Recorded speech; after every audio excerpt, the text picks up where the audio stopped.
Hello.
Hi, welcome to another edition of Commercials I Hate.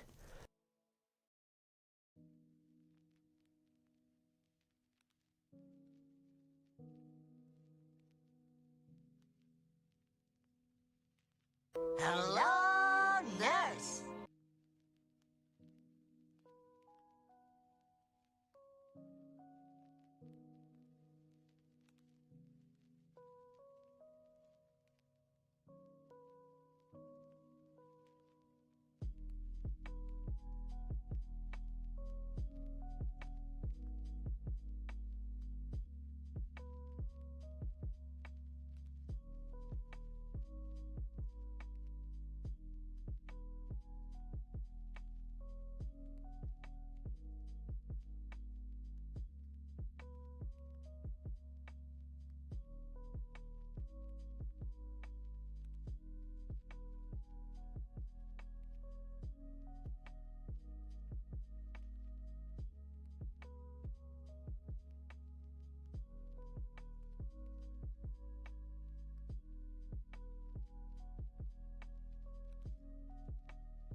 Hi, welcome to another edition of Commercials I Hate.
Y'all, I turned the ad manager back on and it ran another ad.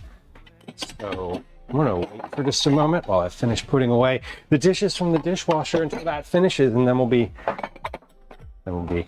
available. But it does look like the closed captions are working.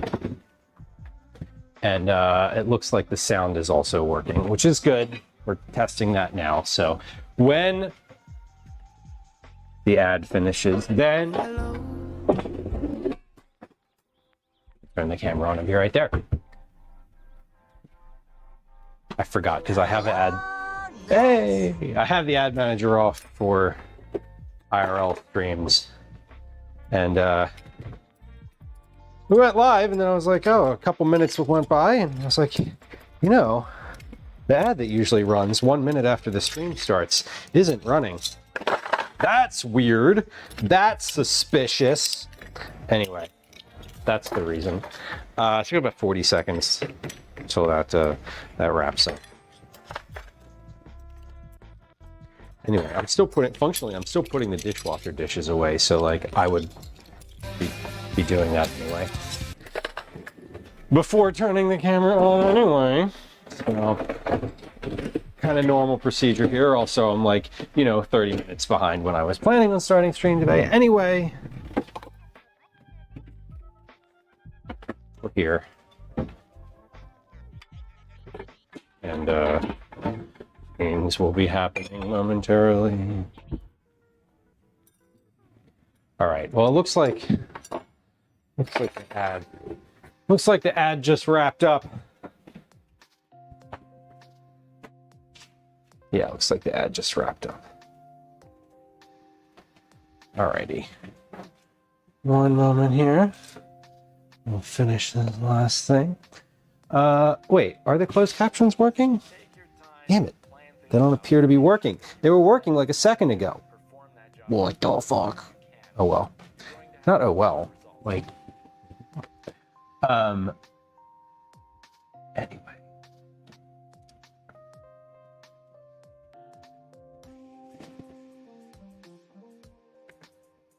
Turn the mic off. Turn the mic back on. It's still not working. God damn. Okay, well, they might be working and just not showing up on my screen.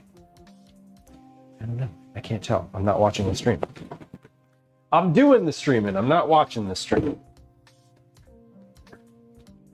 That would be weird and oddly self-referential. That's the wrong camera.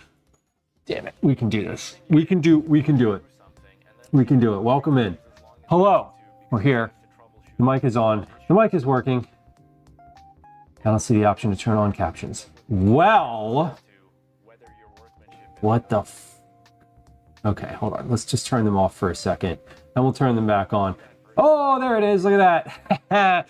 Literally just turned them off and back on again. And now they're appearing for me. What had happened? Let's scroll back up and say, hello, nurse. So thank you for your resubscription. Your resubscription. I will. Let's put this up here, because that means that it's hairnet time. We have a fresh hairnet today. Look at this. This is fresh. We love a fresh hairnet. For every sub during the month of September, every single sub, we're gonna do 2 minutes. Where's the timer, damn it? There it is. I'm gonna do 2 minutes worth of hairnet. So thank you for your resub. I appreciate you, and it's good to see you. Happy Tuesday. And a happy Tuesday as well. Luke Skywalker, welcome in. I love that corn emote. You know, I just, in my closet today, I realized I have a corn hat. I forgot all about the corn hat. Twinderella, welcome. Hello, good day. Good morning. It's still morning for you. It is 12:43 p.m. for me. Not Getty, welcome in. Hello, hello. Hello. I love when I get that one. You got the Hello Nurse one, right? That was, I feel like that's the one. That's the funny one. There's a few that I really enjoy. That's definitely one of them. Boris, welcome in. Hello to the Chicken Check-In Classic. Robbie, welcome in. Hello. Good to see you. Good to see you. Velos, welcome in. Good day. Good day. Phoenix, welcome. Hi. Hi.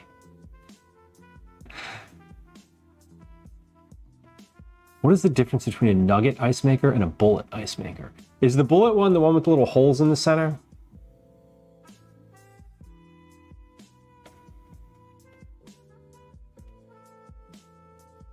I enjoy the research aspect of it, but it sucks when it doesn't work. That's super true. The nugget makes the Sonic ice. Yeah. The good ice. I've heard it referred to as the good ice.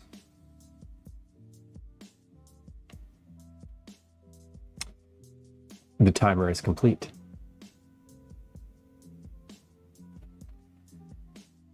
We'll save that for later. We'll save that one for later. Maybe. Slinka, welcome in. Good day. Did I get your 160th check-in? I did. I did. It is, in fact, right there. It says so on the bottom. I just haven't updated it in Discord yet. Hey, camera, you can focus. Thank you. We can do this.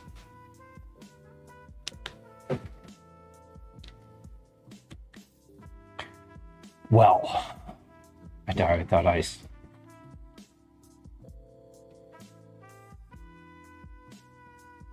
I don't use ice all the time, but I do like it. I do enjoy having an ice maker. The ice maker is huge. It's a modern day convenience. We're gonna make some cookies today. We're gonna make a lot of cookies today. We're gonna make a bunch of cookies today. Now, I have a recipe. We have the recipe. We picked. Thank you for everyone who voted in Discord. The final result of the vote was oat and pecan brittle cookies.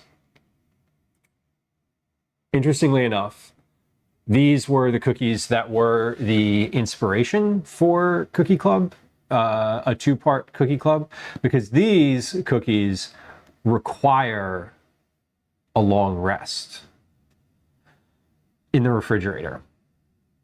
In fact, these cookies say that they benefit from a longer rest than just like a few hours. The recipe actually very specifically says, like, you can rest for just an hour or like, I think 3 hours or something. We're gonna read it in a moment here. But it also says they benefit from a long rest, as do the comments. So we're gonna rest these from whenever I finish making them today, rolling them into tight, tidy little balls. Whenever that process finishes, we're gonna rest them until Thursday, and then we'll bake them on Thursday. Now, I'm a bit conflicted. Not conflicted over whether or not these are gonna be good or any of that. What I am conflicted about is that these cookies, according to all the comments on the recipe, are supposed to be massive, really big, like big cookies. What does that mean? I'll tell you. What that means is that I think I want to make them a little bit smaller than the recipe because I want to be able to get 2 of them in a box. Because if they're too big, I can't fit 2 of them in a box. And I don't want to send just one because that's who the hell, because what the fuck. And I don't want to make them too small either. Now, the problem that I'm running into, not really a problem per se, is that you have to rest them before you can bake them and understand how far they spread.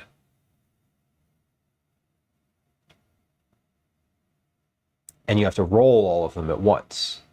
But once you've rolled them, you can't add more or less. So, I think what we're going to do is get one cookie that's like full size. And then I'm going to take like a third of that weight. Or not a third. I'm going to divide that number, that weight in grams of that dough by 3. This is 3. Got the Ninja Turtle 3.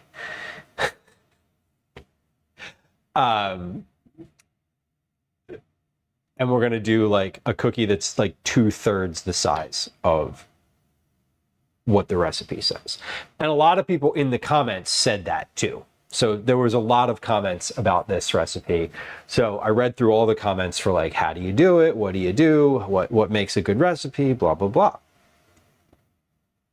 So before we even get started with that, we are going to, I didn't take any of my notes and transfer them to the recipe. So I'm going to look at my notes on the computer here. Then we're going to transfer whatever applicable notes are onto the recipe, and then we'll put the recipe, we'll go over the recipe, we'll read that.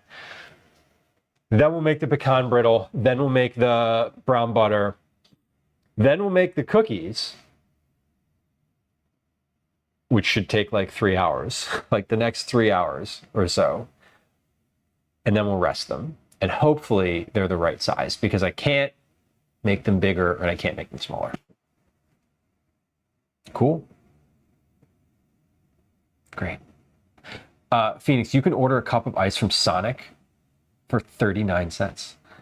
Has anyone ever DoorDashed a single cup of Sonic ice? I can answer you that question definitively. I would bet anything you want that the answer to that question is yes. You can DoorDash like a single Airhead from somewhere, and I guarantee you that someone has done that too. Please do not underestimate the levels of not wanting to go out of the house that some people experience.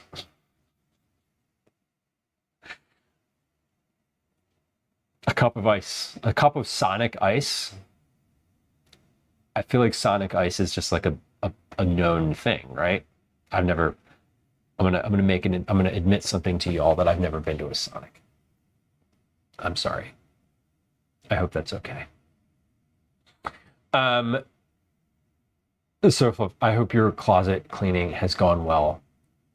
I hope that you're in the phase of it where things are, there's always a phase of cleaning out the closet or any like thing, any like thing that contains things where you're like everything's out on the floor and you're like, what have I done? And why is it worse than it was an hour ago? So I get it. I get it. Cheesesteak with oats and pecan brittle cookies. No, not today. Not today. These are cookies, and I don't think that we can do, I don't know that we'd be able to cheesesteakify these cookies, although, like, oat cookies, I think you could. You aren't missing much not having gone to a Sonic. That's good. My understanding of Sonic is that the main thing there is beverages, is like the beverage situation is good. Like they have good, what's the word? What are the words that I'm searching for? Those words, I'm searching for them. They have like weird combinations and stuff like that. Am I wrong? Am I like thinking of somewhere else? Donations, hell yeah. The best part about cleaning out the closet is not putting some stuff back into it. That is genuinely the best. Sounds fun though. Rice Krispies treats are breakfast food, right? Shock value, yes. Sure. I'll be honest that I would personally probably not want my kid to eat Rice Krispies treats for a breakfast food. Like Rice Krispies treats and something else. There we go. See how we did that? That was improv. Yeah, the yes and. Refuse to pay the franchising fees. I mean, I feel like that's part of what you're supposed to do when you have a franchise, right? I've never had a franchise. I don't know. You can get things with whatever flavor syrup. There it is. Okay. Sprite with syrup and a few maraschino cherries. That is called a Shirley Temple. Am I wrong? Anything is a breakfast food, you eat it for breakfast. This is accurate. The definition of the word breakfast is breaking your fast. It's in the word. Now, are Rice Krispies treats a nutritionally dense breakfast food? No. Will they break your fast if you eat them first thing in the morning? Yes. Yes, they are. Odie, welcome in. 150 check-ins. You got the Lebowski. I love that one. 150 check-ins is a great number. Let's get a look at my notes. First off, functionally, you can't see my notes. So let me write these. I'm gonna write these down. So here's what I'm thinking today. I'm thinking that we're also gonna watch. I'd like to watch the video of Claire making these cookies. I call her Claire because we're on a first name basis. We're basically besties. Fudge Darling, welcome. Amber, welcome. Hello.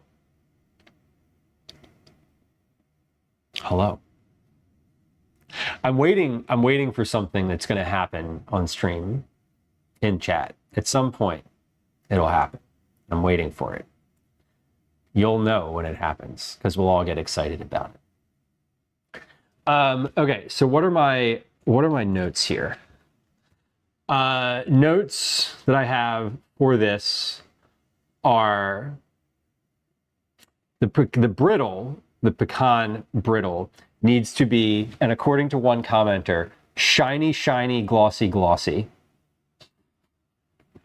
So they're basically like, if the pecan brittle is sugary and granular, redo it because it's the best part of the cookie. And like, if you mess it up, it will be noticeable and the cookie won't be as good. So I'm writing shiny, glossy.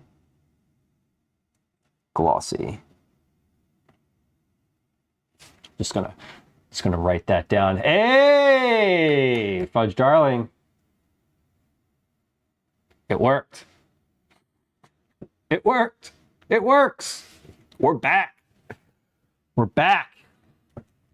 The bot is out of the bot is out of thirsty jail. I figured it out. I didn't figure it out. Let me be super clear. Someone in the streamer bot forum figured it out.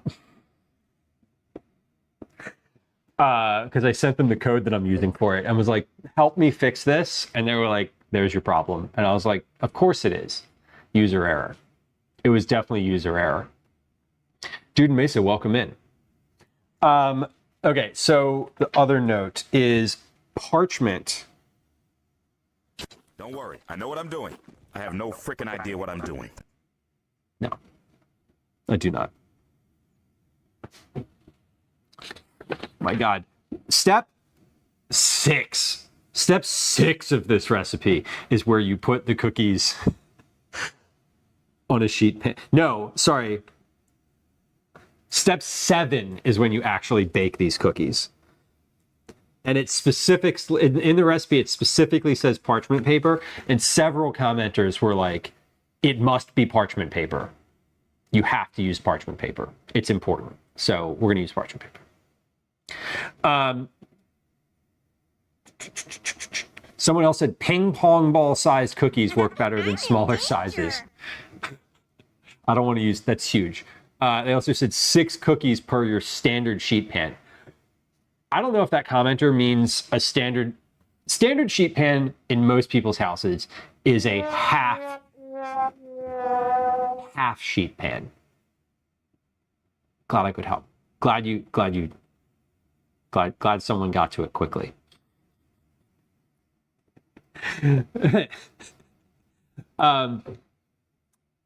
So I'm not sure if this commenter means that 6 cookies per standard sheet pan means 6 cookies per half sheet pan, because when they say standard, like, again, most people think of a half. Can we do you want to see what I'm talking about? Hold on, let me show you what I'm talking about. Look, an example. This is what most people call a sheet pan. This is a full-size sheet pan. So this is literally a full-size sheet pan. This is a half sheet pan. And for most people, this is what they own. This one's been used a lot more than this one. Can you tell? Anyway, it's also so I don't know what that commenter means, but we're going to ignore that one comment because the next one says smaller cookies are better. They said I would do 1/8 of a cup per cookie at most and still only do 6 per sheet pan, which is like interesting. Half a sheet is standard in the US. It is. It's like what most people buy. Like if you go to the grocery store and you go to like the cookware aisle or like Target, right? You go to Target and you buy some sheet pans. They only have half sheet pans. The big sheet pan, Fudge Darling, just like you said, fills the oven side to side. So I think this says using a 2-ounce scoop or 1/4 cup measuring cup. So this recipe calls for a 1/4 cup or 2 ounces. I think I'm probably going to make these a little small. I'm going to make these a little smaller than that. I don't know how much smaller. We're going to make the batter. We're going to make the dough. Then we'll figure out sort of what the sizing is. The other thing that I might do,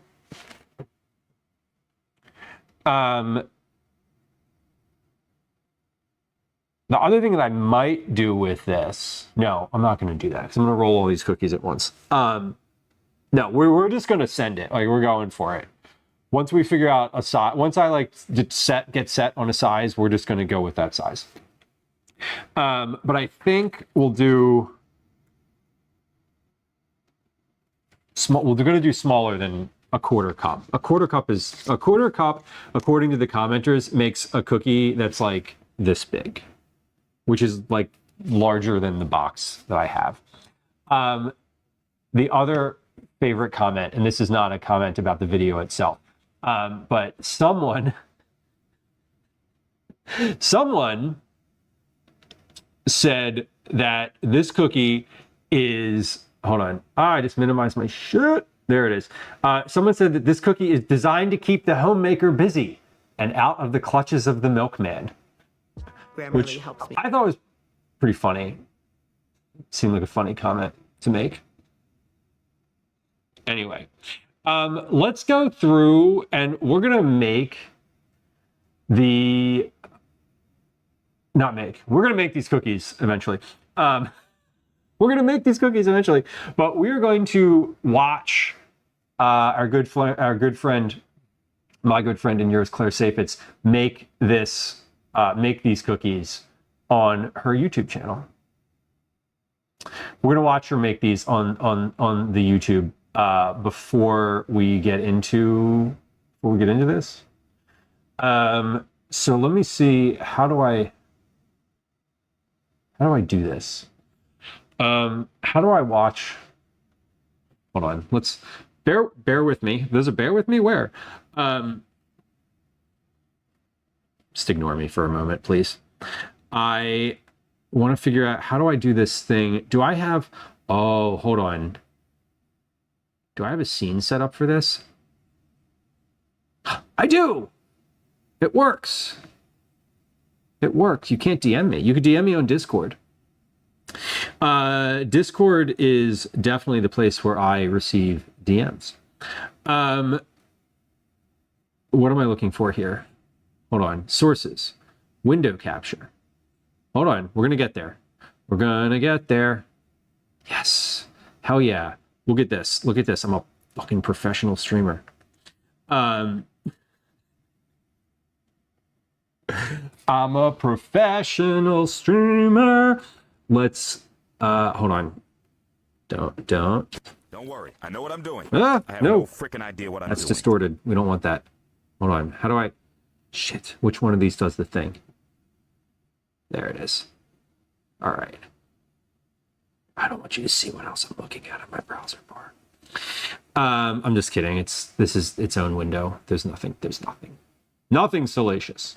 Okay, let's take a look at our good friend. Look, are you serious? Are you looking at me do this right now? I'm basically Hassan Abi. Yeah. Hell yeah. Hold on, let's move this a little bit back up here so that we can do this. I know. Sofa, can I tell you, it has taken me years to figure out how to do things like this. I'm in danger. Years. And now I wish I had like a little border around the thing. Don't do it. Don't do it right now. You're not going to do it. You're not going to do it. You're not going to do it. Okay, hold on. What happens if I resize the window, the actual physical window itself? Ah, god damn it. Of course it does that. Hold on. See, I want to be able to like watch this on the thing and have it over. Oh,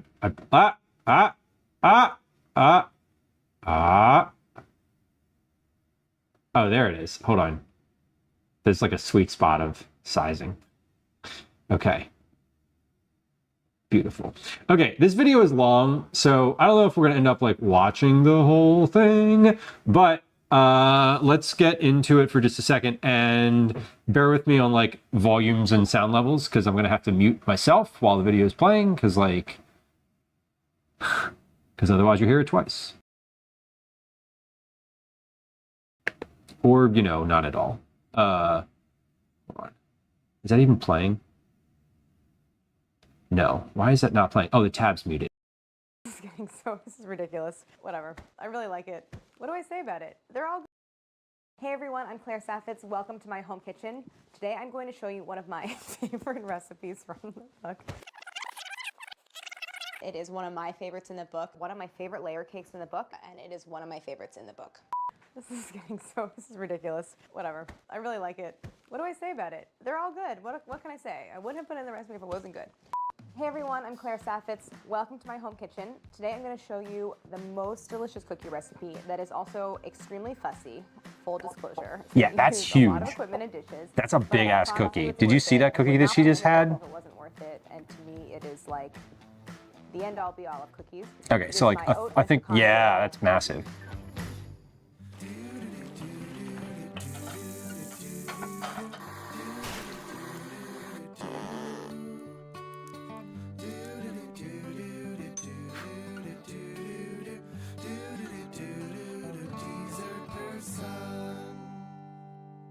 You don't have to be a VIP.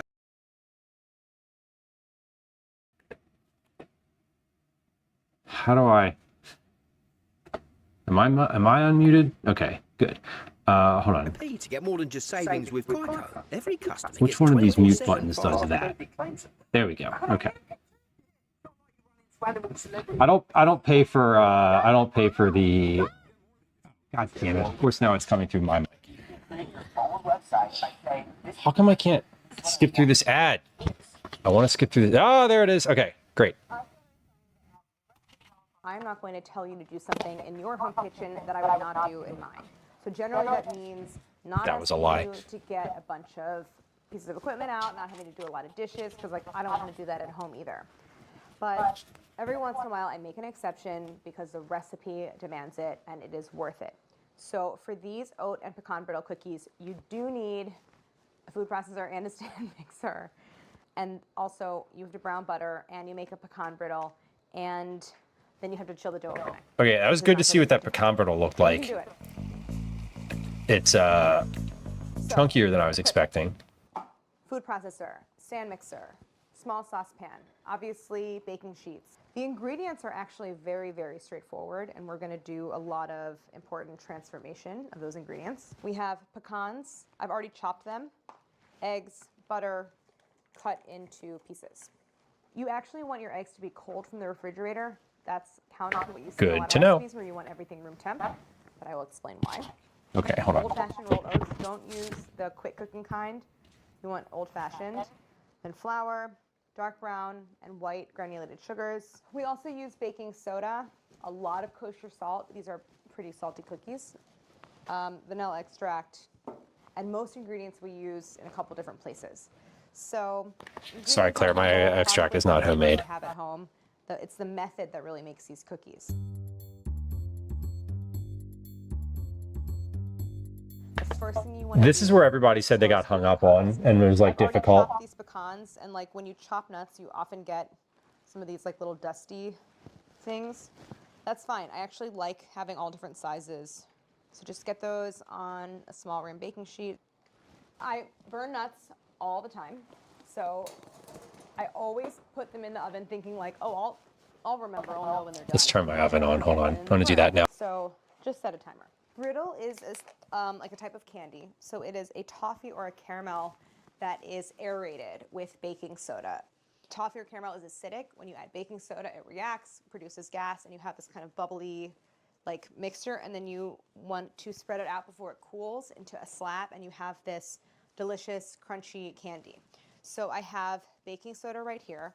I'm going to add baking soda and salt at the end. So I'm going to measure those out in advance because I want to have them ready to go as soon as my caramel is at the right point. So I have a half a teaspoon of kosher salt, and I'm going to measure a half a teaspoon baking soda, granulated sugar, and then 4 tablespoons of unsalted butter. Just to encourage the sugar to dissolve and to prevent any separating of the fat and the sugar, I started off with a little bit of water. This helps to bind everything together. So as if I were making a caramel, I'm going to stir it in the beginning just until it comes up to a boil. And the stirring action is to encourage that sugar to dissolve. And now I'm going to switch to swirling. So swirling is a way to even out the heat and equalize the temperature throughout without stirring, because stirring tends to encourage crystallization. And we don't want a grainy brittle, we want a smooth brittle. Now I'm at a boil. I'm gonna keep cooking this. This will cook until that mixture starts to turn golden, and then amber, and then deep amber, and that is our stopping point. I'm gonna take a look at the pecans. These are on their way, but could use another minute or so. Okay, so I'm just gonna sit here and wait for those, and wait for this. The pecans are done. I feel confident about that. So now my brittle mixture is starting to take on a golden color. So this is where I'm gonna pay attention. I have medium heat under it. There's no way I'm doing All right, both of these so things I at the think same I'm at time. that right color. That looks like a very dark golden brown. So I'm gonna kill the heat. And now in go my pecans. I know, right? She's just sending Give it. that a stir. Like So you just want the doing pecans it to be straight up. well coated. Once you have everything mixed together, now is that important step where I'm going to add the baking soda, kosher salt. That will cause a foaming effect. And as soon as I get it well incorporated with some rapid stirring, it'll go onto my little sheet pan. And while this mixture is still hot, try to spread it in a single layer. You just want it spread out enough that you could cut it up. This is our pecan brittle. Truly, if you only wanted to go this That's far in the recipe, break darker this up and more put it in a opaque bag. than I was This makes imagining a it to phenomenal be. gift. It is delicious. Well, I have nowhere to put anything, so I'm going to put it on my trash can, because that's sometimes where I need to put things. So the brittle has cooled. It's still slightly warm, but it's totally set, so you can see we have just this solid block. Before I chop it up, I'm just going to break it up into bits, just make it easier. It seriously, for the first time, it just made sense why it's called brittle.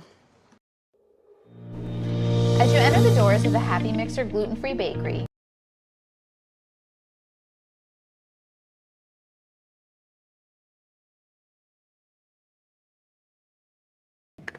I don't know why that never clicked. Okay, so I'm just gonna start chopping. In the recipe, I say to cut it up so that the largest pieces are about the size of a pea. So, you know, something like this looks good. But irregular is fine. Some larger pieces are fine. Some smaller pieces are definitely fine. I just love oat cookies. I mean, I love oats in general. I just really wanted like a caramelly, nutty, chewy oat cookie. So, I have 2 sticks, 8 ounces of unsalted butter cut into pieces. Half of these are gonna go in the bowl of my She's stand bold mixer. holding that entire thing over the Only bowl browning half and of only butter. you The rest scraping will off go half. That into is, my saucepan. that's a professional This right butter there. is just melting. I have it over like medium high. And browning the butter adds such an amazing like caramelized flavor to the butter. And I love it so much that I have to actively try not to put brown butter in like every recipe, because it just makes everything more delicious. So when you're browning butter, you want to pay attention, because those milk solids can burn very easily. And you also want to give it near constant agitation, and not just agitation, but also scraping. Those milk solids have a tendency to want to stick to the sides and bottom of the pot. So by keeping them moving, you're just going to prevent burning. All right, so now we're starting to get some golden colors. The darker it gets, the more flavor you'll have. I'm going to kill the heat, because there's enough heat left in the pot to continue to toast the butter. It smells so good. See, there's that really fine foam. I'm going to now just pour it into the bowl of the stand mixer on top of the cold butter that's already in there. And the idea is that the cold butter inside will help to drop the temperature of the brown butter. And I want that to hang out until the butter is room temperature. Get every last one of those specks into the bowl. I mean, that sounded really bossy, but I just mean you're going to want to do that because that's all the flavor.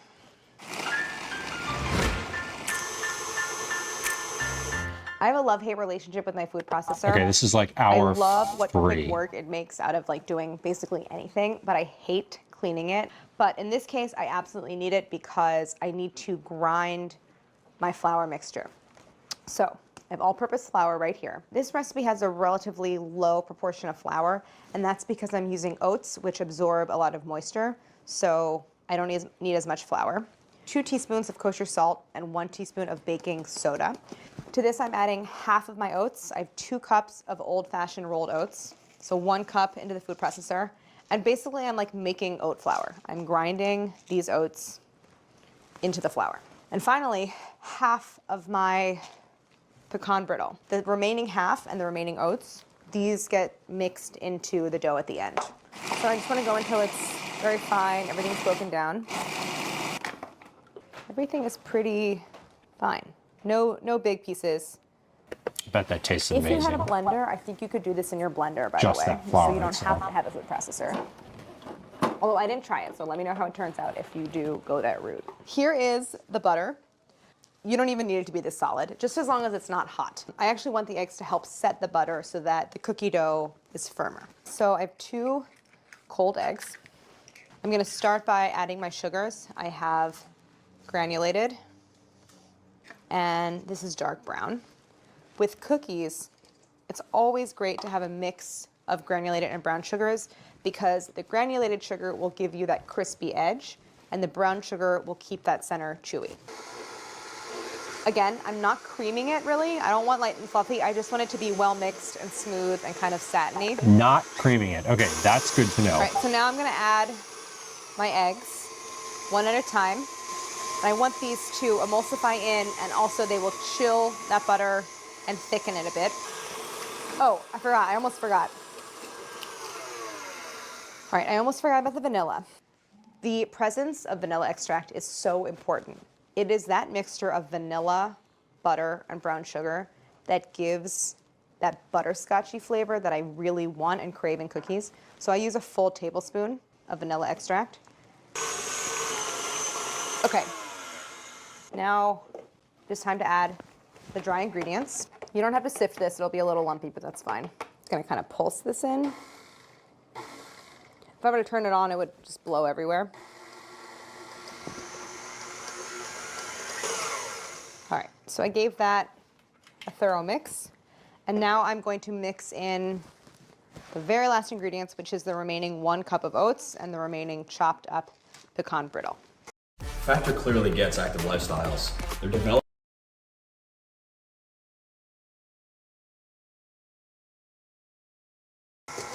Kind of looks like concrete, but tastes really good. So now, you went through all of that trouble, and you cannot bake it right now. I highly recommend that you chill the dough before you bake it. Chilling. DJ Harley, thank you for your song. I appreciate you. I appreciate you. It's good to see you. A tier 3, 38-month resub. Holy shit. DJ Harley, hope you like oat and pecan brittle cookies. That's what we're making this month. Welcome in. Cookie dough and just letting it rest in the fridge does so much for the final cookies. It improves the texture, it improves the flavor, it gives you that lovely wrinkled edge, like it will look better. So if you need to, eat some of the raw dough and then chill the rest. So I portion these into 2-ounce balls. A scoop is really great. All right, this part I feel like is really I portioned important. the same dough last night, which I'll show you. I have it in the fridge. And now in retrospect, I don't think it's 2 ounces. So I'm gonna measure it. A 1/4 cup of water is 2 ounces. So let's try it. These are not the same, are they? This is definitely smaller. All right, so this is, I think, wow, damn it. I think it's only 1 ounce. Where's my 2-ounce scoop? Basically 2 ounces is a 1/4 cup. So if you don't have a 2-ounce scoop, you can use a 1/4 cup measure, which is, I guess, what I'm gonna do because I don't know where my 2-ounce scoop is. So I like scrape, scoops them up and then scrape against the side of the bowl. Did she say that this dough was from the day before? So she didn't roll these into balls and then rest them. She is just resting the dough. Just the dough. Did I catch that? Did I understand that correctly? Hold on, y'all, bear with me because I want to go back because And then you that can kind of level it off. could be important. And Hold on. then just go once around. So where my scoop. Same.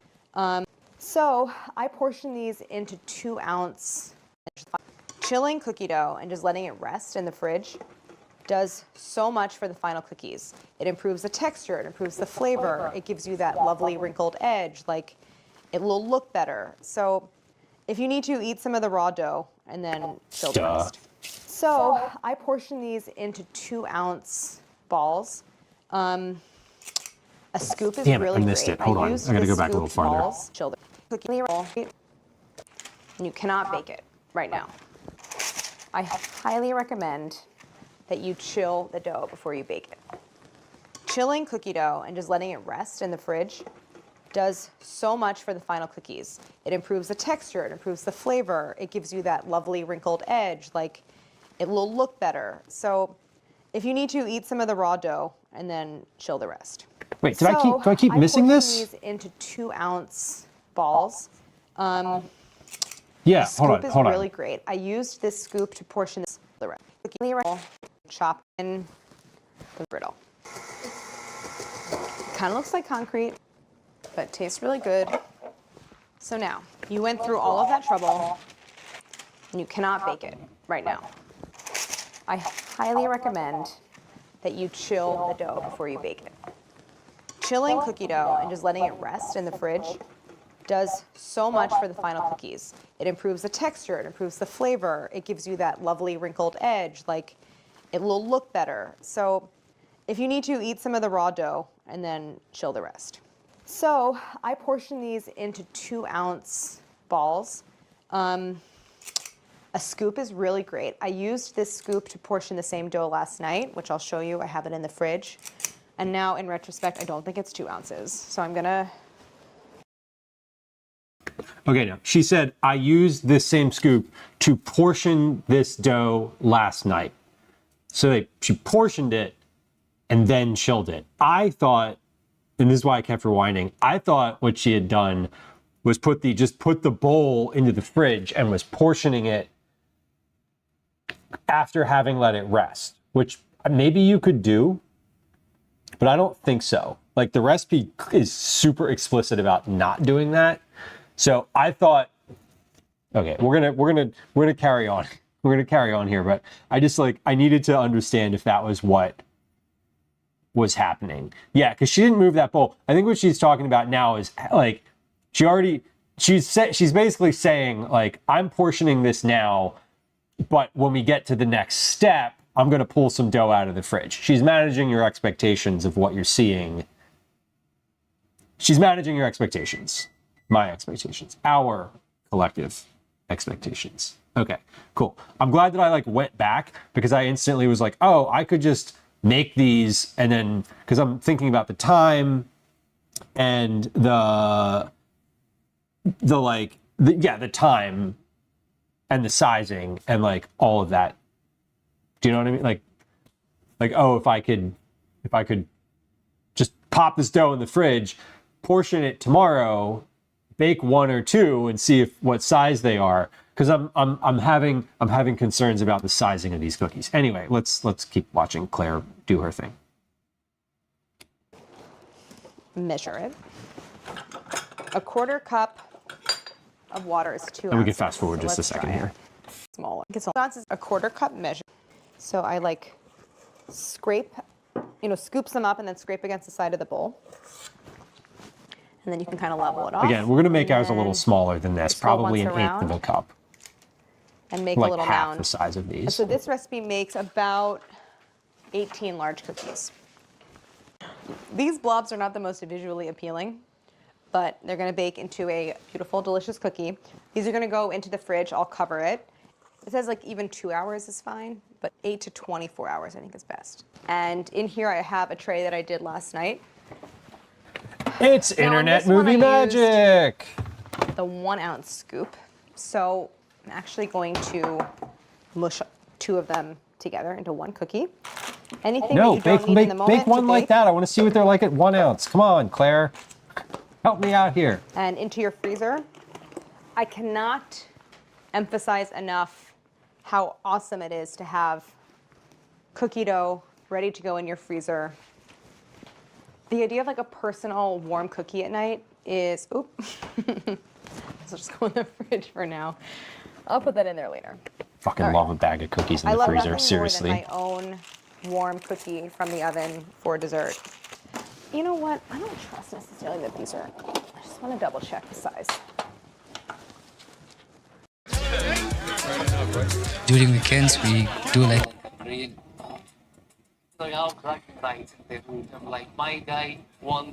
Okay. Come on, let me skip the ad. Let me skip the ad. Let me skip the ad. I hate when you can't. I hate when you like can't skip the thing. I do. I love YouTube Premium. I'm using my. This is like my Eat It Dad's YouTube account, so I can't like. I don't have Premium on that one because it's not the one that I use all the time.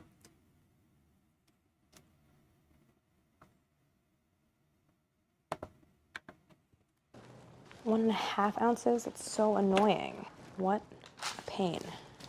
Speaking of ads, So then when I we're have to do finished a with this one, I'm third going to of run each. a quick one before we So get each one of started these on gets a the third next steps. of another blob mushed onto it.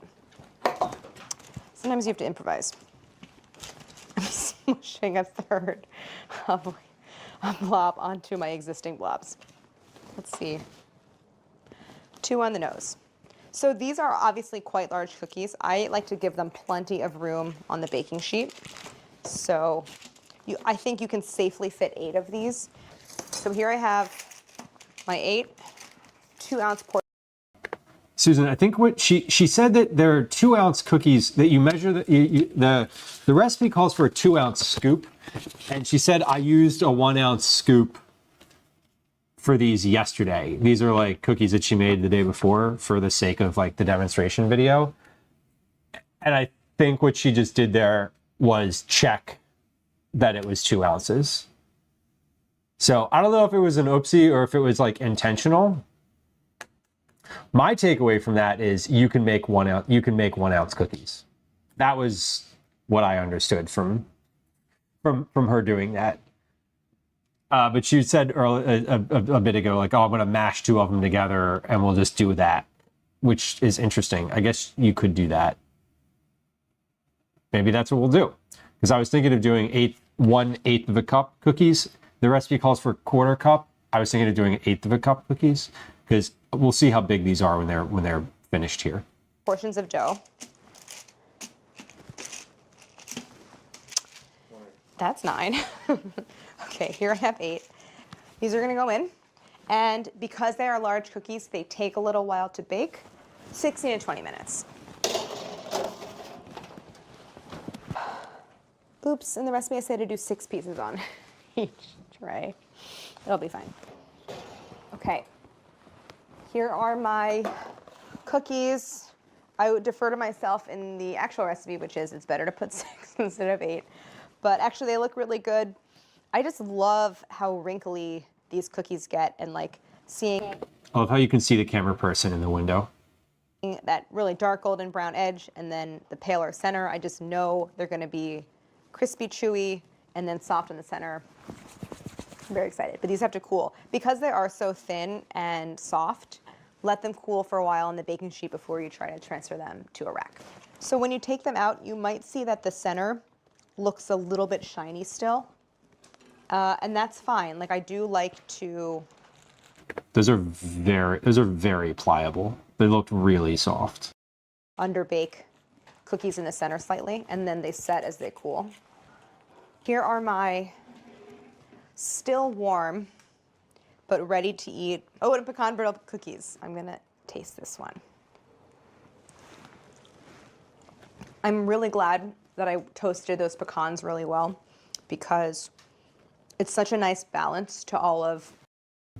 I'm glad you did too, because that's what the recipe says. And I'm watching a video about how to make this recipe. So thank you for making it the way it's supposed to be. Much appreciated. The kind of butterscotchy flavors going on. This cookie is insane, and it totally justifies the also insane amount of work that goes into them. But like, I really don't think I've ever had a better cookie. These are great for the holidays. Let me know how they turn out for you. Leave a message in the comment section. Make it be like a community thing. Can I show you which one I like for the beauty? Okay. Yes. I think I like this one. Glamour shot, please. Look how pretty it is. Yeah. I'm gonna make those cookies half the size of what they are supposed to be, because that And him. that is a massive cookie. That is a terrible screen grab. But that cookie, Okay. I think I like this one. Look how pretty it is. that is, I don't know how big Claire's hands are, but that is a big ass cookie. I could not fit 2 of those in a box. So that's good to know.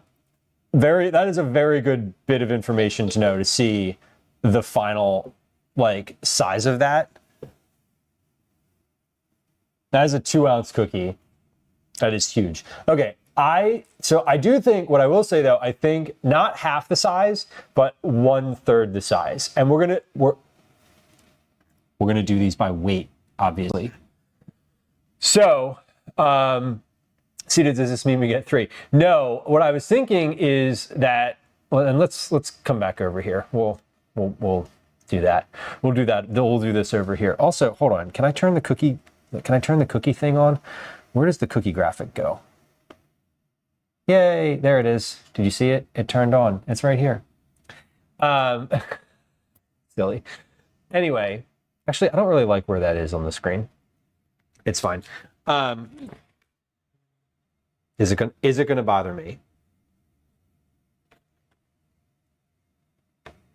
Yes, it is. I'm gonna turn it off. I can't look at it like that. Serena, welcome. Hello. Sita, does this mean we get 3? Sita, hello. Okay, so that was super informative and instructional. Thank you, Claire Saffitz, who wrote this recipe. It says it makes about 18 cookies. I think that I'm probably going to make, let's see. That's if it's 18 and I make them 2/3 the size of the recipe, that means we get to add 1/3, which means 24 cookies. So 24 cookies per batch makes 72 cookies.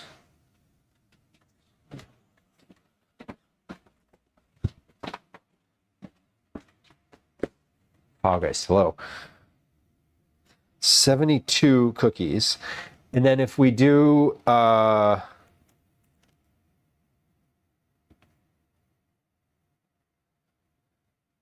if everybody who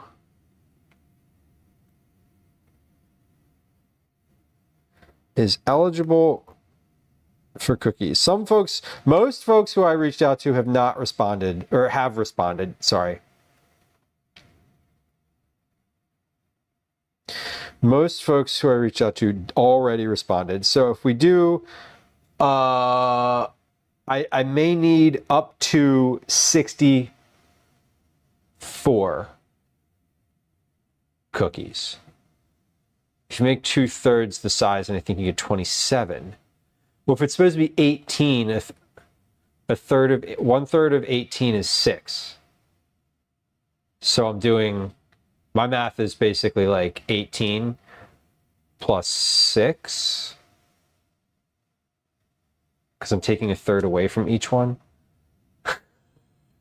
27 would be Welcome better to than another edition of Commercials I Hate. Damn it.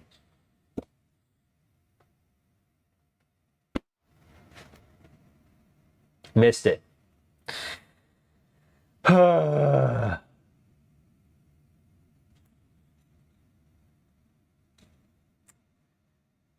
Missed it. Oh well. Let's do a game of words on stream.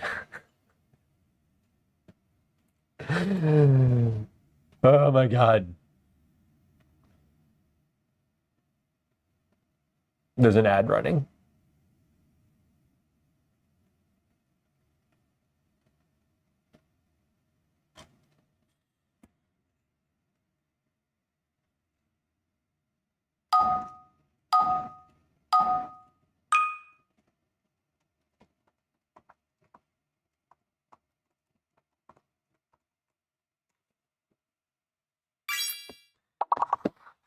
Okay. I'll be I'll be right back. I'll be right back, y'all. I need to let Daisy out.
Let's not.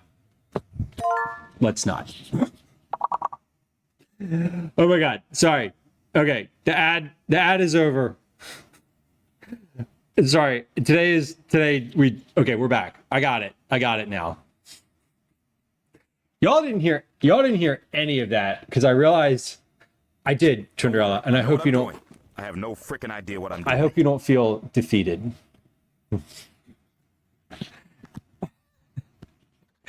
I also realized that I said I have to let Daisy out, and I like to usually, I like to narrate that, and I did, and then I realized when I came back upstairs that my mic was just muted. Muted my. Anyway, we're back. Sita says it would be 27 cookies. Okay, so. I know you all love this part. Back to the math. Oh, timeout. DJ Harley, you redeemed, or not redeemed. We had a sub. Casual, not so casual reminder that it is September, and for every sub, we're doing a two minute hairnet. Just got the hairnet on. Got the hairnet. It looks quite fetching. We got a 2-minute timer. Right on here. Back to the math. 18 divided by 2/3 of 18. So it would be 27. Is what you're saying. Okay. I have a spreadsheet here of all the cookies that I might actually need. Let's see. 18 divided by equals 18 divided by 18 times 0.66. Would that be correct? No. Yeah, 27. Yeah. Okay. Well, yeah, no. The answer is 27. So what that means is if I do a 3 version,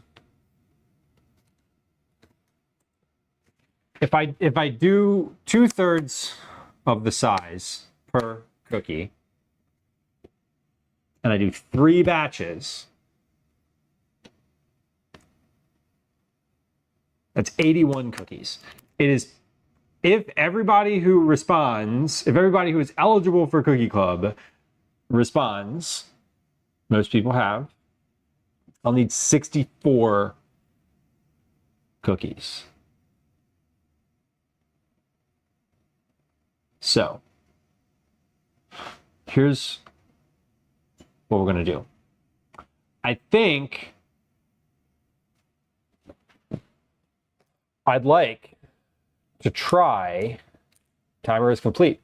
If you'd like to see the hairnet return, you can subscribe or you can gift a sub.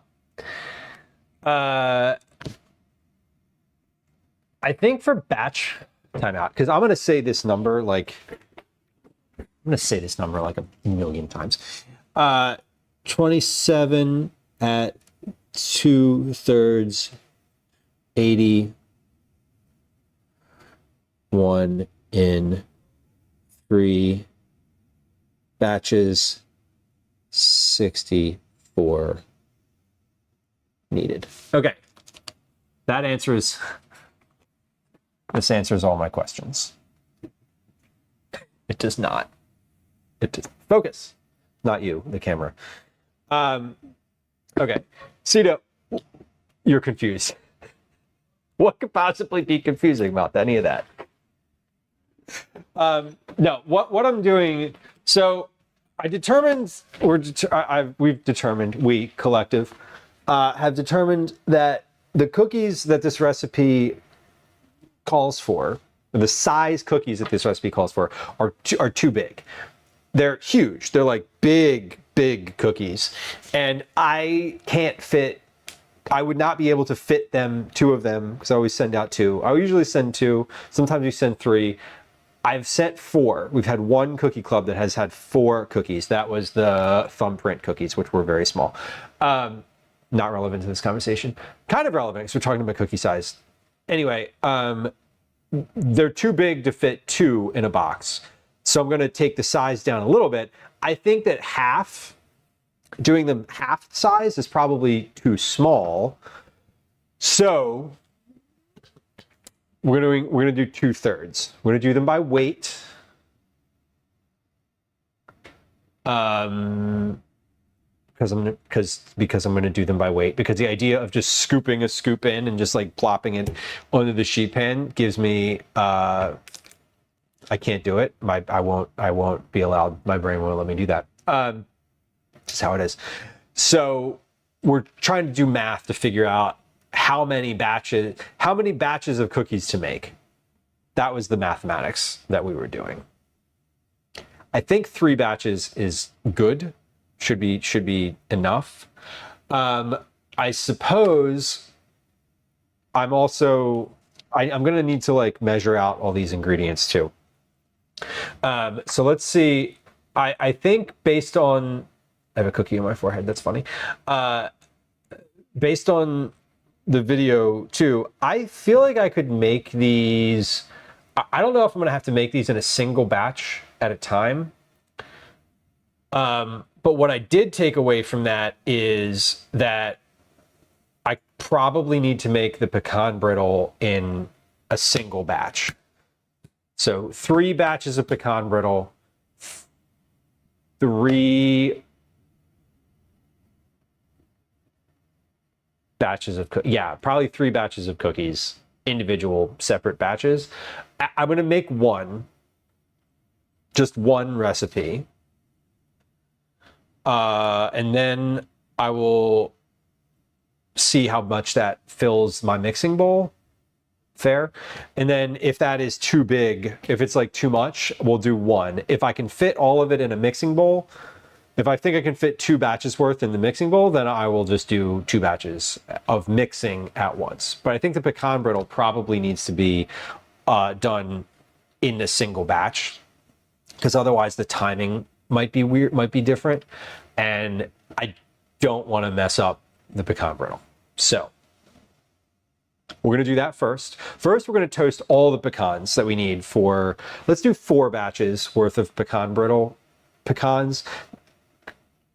The worst thing that happens is I end up having 1 batch worth of toasted pecans left over. But if it turns out that I really should make a 4th batch, then I'll have those. And you can toast pecans all at once. I don't need to like batch those out. So here's what we're going to do. We're going to do one. So pecans, all brittle times 3. Then we'll recalibrate and understand if we can do a double or not. After I do the 1, after I do the 1 batch, the other thing I can do is portion those cookies out, and that way I'll know how many cookies I have in a batch if I do the weight. That'll also tell me if I need 3 or 4 batches. So we're going to do 1 batch of cookies, like start to finish, and then we might do another one and then another one, and then, or we might do 2 at once. Clear? I hope so. Perhaps someone has been paying attention and will be able to tell me what I just said. I think I got it though. Dusky, welcome in. Fudge Darling, what is the answer to all of life? It's in Hitchhiker's Guide to the Galaxy. I forget the number. Is it 17 or 7? I forget. Lemon, welcome in. Hello. Or was it 42? Was the answer? Can we? It was 42. Can we just talk about what happened in chat? I want everybody to stop and scroll back up to what just happened. Fudge Darling said, "What is the answer to all of life?" A Recipe Reborn said, "Check in." And I want you to look at the number of check-ins.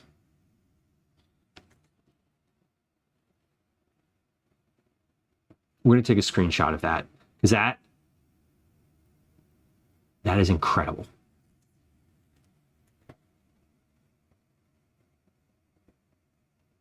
That is incredible. I was like, is it 7? Is it 9? And then 42. And the only reason that I had the thought 42 is because I was looking at the next chat and it was like 42 check-ins. And I was like, wait, no, it's 42. That was incredible. Incredible. Dude Mesa, we're figuring it out. Broccoli, welcome in. The life, the universe, and everything. Exactly. Kismet.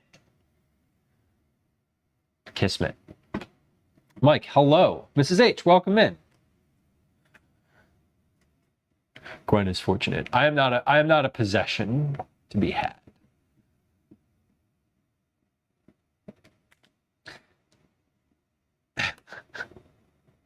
I did recognize the reference.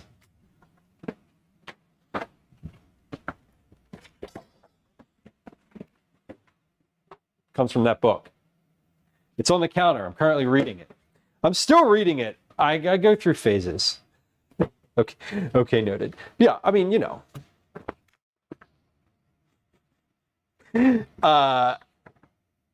Okay, but pecan brittle. Pecan brittle. Let's do this. What do we need to make pecan brittle according to this recipe? We need 1 1/4 cups of coarsely chopped pecans. Hold on, time out. Fuck, I need to toast the pecans. 8 to 10 minutes. Let's do that first. I'll preheat the oven to 350. Got it. Toast pecans on a small rim baking sheet, tossing halfway through until slightly darkened and fragrant. 8 to 10 minutes. Let cool. I chopped the pecans first, right? I chopped the pecans first. Let's put these on. We're going to do these all at once. So we're going to do these on like a medium rimmed baking sheet. We have pecan halves. We have pecan halves. And if I want to do 4 batches of these, I love, can we talk about how this, we can talk about a lot of things. Talk about whatever you want. Talk amongst yourselves. Who cares? It has gram measurements for all of these things. So, like, just fantastic. Just generally fantastic. We're never going to get to doing a recipe today, right? We're never going to do recipe development today. I feel it. Okay, that is 142 times 4 is 142 times 4 equals 568. We're baking. We're starting to cook. We're starting to cook. Let's put the baking hat on.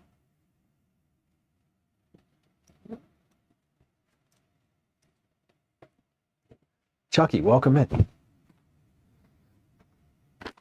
568 grams worth of pecans. It's more than 1 bag. That I know. With the hats, command hat. You want to know where the hats came from? They all come from the same place, that's for sure. We're gonna do a little bit more than 568 because once I chop these, it's gonna be less. So let's chop. Let's wash my hands first, just in general. The hats are by Ape and Bird. You know, I haven't bought a new hat in months.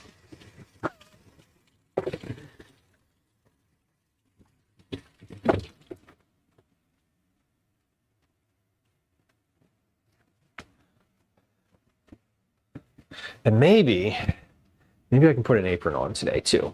That might be worth doing because it's going to be flour and caramel, and I'm wearing a white shirt. So let's get an apron out. Put that on.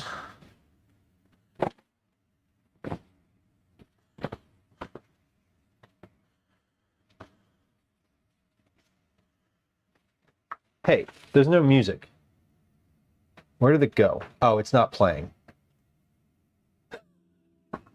That's why it's not on. Okay, I swear. You gotta do one of these aprons that all the influencers have. That way you can keep up. Hold on, let me move this microphone. Where does that go? That'll go right there. Perfect.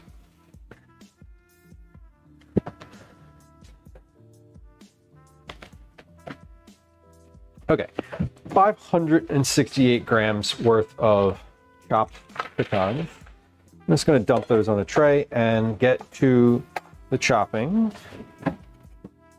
And get the mat. Let me get this mat out underneath of here first. It's funny. Calvin recently was. Not recently. Over the summer, he took cooking camp, and now whenever he's in the kitchen and like sees me doing anything with a knife, he corrects me by putting the knife like this with the blade like away from you. He's funny. He definitely likes being right. I wonder where he gets it from. Okay, do we still have like... Okay, hold on, let me just like, I'm checking. Okay, that's going. I haven't like looked at the any technical stuff in like a few minutes. Okay. Are the closed captions still going? There they are. Okay, yes. All right, we're good. We got it. So let's rough chop. It does say rough chop, right? Coarsely chopped, of course. And this is, I measured out a few extra grams of this because these are going to end up, there's going to end up being some pecan dust on my board. So again, we're going to toast all of these at once, but I'm going to make one version at a time here. We're going to only make a single batch because it doesn't take all that long to make, and I want to make sure that I have like the right amount in the pot. So I feel like I've never made brittle before. Like I've never done this part of this cookie before. I've made brown butter many times. Like I have no problem, I would have no problem at all browning like 3 recipes worth of butter because I know what that looks like and smells like and all of that. But toasted like pecan brittle, I just am not sure. So we'll put these in the oven and then we'll get all of the other stuff out and sort of get ready to make this. These shouldn't take too long to toast. It says 8 to 10 minutes. My oven's preheated. This is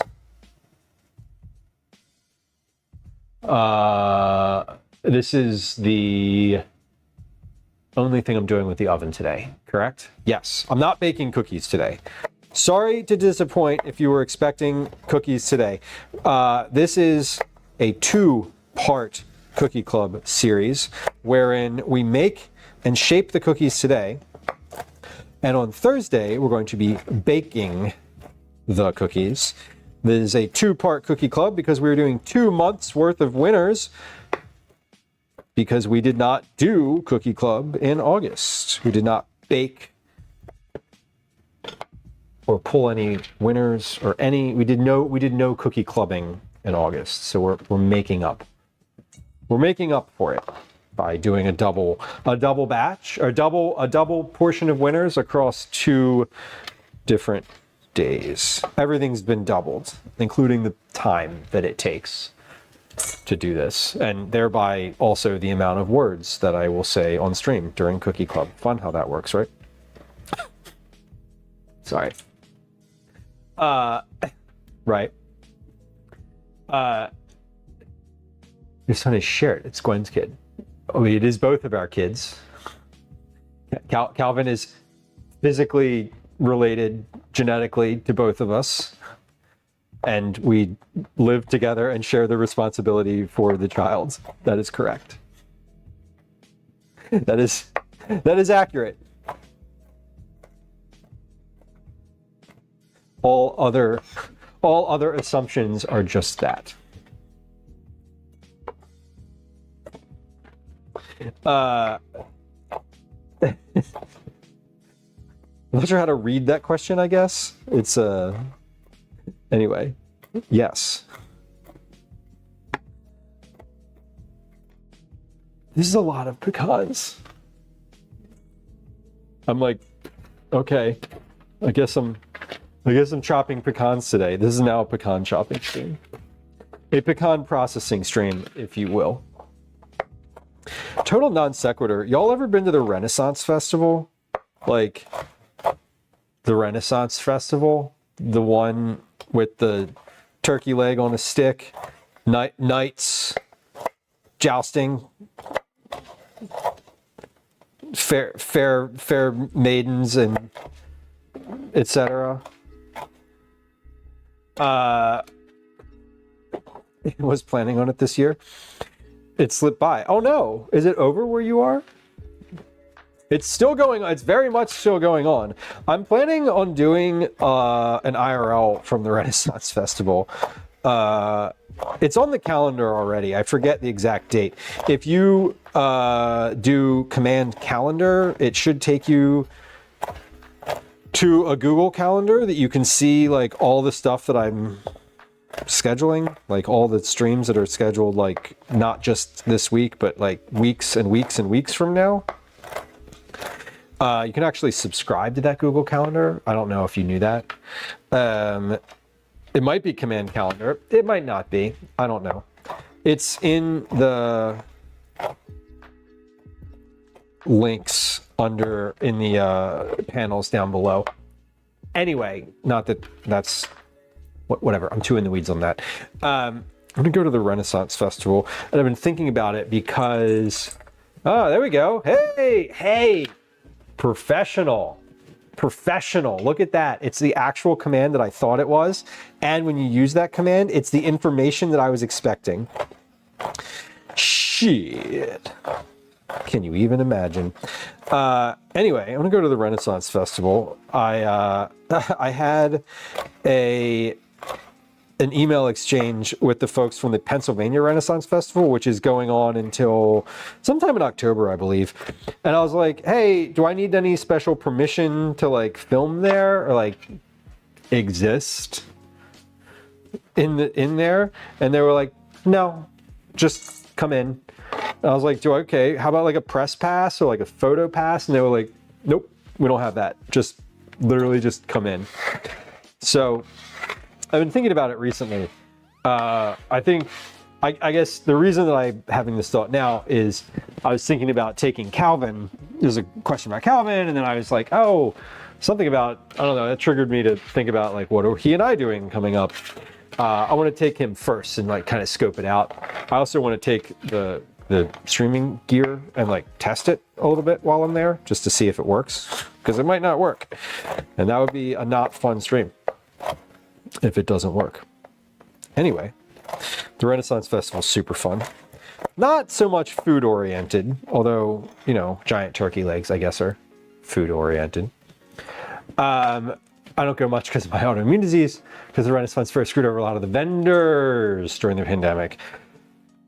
Yeah, I bet that I know that a lot of folks had like, especially things that were like pre-scheduled and people were like expecting payments and all that.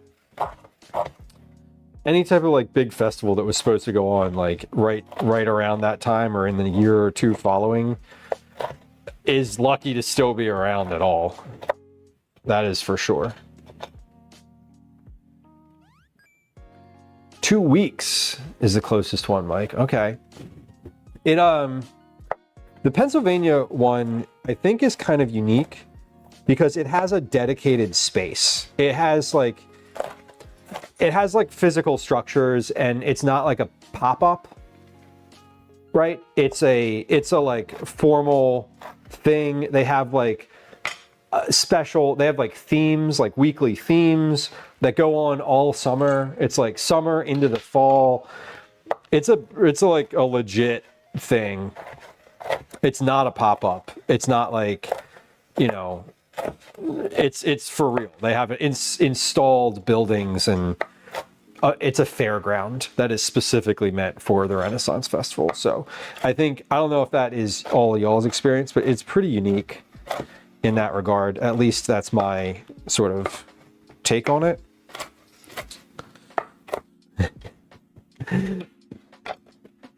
But I'm planning on going at some point. I forget when it is on the calendar, but it is coming up. Might be October. It's gonna be on a Saturday or Sunday, but I don't remember any of the details, but it should be fun. In November, I locked in a date to go visit the Philadelphia Wholesale Produce Market, which is going to be super fun. And also, I'm not sure how to do that stream because that stream might end up being like a video, like a YouTube video. The reason for that is that we're going to start the visit at like 8 o'clock in the morning Eastern time.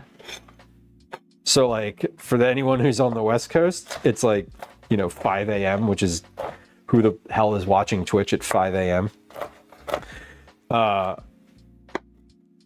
And some people were like, me? Anyway, that's sort of like when the market is open. It's actually open overnight, but I was like, could we go overnight? Could we like come in at like 2 o'clock in the morning? And she was like, no. Like, yes, but like, don't. Like, maybe don't.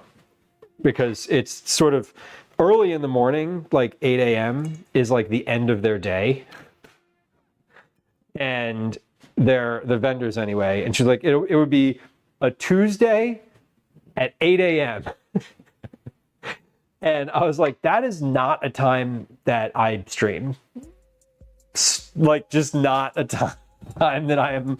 That is not a time that I want to be like up and out. But the person who I was talking to, her points were very valid around the vendors will be sort of at the end of their day.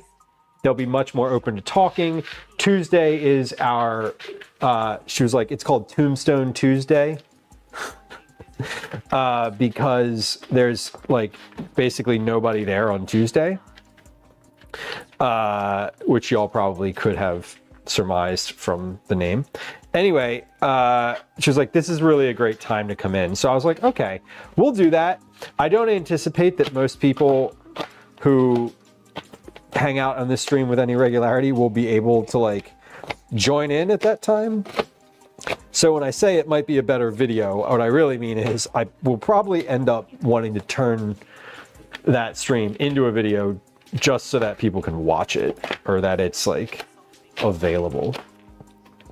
But I also had the thought, maybe Wilma, thank you for the sub. Welcome in. Hello. I also had the thought that maybe what I might want to do is start stream a lot earlier than that, like real early in the morning, or alternately do like an overnight stream and have that be the end, which could be fun. I don't know. Regardless, here's an entire tray of pecans, coarsely chopped pecans, going into the oven. That is a lot of pecans. Let's do 5. It says 8 to 10 minutes, and it also says toast pecans on the rim baking sheet, tossing halfway through. So if 8 to 10 minutes is the thing, there's a lot of them in there. So let's do 5 minutes. When that goes off, we'll toss the pecans. Mish, welcome in. Good day. Happy Tuesday. Sunrise coffee converse sounds fun. I think, Mike, that's sort of what I think that's where I will end up doing anyway, is a longer sort of like, I'll start stream like a little while before that, because the other thing too is like with any type of streaming, with anything, it takes a while for people to like come in, right? I know this from looking at like data and the metrics and all that. I don't focus and like, I don't dwell on metrics for the stream. But I do know that like if I basically hit go live and then started walking around the market, no one would be watching. That's how Twitch works. So it takes people a little bit to get in, and sort of at that time of day, I have no idea who would even be watching, honestly. So thank you for the shout out. I appreciate it. Wilma, thank you for the sub. Because of your sub, we get 2 minutes worth of hairnet. 2 minutes worth of hairnet. Now I've had a hat on, so things are getting a little funky up there. Reminder, we have our September goals, etc. going on here. 2 minutes on the timer. 2 minutes on the timer. We have our September goals happening currently for every new sub, every sub, period, gifted, natural, resubscribe, whatever. Every new sub, stop saying the word Lou. Every sub gets 2 minutes worth of hairnet. Please enjoy. Okay, we have the pecans that are toasting. Line another small rim baking sheet with a Silpat baking mat. Cook granulated sugar, butter, and 2 tablespoons of water in a small saucepan over medium-low heat. So that is granulated sugar, butter, and baking soda. Wait, granulated sugar, butter, 2 tablespoons of water. Stirring gently with a heat-proof rubber spatula until sugar is dissolved. Okay, small command water. Did you know that was a command? Are you aware that that's been a command? Because it is. That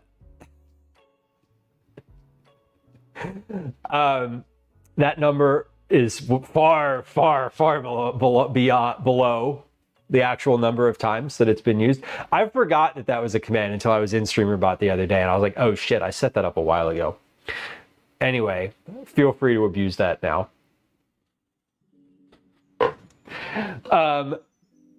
We have to get out the sugar. I'm finished with my knife. I don't need any more knife today. But let's get out the sugar, and let's get out the baking soda, because we're going to need that. We're not putting the baking soda in right away, but we are putting it in general.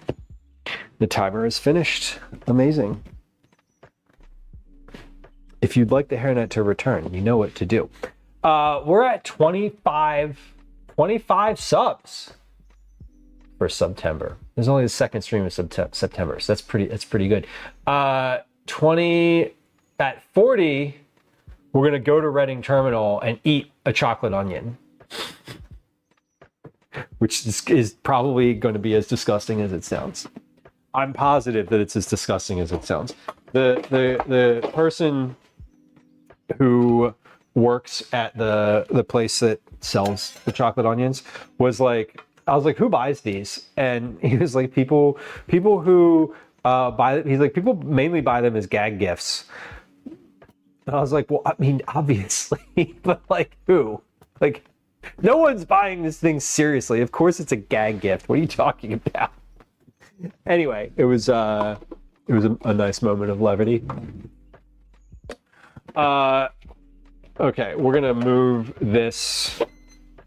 Sheet pan. Timer's going off. That's 5 minutes in the oven. Let's get these tossed. Whoop, whoop, whoop, whoop, whoop, whoop. Hand is very hot. Okay. Oh yeah, these smell like they're toasting. That's good.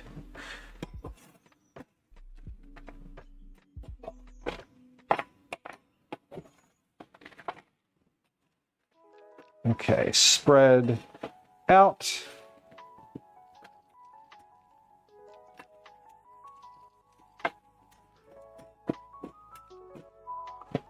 Back in the oven. Now, I just opened the oven for a while. I took those out. Let's do, there we go. Timer. Dude Mesa, hey now. I do want to note that the 300 subs could be pretty fun and funny. We didn't hit that last year. Just, these are the same numerical goals as last year. Last year we got somewhere in here. I forget exactly where. We did not get there.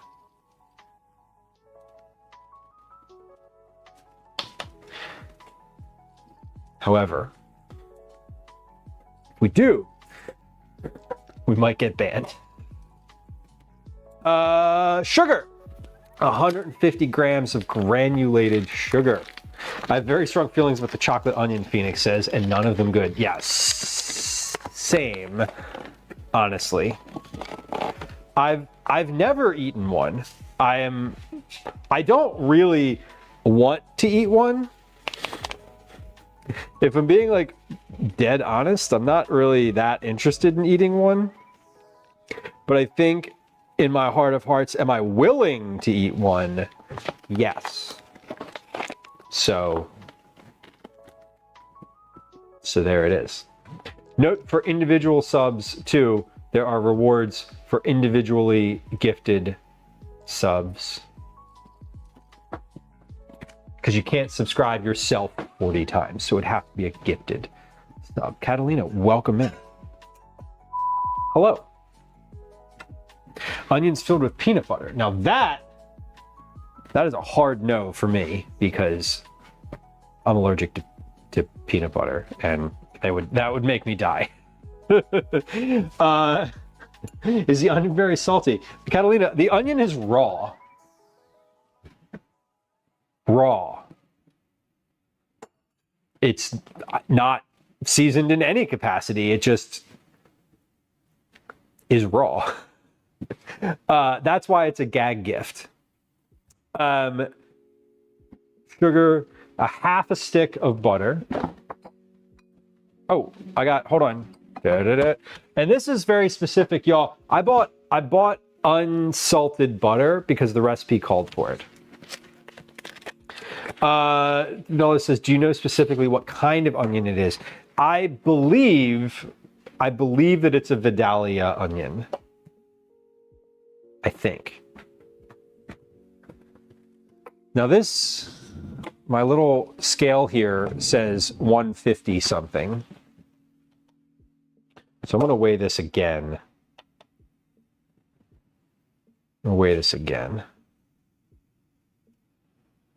Yeah, that's 151. I want 150. Sorry, I was here thinking it was 155. No, that's the right amount of sugar. Okay, got it. Sheesh. 1/2 of a stick of unsalted butter. And again, we're doing a single batch of this. So 1, 2, 3, 4.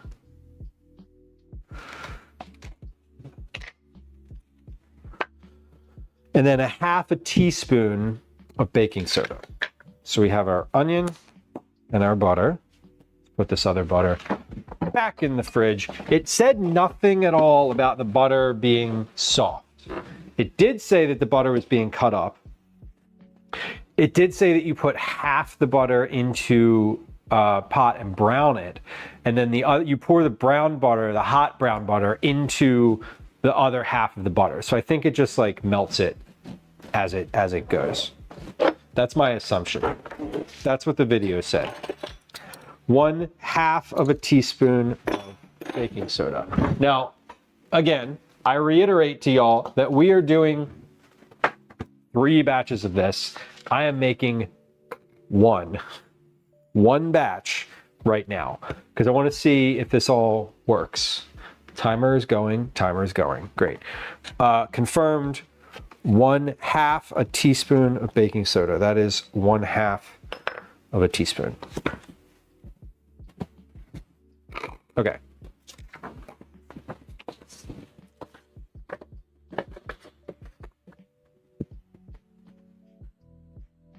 A 1/2 a teaspoon of diamond crystal salt.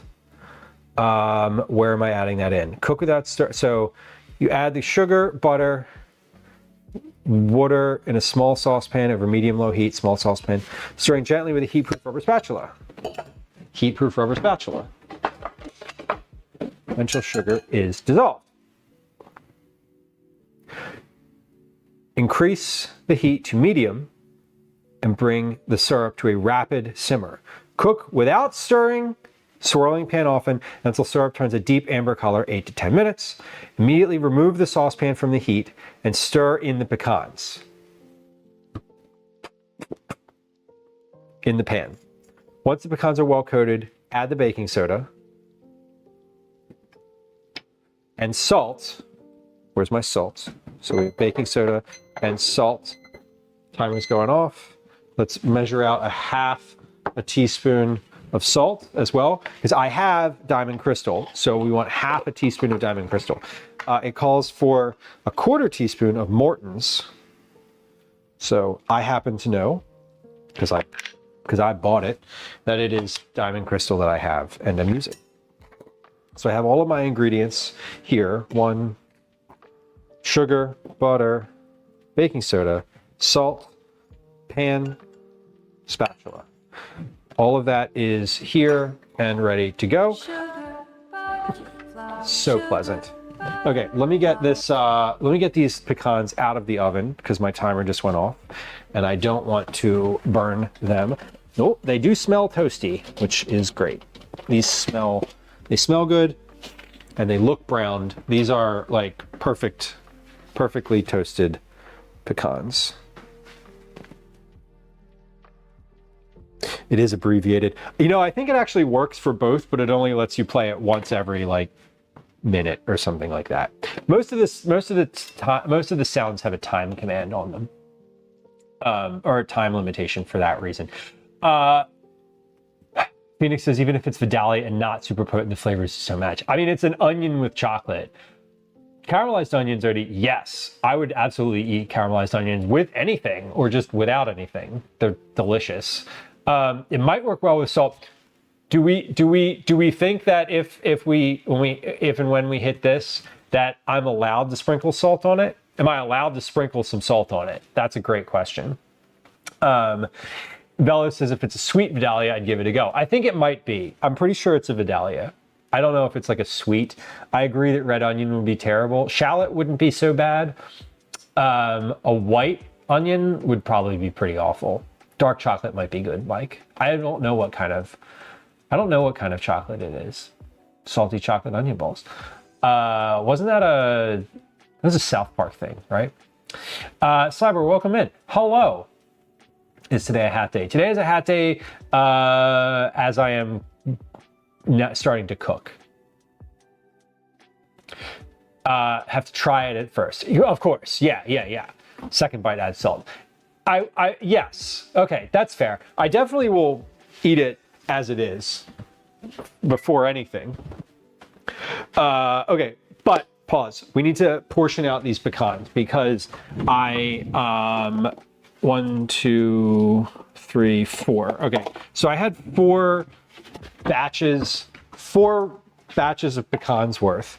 I need 142 grams of pecans per batch. So let's portion these out now before we get started with this brittle. Pause. That pan is going to be hot. Don't pick it up with your hand. That's a bad idea. Okay. You're allowed to do whatever you think is best. True, but and this would be true if I was in the kitchen here. But my thought is that because this is a reward for a subscription thing, that there is some say in the matter from the folks who contributed. Those being y'all.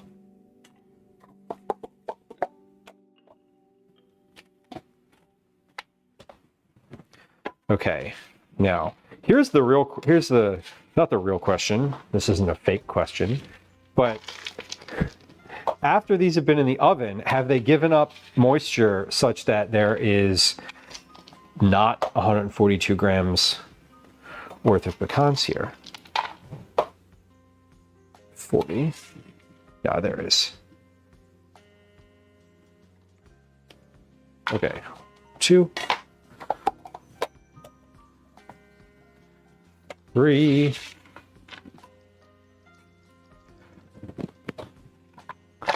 So this should be, I should have a few extra pecans. I made this like 100. I added like 10 or 15 extra grams worth of pecans to this as I was weighing them raw. So I should have plenty, and I'm pretty sure I do. I should have just a small handful of extra pecans.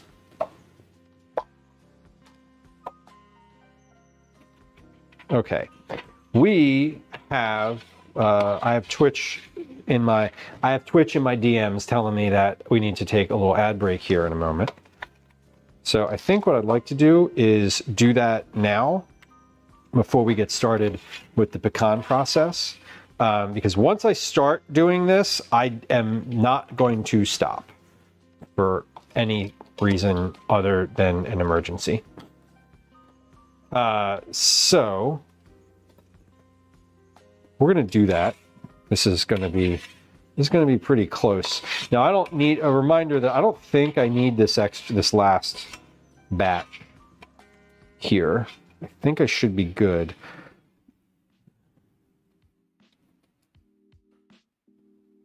$141 grams. So here's what we're gonna do. Oh, hold on. Perfect.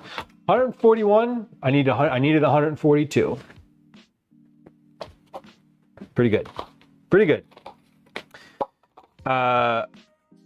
Okay, so I've got all my pecans ready to go. They taste like toasted pecans. Surprise. We're gonna use the same sheet pan. Let me get a towel here and just wipe the pecan dust off of this. So I'm gonna use the same sheet pan for the brittle when it's finished, because I have a silicone pastry mat that is the right size for this sheet pan. Okay, so we're ready when Twitch slides into your DMs. I know, right? Like, what do you want? What do you want? We want you to run ads. Of course you do. Shocking. Okay, but we're gonna do that. We're gonna do that now, and when we come back, I've got everything here ready for. Yeah, everything is ready for the next steps. Stove is good.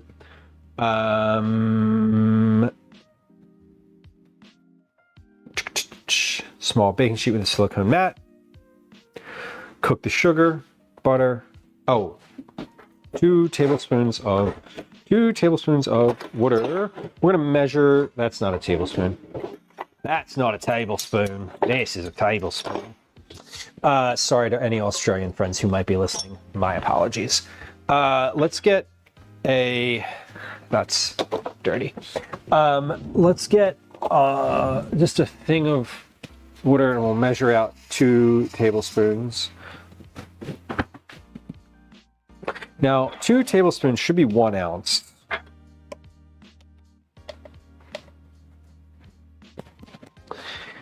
So let's actually measure that.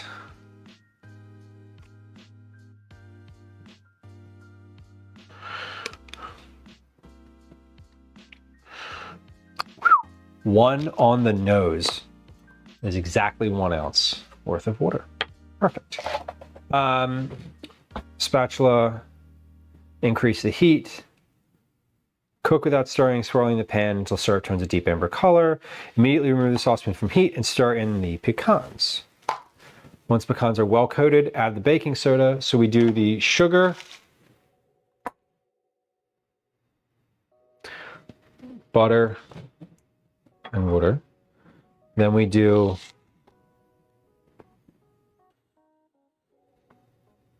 baking soda. Then we do the pecans. And then we do the baking soda and the salt. Stir to incorporate. Mixture will foam and sputter as baking soda aerates caramel. Working quickly, it will harden fast. Scrape mixture onto prepared baking sheet and spread into a thin layer. Let cool completely, 5 to 10 minutes. Chop into pea-sized pieces, set aside. Okay, good. So we're ready to go. I can also, I should be able to like do this once while that's cooling. I can make the second batch. While the second batch is cooling, I can make another batch. And then specific to the pecan brittle, I think I'm going to make a fourth batch anyway, because all of the people who commenters, I love you, by the way. People who like comment on recipes and talk about their experience making them are like the best. I'm not going to generally do that, but like I appreciate it. Anyway, we're probably going to make 4 total batches of this, just because everyone who commented was like, the brittle is the best part of this. Also, I think the first batch will probably not turn out exactly as I want it to, so we're gonna probably have to do this a fourth time anyway. I don't know. Well, this is the other day I had a dream where I went to take a picture with my phone and it played an ad before I could take a picture. It's gonna happen. One of these days that will definitely happen. Like, no doubt. No doubt in my mind that that is like an upcoming reality, at least in some capacity.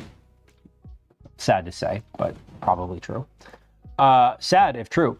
Anyway, if you're new to the stream, we do 3 minutes of ads every hour, roughly every hour. Sometimes I miss them, sometimes I don't, whatever. Right now we're gonna do that. We're gonna play 2 games of Words on Stream. Here is what that looks like. Not Words on Stream. Anyway, here comes a game of Words on Stream.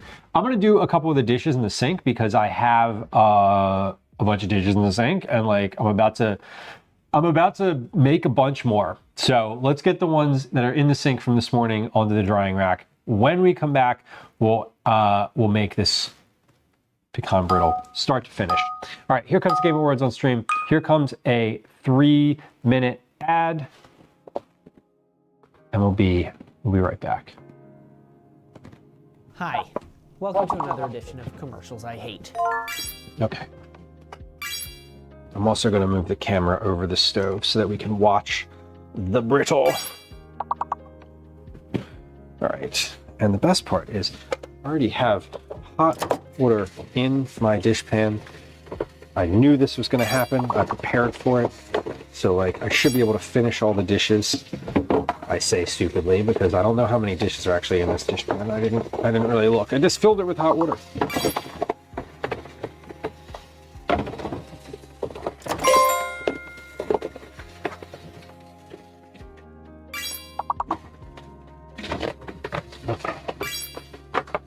But anyway.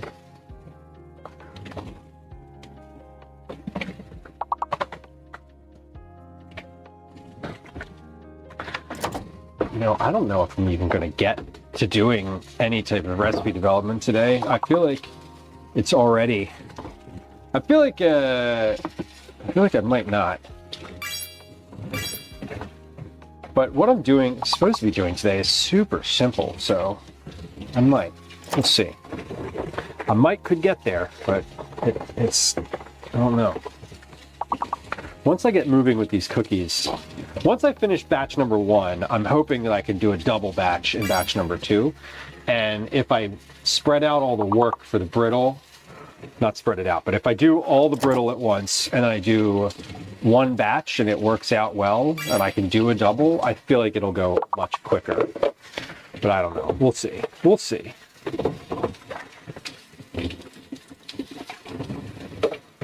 It might.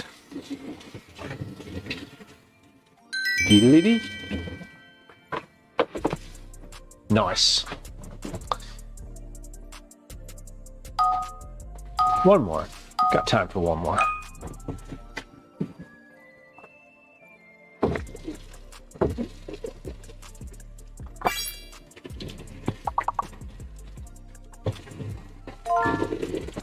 I also noted that when in that video that we were watching of Claire making the cookies, that she didn't roll them into like any type of like nice, neat balls. They were sort of just lumps that she scooped out,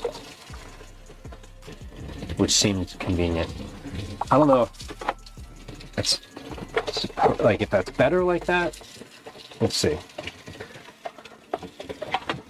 Kind of frustrating that you can't bake one right away. That's one of the things that I usually look for in Cookie Club cookies, is the ability to cook them immediately without resting. Mainly because I like to get it all done in one day. This two-parter is more work, but also fun, because these seem complicated and interesting.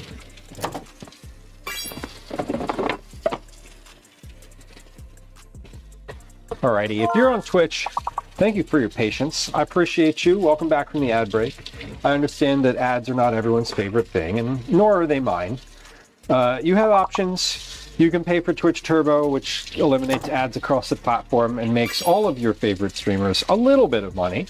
You can use your Prime sub on this channel or any channel, or you could subscribe directly to this channel, which means just hitting the subscribe button. If you have Amazon Prime, you can subscribe for free to any Twitch channel you want once a month using your Prime subscription. Hit the subscribe button and use the option that says Prime. Pro tip.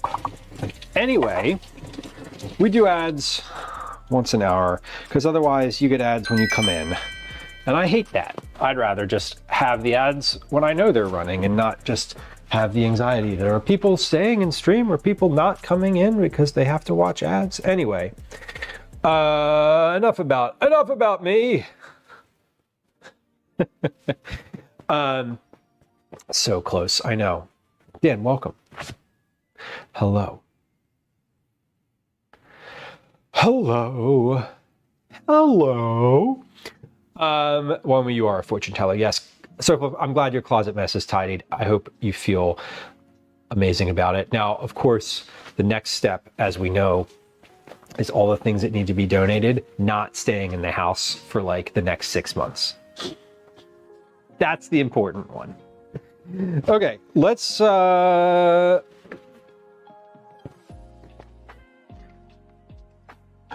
another small rim baking sheet with a silicone baking mat. Cook granulated sugar, butter, and 2 tablespoons of water in a small saucepan over medium-low heat, stirring gently with a heat-proof rubber spatula until sugar is dissolved. So just dissolve the sugar. Increase the heat to medium and bring syrup to a rapid simmer. Cook without stirring, swirling pan often until syrup turns a deep amber color, 8 to 10 minutes. Okay, as we know, we always want to set our timer for the low end of a time. So let's come on over. Let's come on over to the stove here and where's my pot? There it is.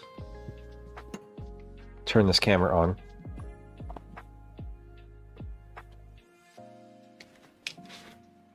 Patience is a virtue, right? Already in the trunk of the car. Damn! You done good. You done good. All right, we have our saucepan. Let's make sure, let's get our angle correct. Okay, pause, center, change, and zoom. The thing with this is I can't have the camera very high or very low because what's the right color? That's about the right color. Okay, I can't have the camera too low because then I'll then I will not be able to stir. Okay, butter, sugar, water. Exactly, SoFluff knows. We can't have the melted camera. The melted camera lives forever in the corner of the kitchen, the starting soon screen corner. Okay, cook granulated sugar, butter, and 2 tablespoons of water in a small saucepan over medium-low heat. So we're going to turn our saucepan to high. Medium is 4.5. Medium-low is 3. Low would be... yeah, low would be 2. So we're going to melt this. Now, reminder, this is one batch of this. I am hoping to make 4 batches of this. I believe that I will mess one of them up, and I am hoping that it's this one. I hope it's not like the middle one. Anyway, here's the butter. Here's the sugar. Should I wait for the butter to melt? I don't think so. Okay, here's our sugar.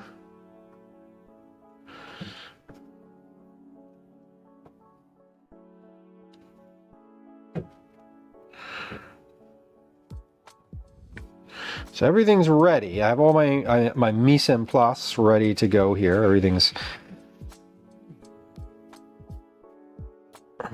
ready. Sugar back on the counter because we're going to need to measure that a little bit more. Stirring gently until sugar is dissolved. Okay, well, gently is what we'll do. So we're making pecan brittle right now. So we're essentially like making candy. I do love that this recipe doesn't have a temperature associated with this. Despite the fact that this is a candy, we're not using like a candy thermometer. Now, does that make me a little anxious? Sure. Do I really know a lot about making candy to be able to like make the determination of how anxious I should be about it? No, I sure don't. I've never really made candy. I've made candied pecans, but that's a lot different than what we're doing here. Okay, so this is still melting. Just for reference, my flame here is pretty low.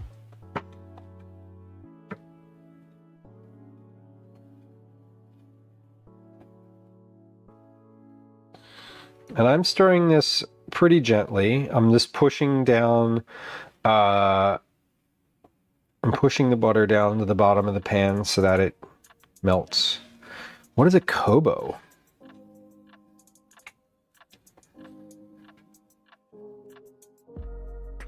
I don't know what that is. Okay, so I'm looking for the sugar to be dissolved. Now, oh, sorry. That means I want to get some of the sugar off the side. An e-reader, okay. Not affiliated with Amazon, got it.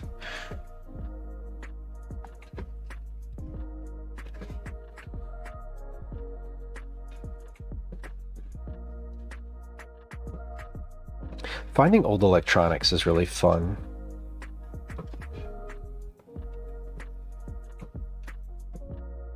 Okay, well, butter's almost there.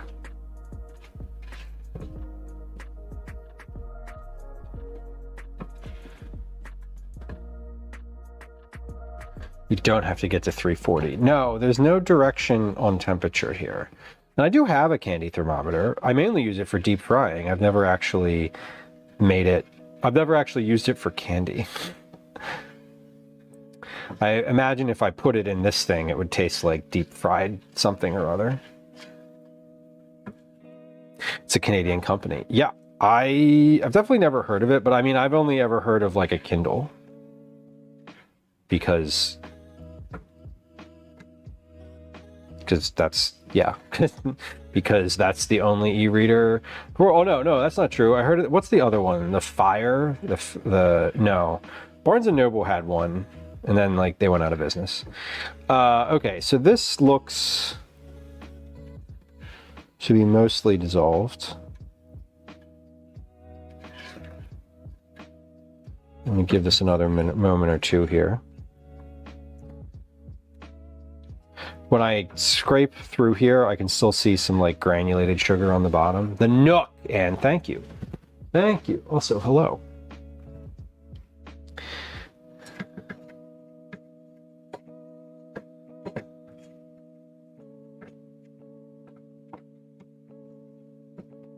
So this is melting nicely. Increase the heat to medium, it says. Bring the syrup to a rapid simmer. I am gently stirring this. Medium. Okay. Now medium on my stove is a 4.5. Because high is a 7. and off is a 0. I can still hear when I'm stirring this, I can still hear sugar, like scraping on the bottom. I don't know if that's certainly not coming through on the microphone, but it sounds, I can hear it on my end. So I'm sort of giving this another moment here to dissolve. It definitely looks and feels pretty dissolved to me, but again, I haven't done this before, so I'm trying to make sure this is good.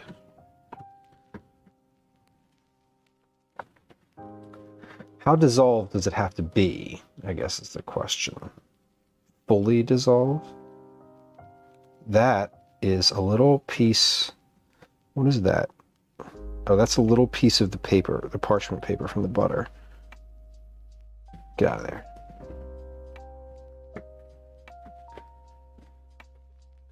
Two old printers. Did you not take them out in the backyard and break them apart?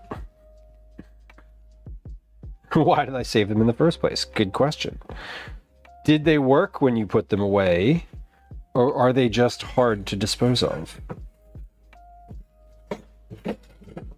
I have a printer in the house and it works, and I use it to print all of my things. Anytime you see me with a printout of something, it's because I printed it at home. All right, I think this is pretty well melted now. So let's get this up to a medium. Like I said, a medium here is a 3.5. No, wait, yeah, 3.5 is medium. So I'm increasing the heat to 3.5, and we're going to get this to a rapid simmer, and we want to cook without stirring once it's at a rapid simmer, swirling pan often. Okay.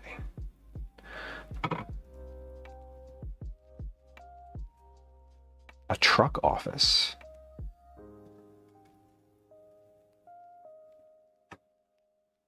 Yeah, we have one printer. Okay, that is at what I would call a simmer. And so we're gonna start my timer. And Claire, our friend in the biz, whose recipe this is, said not to stir this. So we're not. Cook without stirring, swirling pan often until syrup turns a deep amber color, 8 to 10 minutes.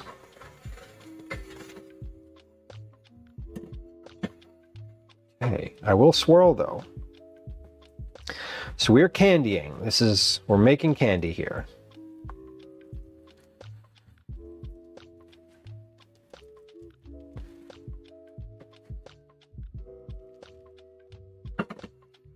Would you say that this is at a rapid simmer? I would say this is like a boil. So I'm going to turn this down just like a little bit. Just a little bit. I'm going to turn this. I had it at a 3.5. I'm turning it to a 3.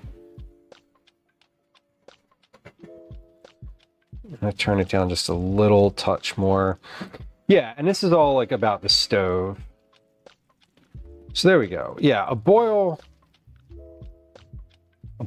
is different than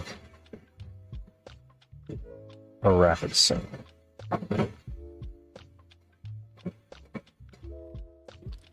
What they said in the note in the video was that if you stir it, it stays crystalline.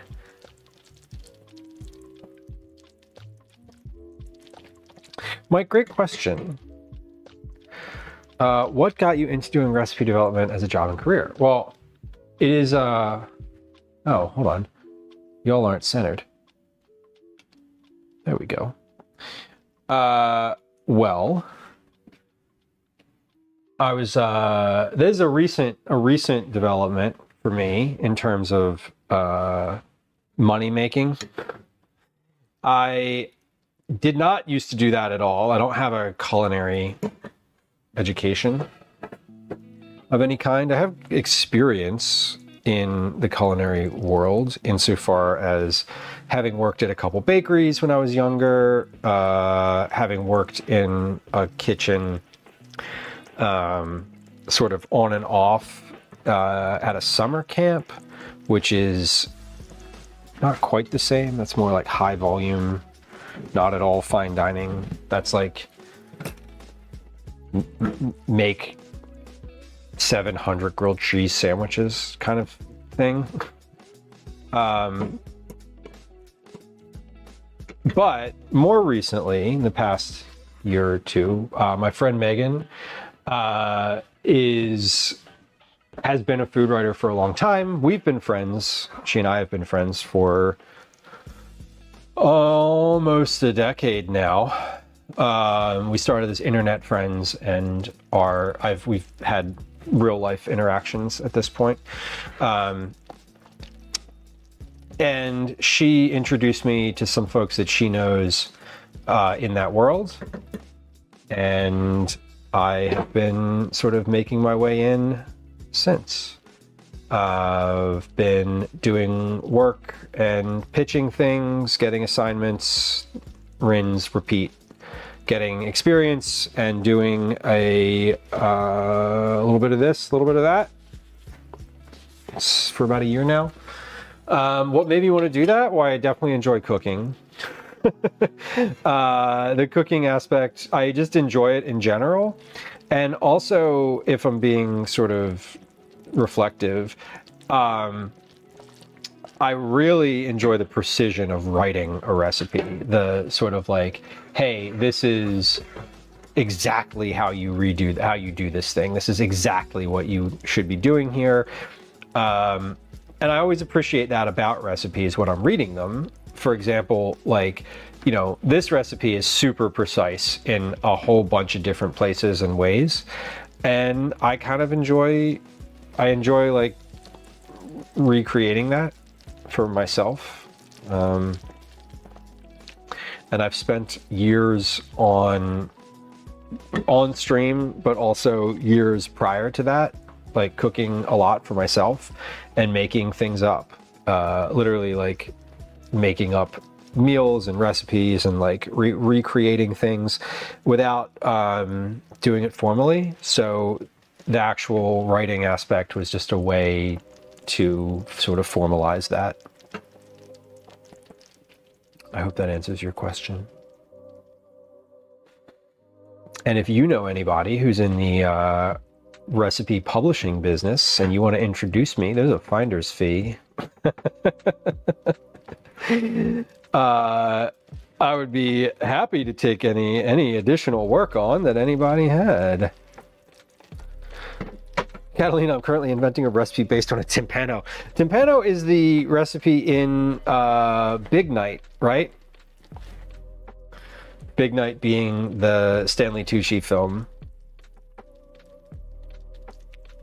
where they have one big night to impress the critics. Appreciate the insight, of course. I mean, it's relatively new for me, Mike. That's the thing. It is an actual dish, and I've seen it made before. I have not made it myself, but I have seen it made. All right, this is looking pretty good. In that video we watched, she didn't show. If this part of it was shown, I don't actually recall.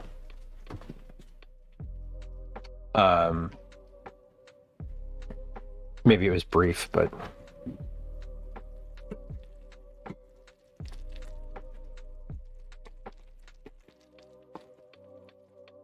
the size of a cheesecake. Ooh, Greek influence. Excellent. A cheesecake is probably a good size for that. The timpano in that movie was like huge. We're about to hit our 8-minute mark. When we hit our 8-minute mark, This is not going to be finished at 8 minutes because it says that it is a deep amber color, which this is not. This has not turned into a deep amber color. It does not look like that yet. So we're just going to let this one go for a little longer.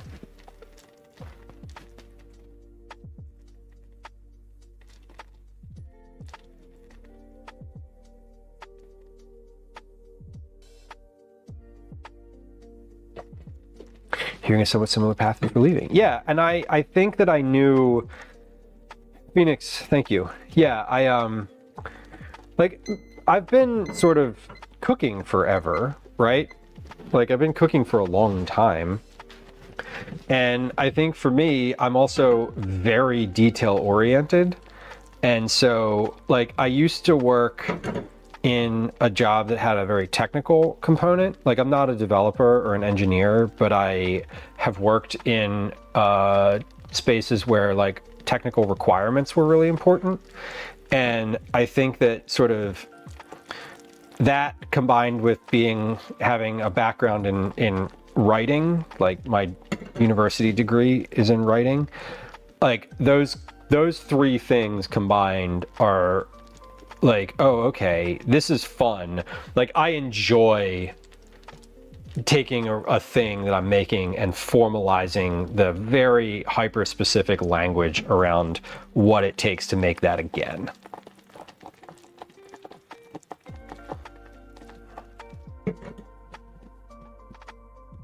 Okay, about one more minute left on here. One more minute on the clock. I think maybe I turned it down a little bit too much. So I'm gonna use my, I'm gonna trust my gut here. And if this hits 10 minutes without being like a super deep color, I'm gonna give it another minute or so. Because I do think that we're almost there. I can see it turning color. So I can definitely see what's happening here.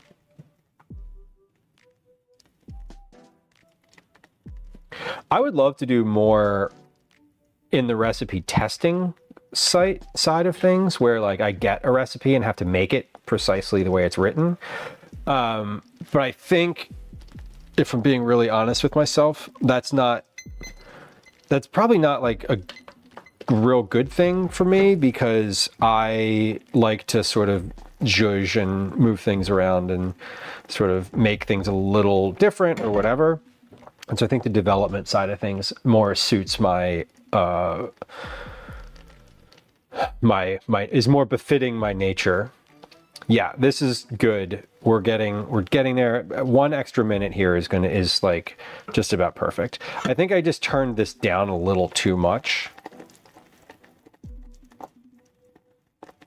Because I'm at a 30-second here, an additional 30, an additional 40. I know, Sofuf, right? It really is.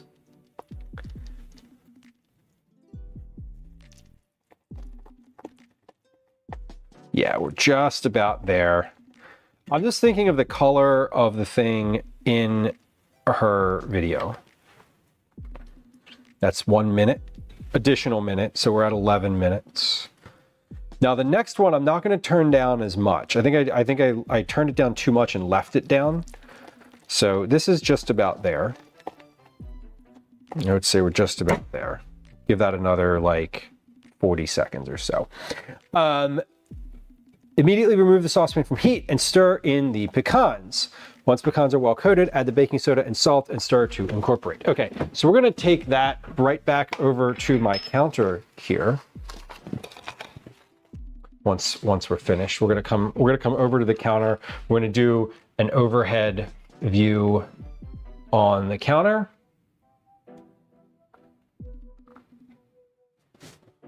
All right, that is an additional 2 minutes on the nose. That is a deep amber color. Okay, so let's remove from the heat. Come on back over to this counter now and immediately stir in the pecans. Immediately remove sauce from meat, insert in the pecans. Okay, great. Pecans have been stirred in. Once pecans are well coated, add the baking soda and salt.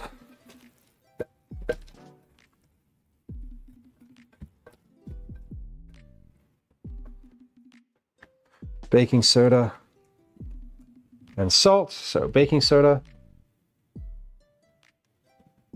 and salt, and stir to incorporate.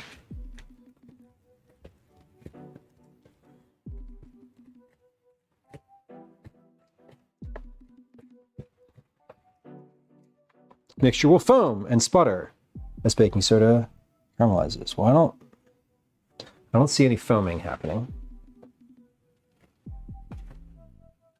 but I don't know. I guess I do a little bit. Okay.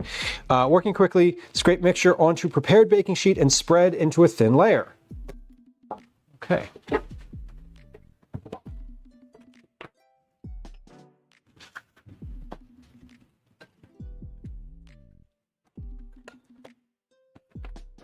Well, it definitely came out of here in one solid chunk.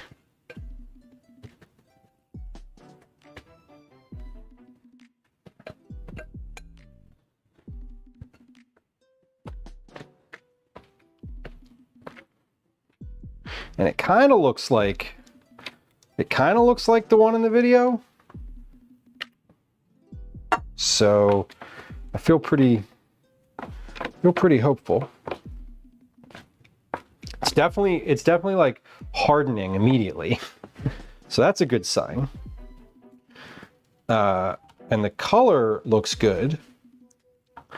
So I don't know if that was necessarily cooked all the way, but we'll give it a shot. We'll let this one sit 8 to 10 minutes, it says. So let's put a timer here.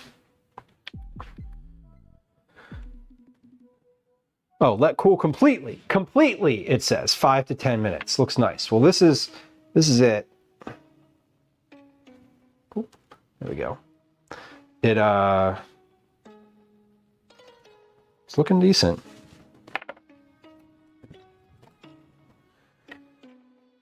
Chop into pea-sized pieces and set aside. Well, this is what it is, and we're gonna find out if it's good enough in 10 minutes. So,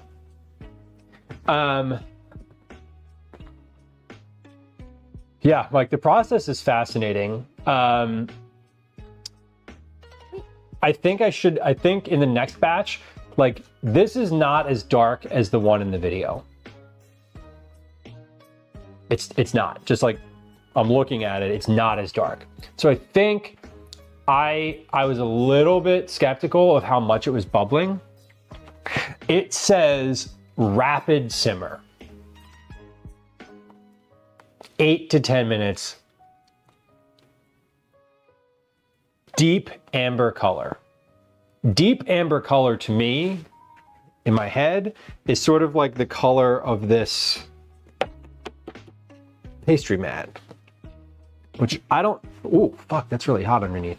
I don't know if that is quite there yet, but we'll figure it out. Mahogany. Yeah, it's definitely, it looks good. It's spread nicely. It is what it is. It's going to be, it's going to be good or not. I'm going to clean this pot out so that I can get my next round in there, because we're going to do, as I said, we're going to do 4 rounds of pecan brittle. And the other thing, the reason I'm doing 4 is that all of the commenters, basically anyone who talked about the brittle said 2 things. One, it can be difficult. And the other thing that people said that I'm leaning on right now is that it's really good, and people were like, you could just make this pecan brittle by itself, and that would be fine. So I'm gonna make 4 batches, and if I don't need the 4th batch, because I can make enough cookies off of 1 batch to like make it happen, then that's great, and I will just have the 4th batch to eat. I'm of course going to try some of it though. Like before any of that, we're going to try some because that seems mandatory. Okay. The nice thing about candy too is if you have really hot water, it just dissolves. It's like, 'cause it's all sugar. So this pot like was super sticky, but like the moment it got hot, it was good. All right, perfect. Let's give that a rest over here. I'm waiting until this brittle cools off. Like I'm waiting the cool down time here before I just start ripping off another one, because I want to know if this works or not.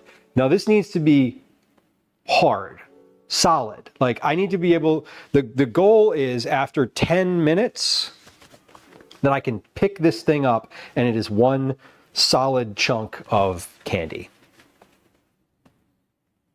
That's the goal. Is that what's going to happen? Who's to say? But let's measure out our ingredients again. I do know that regardless of what happens, it's not a volume. It's not a volume issue. It would be a process issue. So we have our pecans already. Let's get our sugar measured off. It is not burnt, Phoenix. You're right. You're right. It's a good color. I like the color of it. It looks like caramel to me. It looks like, see, the thing is, I think it looks like caramel and not necessarily like a candy. It looks like it's the color of like a Werther's original.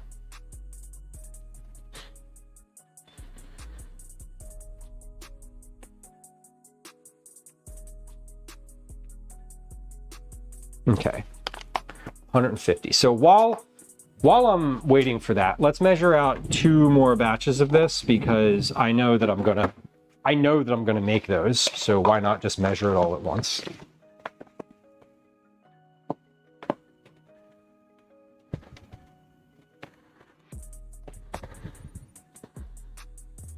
And as a reminder, y'all, we're not baking cookies today. Cookie baking is happening on Thursday.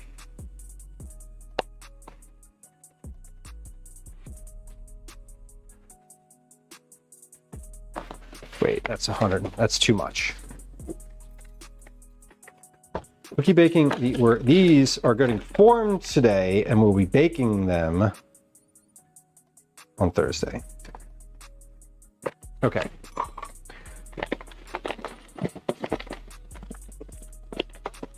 And then 1, 2. So I need 2. If I make 4 batches of this, I need 2 cups of sugar, which is like basically exactly what I have left in here, which is nice. Okay, so I have 1, 2.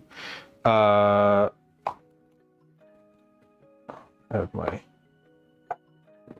I'm gonna move these over here.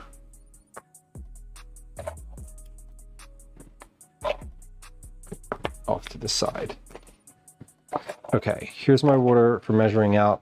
I can measure out tablespoons just from this bowl because I did last time and it was the right amount, so like I'm confident in that. Half a teaspoon of baking soda, half a teaspoon of salt. Salt, half a teaspoon of salt, and then this I can just measure out for per batch. Half a teaspoon of baking soda. Okay, good. Not yet. You think you would have burned it?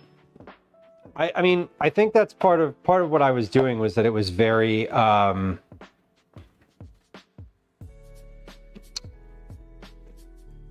let it the heat in it, I kept it super low. I said I'm going to measure out the tablespoons of water, but I'm going to do that before. Okay, that's my timer.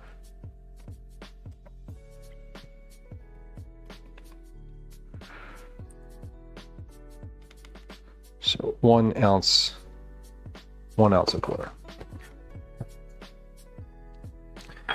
Rematch tailgate stream. No, I'm not going to stream on Sunday, nor am I going to watch the game. I am probably going to watch something on Sunday, but Sparkling Jewel, pecan brittle. What kind of pecans? They are whole pecans that I chopped up. So coarse chopped pecans is what the recipe calls for. Okay, my timer went off. That was a timer for 8 minutes.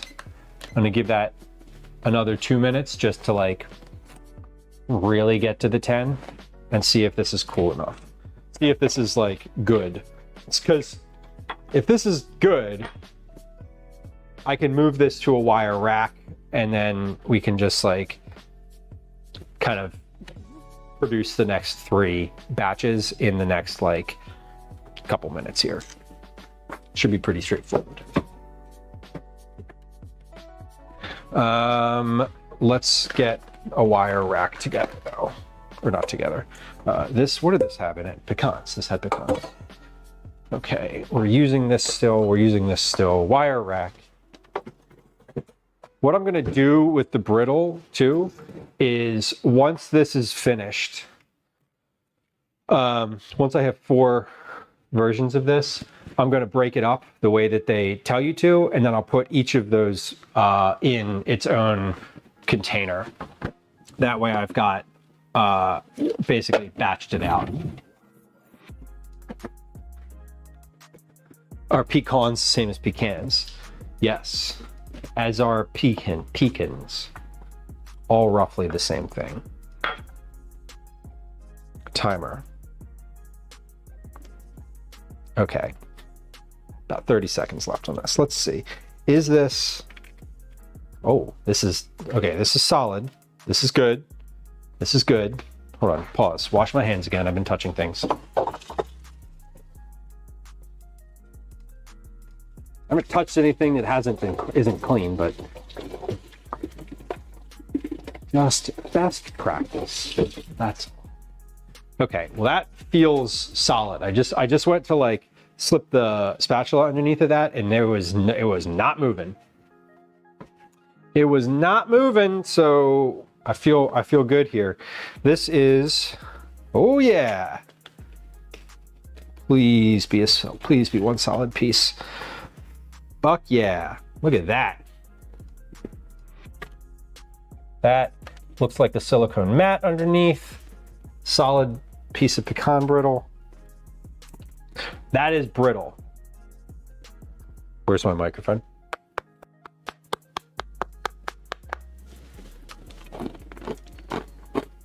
Okay.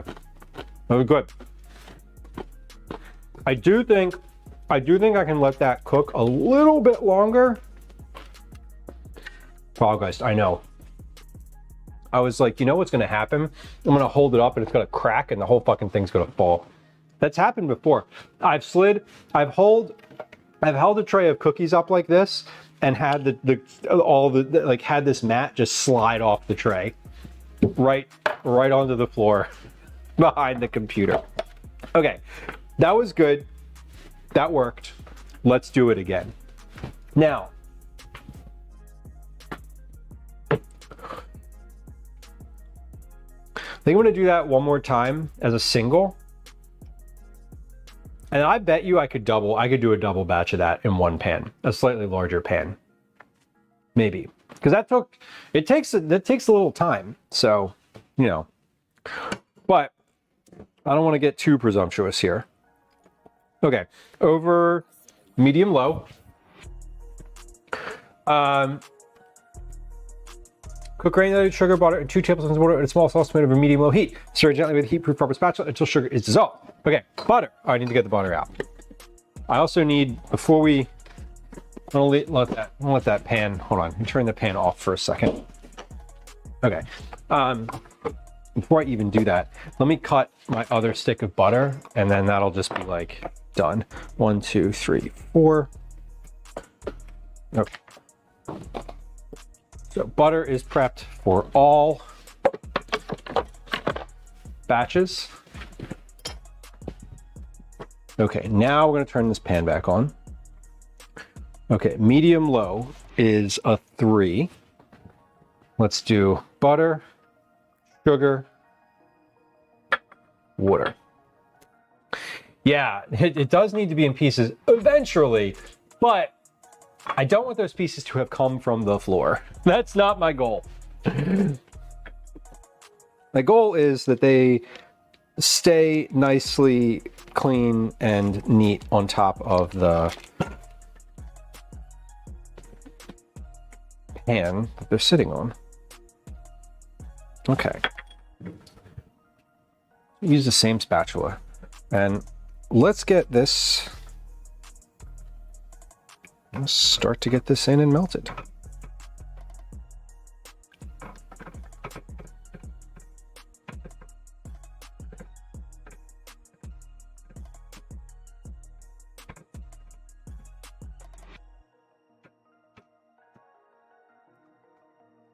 Now it says stirring gently. So let's keep that in mind here, speaking directly to myself.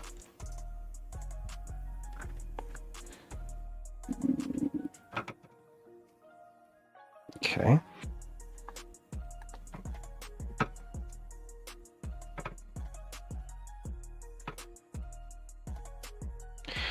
Y'all, we're literally on step 2 of this recipe. I'd like to just point out that you don't actually bake cookies in this recipe until step 7.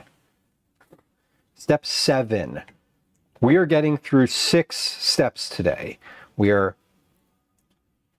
a quarter of the way through step 2, unless step 2 includes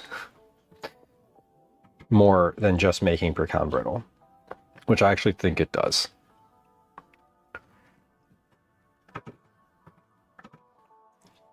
The dinner that I'm actually planning on making tonight is super simple, so I might get to it. But again, I might not, just based on how long this is taking. Okay. So I'm stirring this pretty gently in this so far as I'm not whisking it. I'm not like thrashing around in here, but I do think I was being a little bit Don't worry, I know what I'm doing. What's the word? I have no freaking idea what I'm doing. It's being a little bit kid glove with it the first time around. So let's try it. Let's try to like, and the other thing too, I want to make sure all of the butter or all of the sugar is melted.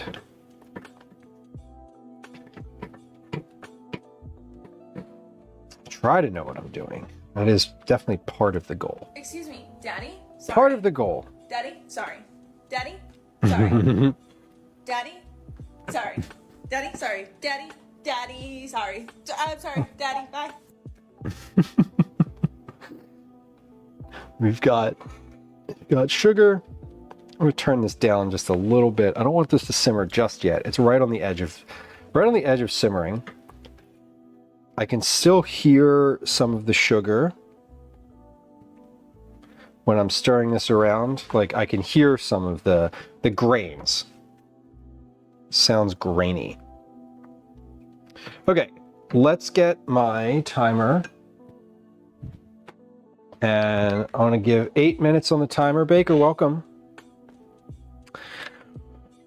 Welcome.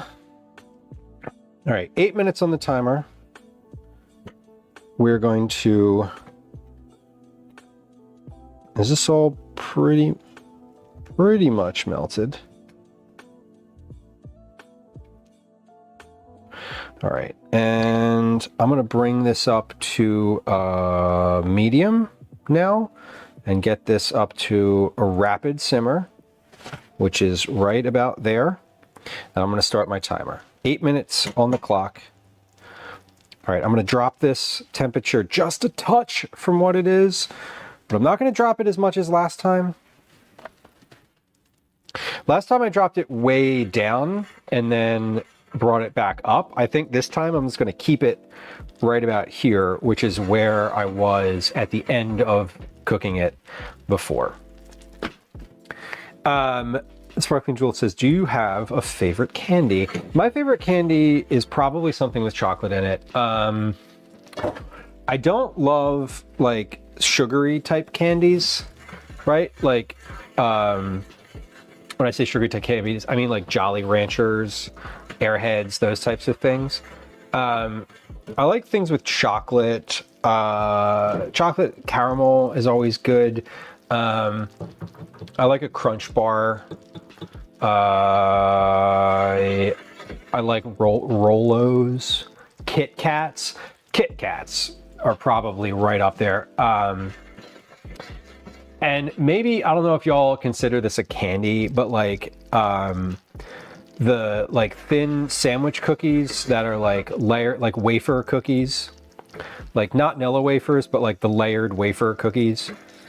I love those. Milky Way is good too. I like, I do like a little nougat sometimes. Refuses to try any sort of candy. Wow, so far, that's kind of interesting. Calvin is definitely a candy kid. He does not like chocolate. It's not that he doesn't like chocolate per se, it's that he is more inclined to enjoy like candy. Like Gwen is a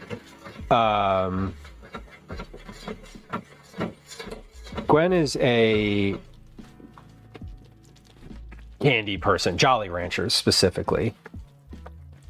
And he definitely takes after her.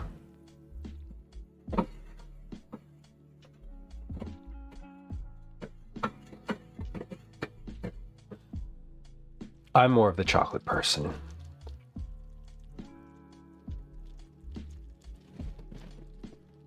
Well, this sounds lovely. I set the timer for 8 minutes. This has been 3 minutes now, or almost 3 minutes.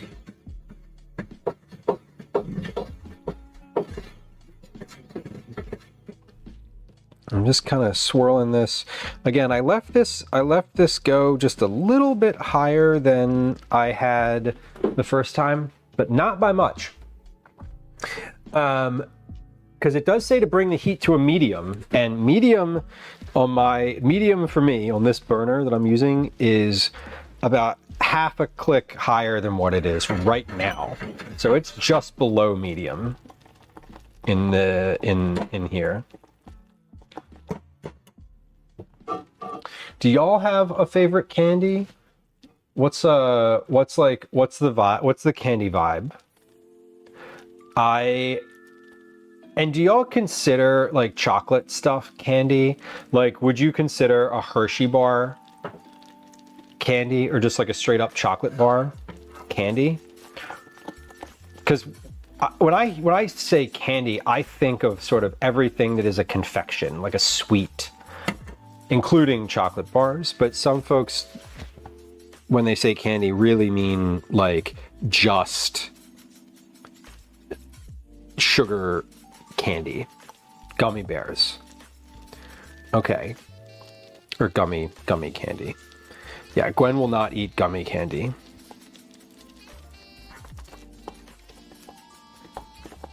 Gwen will eat some gummy candy. I like regular gummy bears though. Those are pretty good.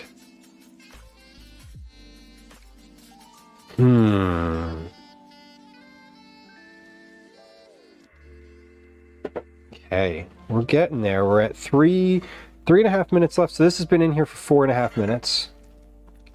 Brittle or Werther's or whatever. Yeah.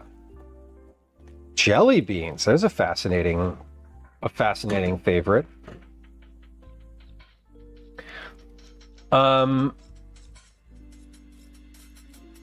The wafer cookies that I was talking about really are more like cookies, now that I'm thinking about it. Candy bar is not a thing. Yeah, see, like a candy bar would just be like any chocolate thing that comes in a package.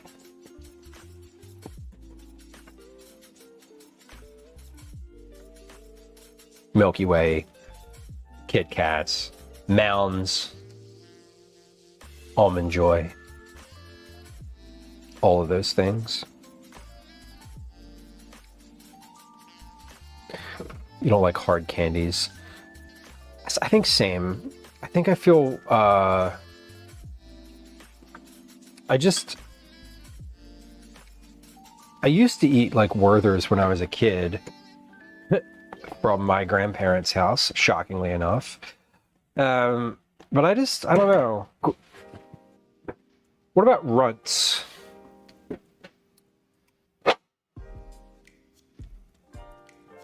The Nutty Bar things, Little Debbie with peanut. No, Sparkling Joel. I'm talking about, they are like really thin layers of wafer and sort of like vanilla.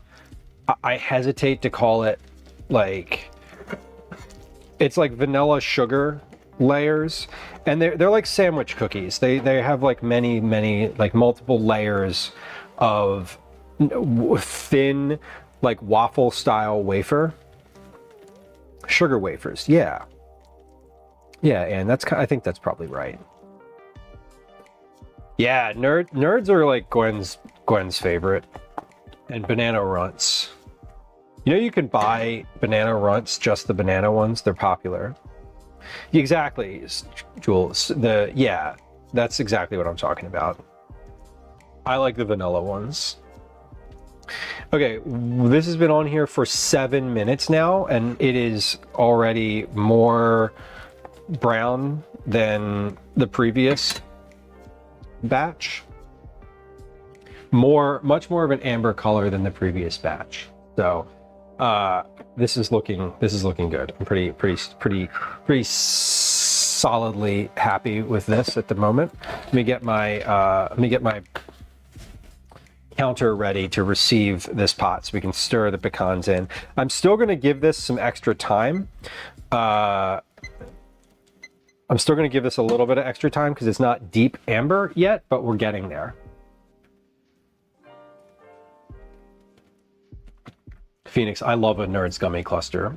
Yeah, gummy stuff is good. If you add like a little crunch to it, that's great. Chocolate covered gummy bears are so fucking good. Totally agree. Okay, that was 8 minutes. We're gonna do another. I have my timer set for another 2. Let me set my other timer for 10 minutes just so that I have sort of exactly the right time next time.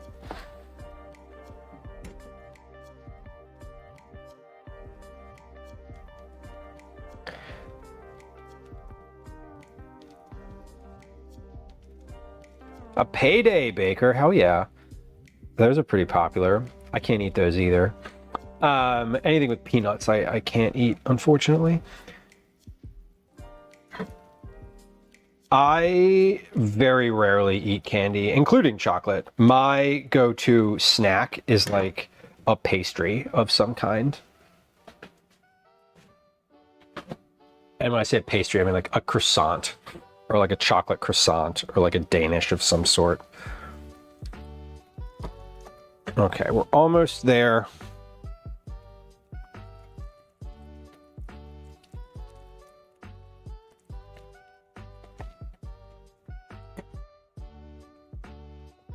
Again, I really think that I need to, right now, this is at a medium, like medium. This is at the temperature it's supposed to be at. I turned this down a half a click from where it is where it's been most of the time. I think that this next batch, I really want to just leave it at medium and trust that that's what it is going to be. That's what it's supposed to be at. Because this is now darker. Like, this is darker than the first batch. And I'm at 10 minutes right now. And this is basically approaching the color that I think it's supposed to be. So I'm going to give this 1 additional minute. Oops. No, I'm not. Never mind. I can smell it's starting to have the smell changed just a very little bit. So we're going to mix in the pecans. We're going to mix in the baking soda.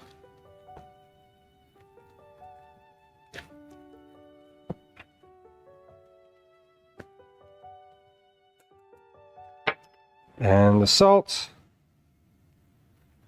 And we're going to spread this out on a sheet pan.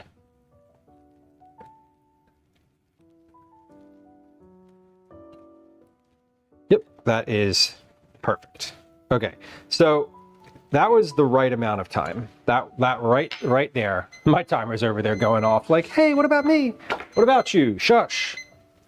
All right, let's get this out onto the sheet pan now.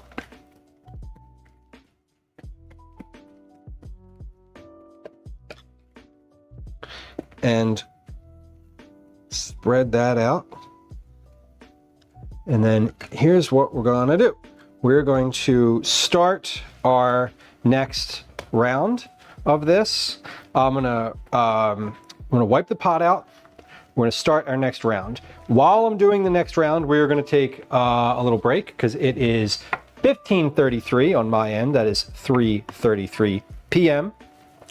I am just going to cook this while we're taking a little break because I want to keep going because this is definitely a process that is in progress and I feel good about just continuing.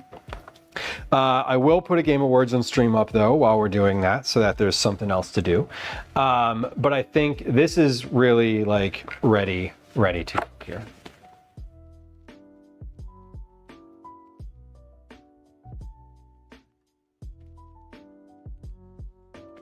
Looks good. I'm feeling good about it too. We're gonna measure out my baking soda and salt. Half teaspoon of baking soda, half a teaspoon of salt, and water as well before we get to a break. I'm gonna also clean that pan out. I need to clean the pan. I've decided that I do not want to do. I just want to do another like batch, as it is supposed to be, because I've done well. I've done well with this, and I don't want to mess it up. Like I really don't want to mess up the progress, the good, like, I know what it looks like, I know what it looks like in this pan, etc. So I want to like keep that vibe. So let me clean this pot out for a moment here. And okay, you know what? While I'm cleaning this pot, let's do our break right now. Let's do our break right now. We will get to our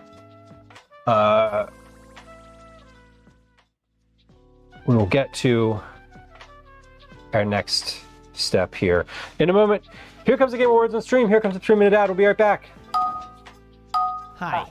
Welcome to another edition of Commercials I Hate. All right, I'm washing this. Let me wash this pot.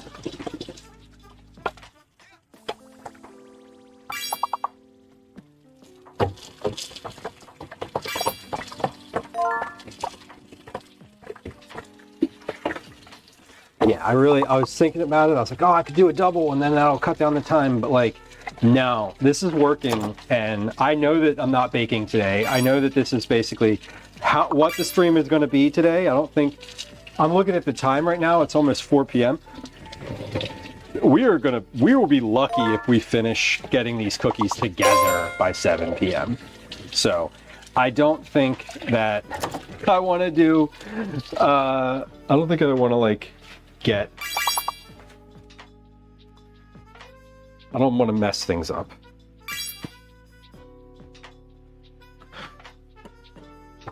Okay, so that was basically, let's do an 8-minute timer.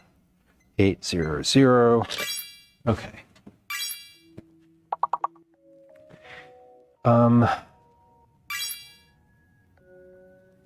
Got my water. Got my sugar. Got my butter. Got my flour. All right. And you know what? There's only 1 minute left in this, so I'm not going to start. I'm ready to do the next one, but I'm not going to start it until we come back because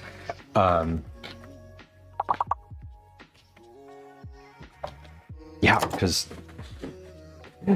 I don't want to have to stop in the middle of it to like push buttons on the Stream Deck. Oh, it starts with an L. No, so close. So close. Damn, that was good, y'all. All right, let's see.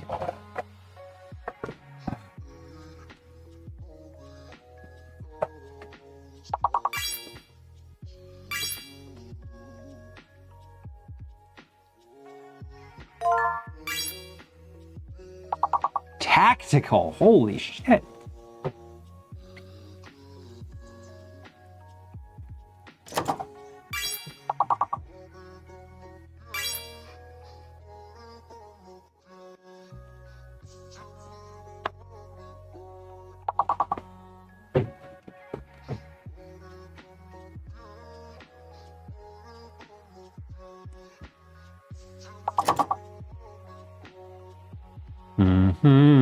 Y'all, welcome back. Thank you for your patience during the ad break. I appreciate it. Nobody likes the ads. They're an unwelcomed interference to stream. I'm aware of that, and I appreciate anybody who hangs out while they are playing. And yeah,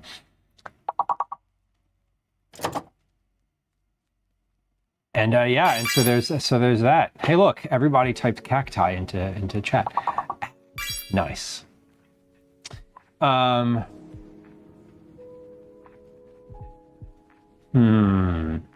How come tail isn't a word? Oh, it was a word. Yikes. All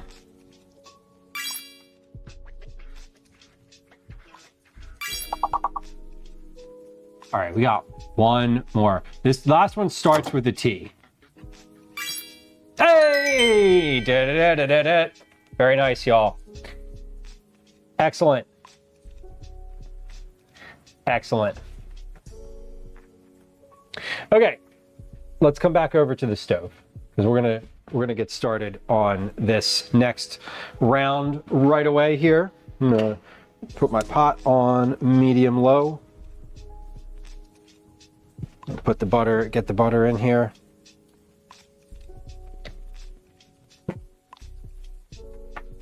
Butter, get the water. While that's melting, I'm going to measure out my water for the next batch. The next batch is the last one.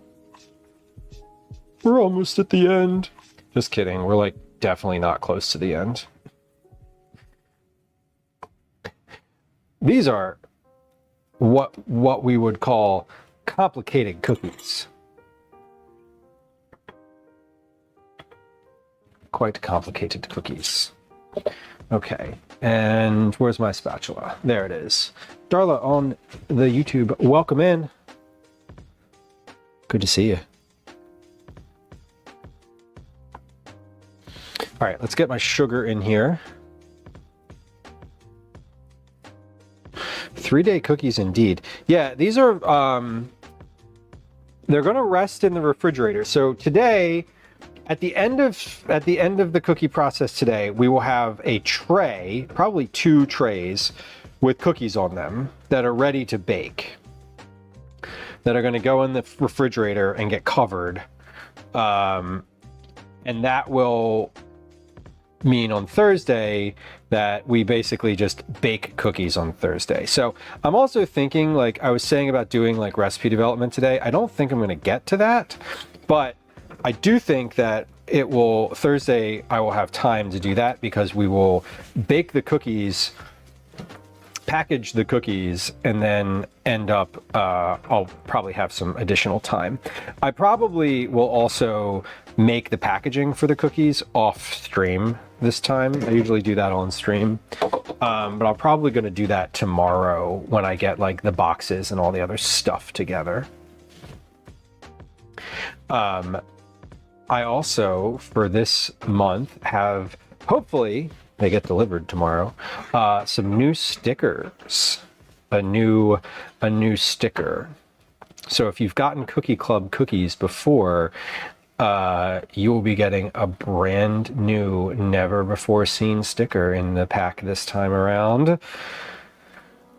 Gentle reminder for everybody who is interested that we do have some September promotions going on. There's a graphic on stream for what those are right now, if you're watching on Twitch.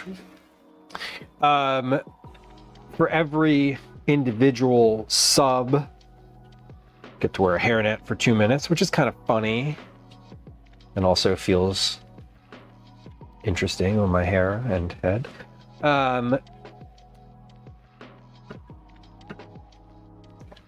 And subs are cheaper this month, right? Is it cheaper to get it's cheaper to get a subscription now, or is it just cheaper to do the subs?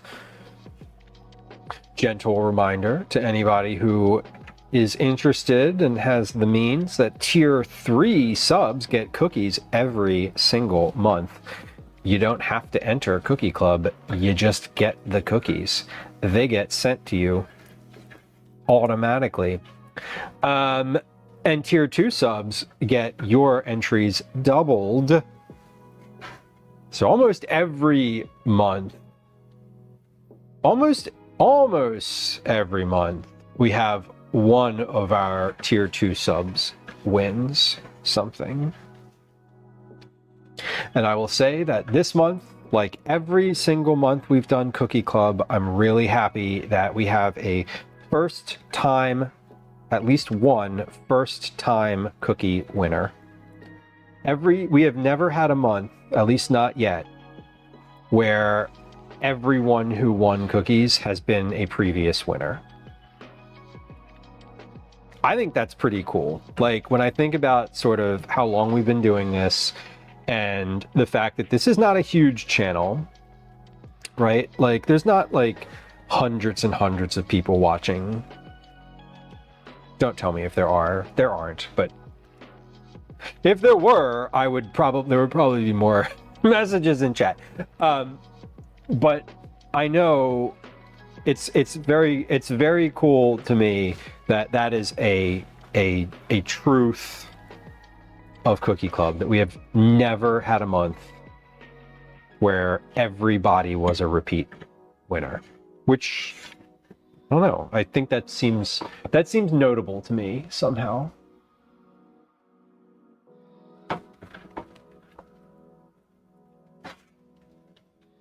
All right, this looks like we're about there.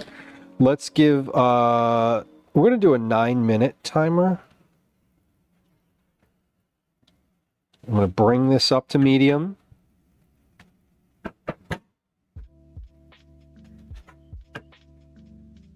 Yup, there we go. Phoenix says subs are cheaper. Cool. Do my recurring subs are... Sub question, I mean secondary, follow-up question about subs, so I guess it's a sub question. Are my recurring subs cheaper this month? Probably not, right? It's like new subscriptions.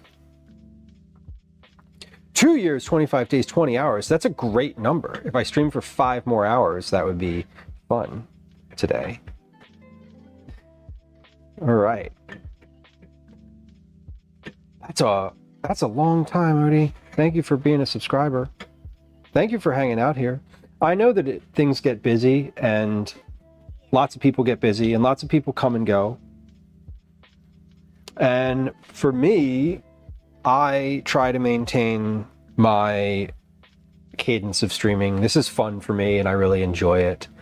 And I know that I don't stream as often as some people or, you know, as frequently, but I do try to stay consistent with it. It is something that's important to me and I enjoy doing it, and I appreciate being able to kind of continue in the little small ways that we have been. And we have a lot of folks here who've been here for some time, and I think that it's nice that there's a good group. And I appreciate y'all. All right, let's start the timer here. We're at a high simmer. We're at a high simmer. There's a lot of things that I wish not wish, but I feel like if I did more of, things would be like better, quote unquote. Like if I was more active in Discord, if I did more promotions, if I stream more often, if I did things like wear a silly hat with some regularity, like if. But I try to keep streaming as something that's sustainable for me so that I don't like burn out doing it.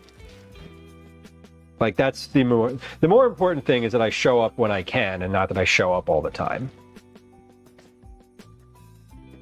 And I appreciate that vibe about the folks in chat too. That like we all go through our seasons, right?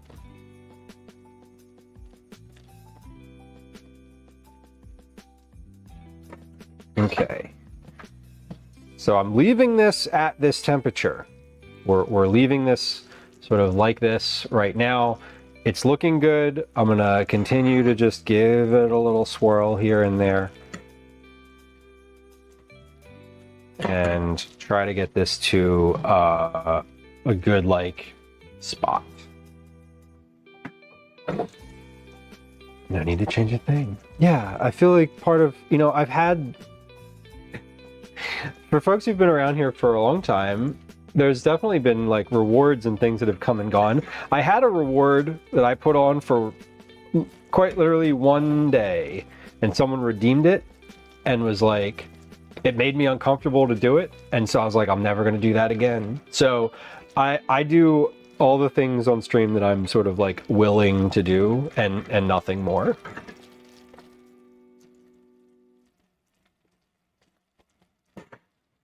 And for 300 subs, I'll read you erotic recipes, which is like deeply terrifying to me, if I'm being honest.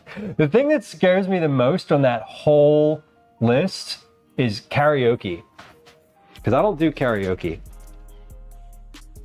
If you know me in my real life, you know that I don't sing karaoke. And if you know me on stream, you know that now too, because I just told you. And why would I lie about that?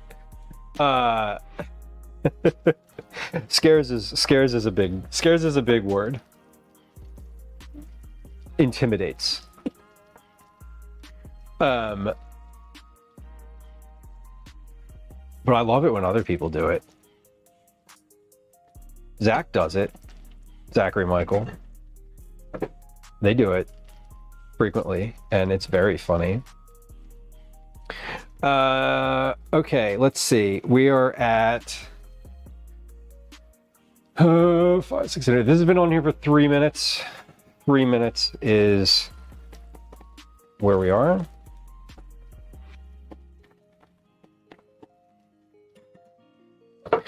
Gentle reminder that I still have brown butter to make too. We're gonna do one batch of this, and then it'll be. I'm hoping that if I do one batch, I'll be able to do a double. That's the goal. These really are Project Cookie. Don't like watching, don't like participating. Well, fair enough. I love watching it. I think it's hilarious watching it. I'm a big fan of IRL, watching people sing IRL karaoke. But I'm not one to sing, generally speaking. I like a little snippet of song here and there. I'd want you to be supportive. Well, I appreciate that. And of course you don't have to. Again, no requirements.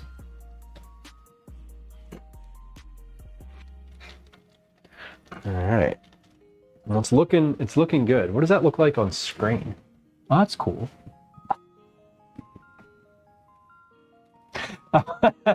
Oh, that's fascinating. It is kind of fascinating, actually. I should watch it in real life, though. I figured out the vertical video, by the way. I was looking at the vertical video just now. I figured out that I can stream like 3 separate versions of this stream, which is actually what's happening right now. So if you're watching on YouTube, thank you. I hope you're enjoying the vertical format video that is now the default if you're watching on your phone. Whenever Twitch gets it together to offer vertical first formatting, we're ready. We're ready.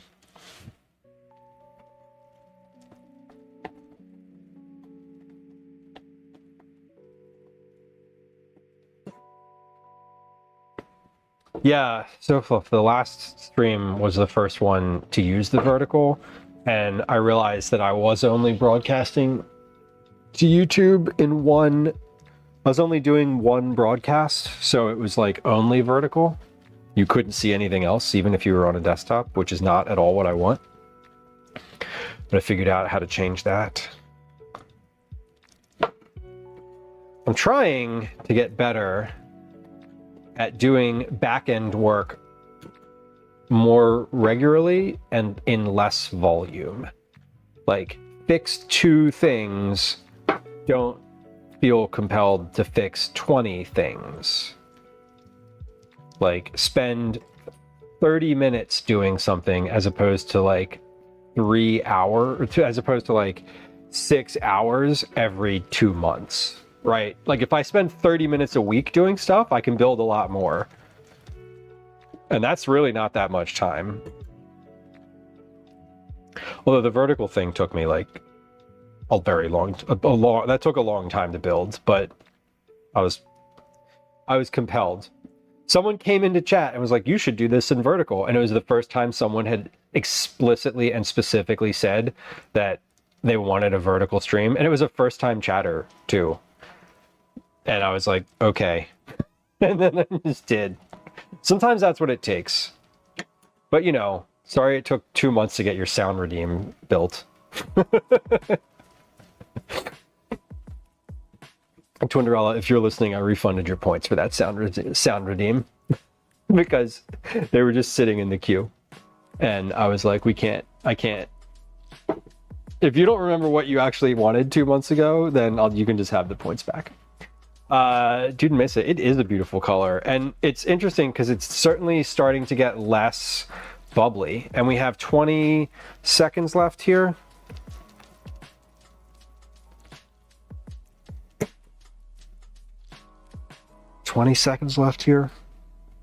On my original initial timer. Pixie, welcome in. Hello. Good to see you. We're making pecan brittle. Pecan brittle, as the kids say. The kids don't say that. I just said that. Okay, that is 8 minutes. I'm going to give this 1 minute more. Thank you for the shout out. Black Rose Pixie, fellow food and drink streamer. Really good vibes and a lovely channel. And a good setup too. Like technical setup. Okay, this is ready here, I would say. There's a moment, there's like a very singular moment that happened with the last batch where the smell changed. It changed. It like the sweet smell sort of went away. It didn't smell burnt, but it no longer smelled sweet.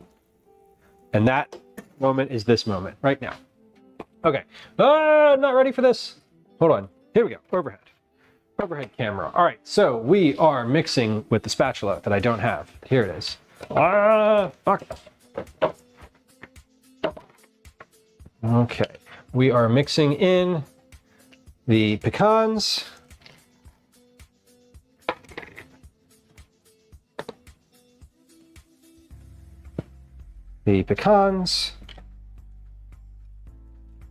Until coated.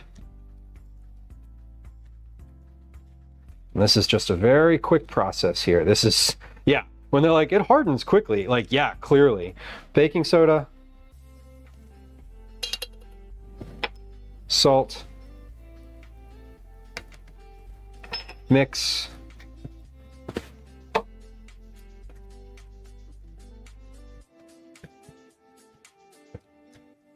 panic at the brittle, I know.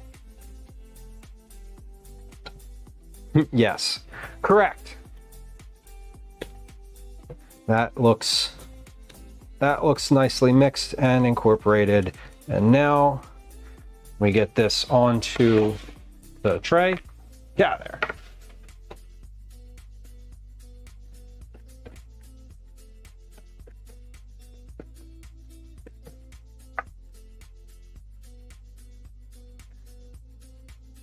And spread out.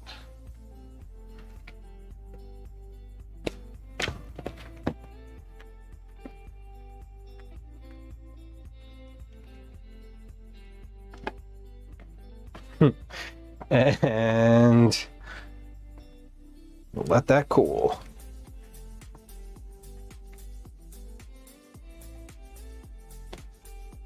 Beautiful.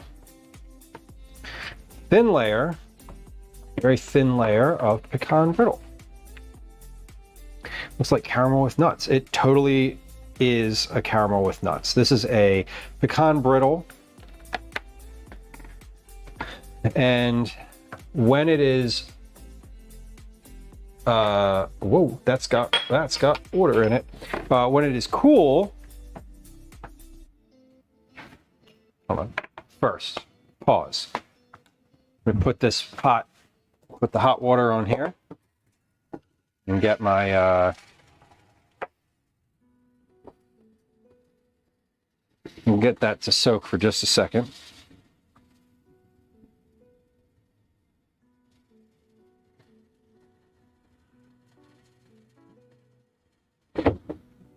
Okay, and now let's take a look at the two that I made already. This is the first one. This is the second one. So you can see color-wise, this one, well, the one that's a little darker, is the first of is the second one. I let this one cook for less time. Less time, higher heat. More time, lower heat.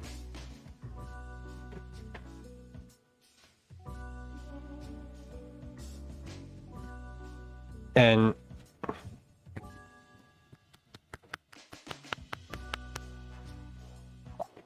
it tastes great.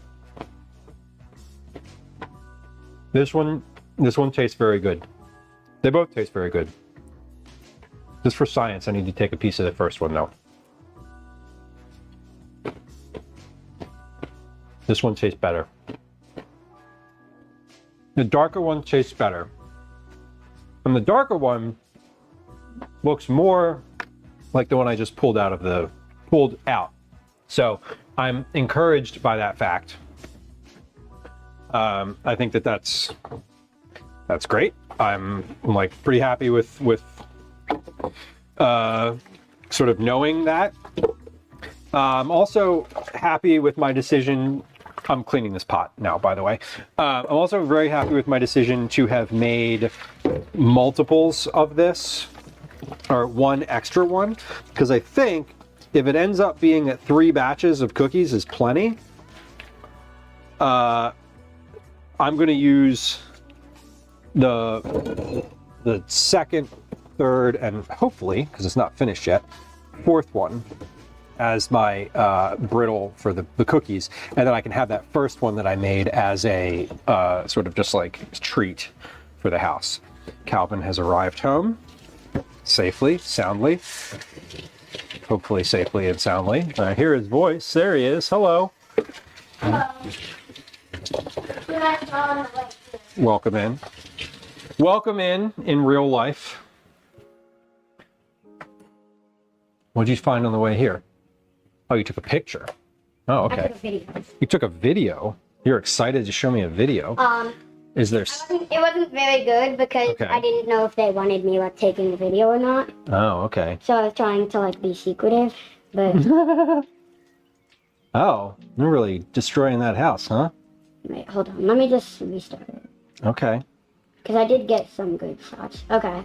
Okay. Calvin has taken a video of some workers basically taking apart a house by hand and throwing the bricks from the roof into a truck. Fascinating. Okay. Yeah. Oh, this is a good shot. Well, yeah, there's a cat who's about to jump on the counter. We don't want that. We cannot have a cat on the counter. Okay. Now show the stream. I can't do that, unfortunately, because that would really show you exactly sort of where we live. Oh, I know what house that is. Oh, God. Okay. Interesting. Wow, they really have, they're really throwing those bricks off the roof, huh? Fascinating. Fascinating. Chris, welcome in. Is it too late to respond to the DM to receive this? It is not. That is... Oh, is that the Yeah, that's pecan brittle. Okay, we're gonna... It is... Chris, it is absolutely not. What I do is... with all of this, I usually make enough cookies where if everyone who was eligible responds as an affirmative, then like I have enough. So that is Excuse me, Daddy. never too late. Daddy, sorry. The only time it's too Sorry. late is if I have already sent Daddy? them out, which I clearly Sorry. have not. Daddy, sorry. Daddy, Daddy, sorry. I'm sorry. Daddy, bye. Got my violin home and not my trumpet because we have band tomorrow. Okay. Like a band, and Okay. also my violin was there, and I don't need that for a little bit. Great. Are you going to the playground? No, the other people who I take the bus with, I'm not going. Okay. They said not, so Okay. I'm not planning on doing that. Sounds good. We're gonna make talking to stream now. No, you can't. We're gonna make one more version of this. Oh, see, Here we go. bit in the pocket that I thought- We're melting our butter and water and sugar. This is the last one. So we've made 3 of these so far. I could definitely do this. I could definitely double this. So I'm positive that this is something that could be done in a much larger pot. I mean, I have a pot that would be perfect for this. But I think it's fine to have made this just like this. Anyway, Chris, yes, you can absolutely respond to this. Please do, if you'd like. There's never any pressure. Also, for anybody who wins and is like, I don't really want to give my address to that person. That's totally reasonable. That's fine. And that's also why there are prizes that do not require you to do that. If you'd like a gift sub to other channels, you can get a gift sub to any other channel. Doesn't have to be this one. I will gift you a sub to your favorite Twitch channel. Or you can get a credit from the merch shop. And if you're the type of person who likes merch, you can also stack those credits up and just hold on to them until you have enough for whatever. Or you can use it right away. There's some people who have like multiple credits out there. The codes are still active, but if you ever want to combine them, you need to let me know. You need to let me know, because you can only use one code at once in the merch shop. Also, we're going to have some new stuff in the merch shop soon. I've had some things that I wrote down over the past like year and a half that I might just put in there.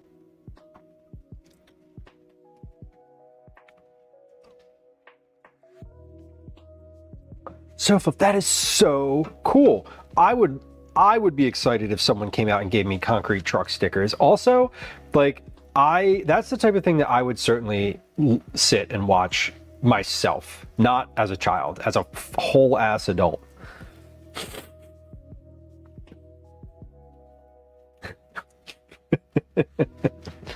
I think that's great. I love when adults are just kind to children when they don't have to be. Like, they didn't have to do that.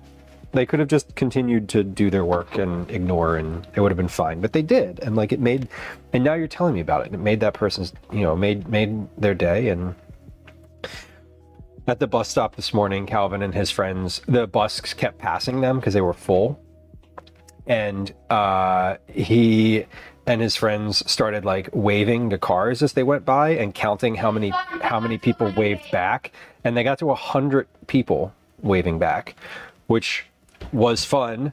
And I really wish the bus came more frequently than that. Chris says, I'm definitely mean to children. I won't lie. I'm terrible. Listen, you don't have to be a child person. That is totally valid. I'm not, see, like, I don't mind interacting with children as long as they have, like, an adult with them. Like, what the thing that Sofluff described about, like, the folks, like, if a kid's, like, watching something happen, that's fine. I just don't want to, like, babysit, you know what I mean? I like kids, insofar as I appreciate their curiosity, but, like, yeah, I don't want to, I'm not like outwardly mean, but I also don't want to don't really want to interact without like one of their adults being present. I feel the same way about adults too. So just like, I guess I should say that people in general are annoying. Oh, if a kid's being a troll, and like, let's talk about like kids that are like 12 plus years old who like are just little trolls. Yeah, they can take it. You can give it back. There's definitely a line where you're like, oh shit, I was just really mean. I think as long as you're trolling them at the same or a similar level to where they're at. All right, here we go. We are going to turn this up now to medium high, or medium, full medium. And we're going to start our timer. We're coming into the last batch. I have a 9-minute timer going.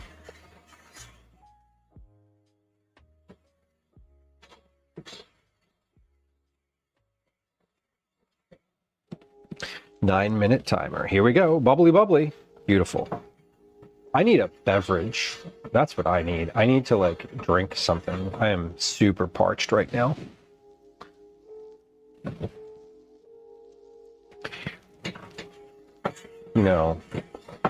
I should probably just get a drink.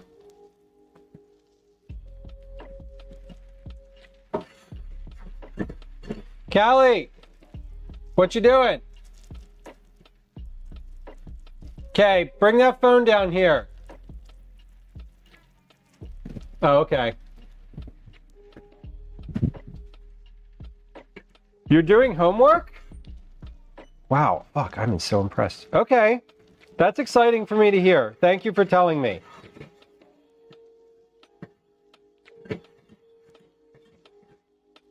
What a good kid.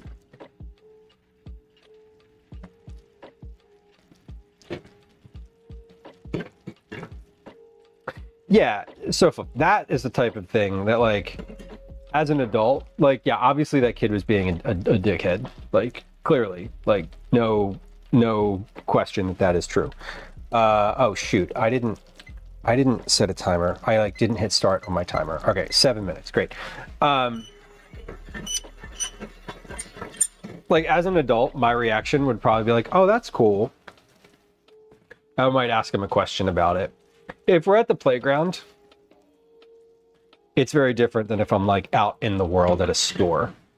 Like the playground, I'm much more open to kids coming up and like saying hi and sort of having an interaction because like that's their place. It's like children are allowed to be at the playground and they're supposed to be there. So I sort of have a lot more grace and patience.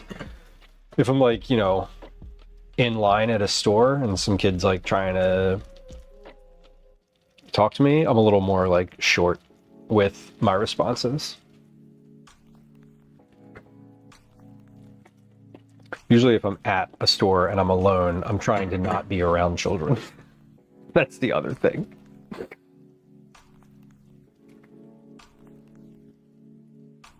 All right, we're looking good here. I wave at babies and toddlers that stare at me. Progress, that is cute. I definitely like will wave at a baby too. One of the things that I love doing is when people are walking dogs and I walk by the dog, I will like whisper something to the dog because I know that the dog can hear me and the people can't. I'll be like, you're a good dog, good dog.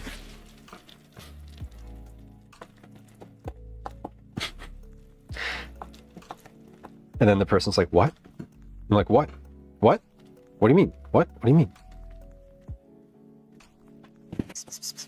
Exactly. Oh shit, I don't want to do that right now. One of the cats will come around, and I'm not trying to have cats around here right now. They've been really good staying away today. And now that Calvin's home, they're probably all in his room.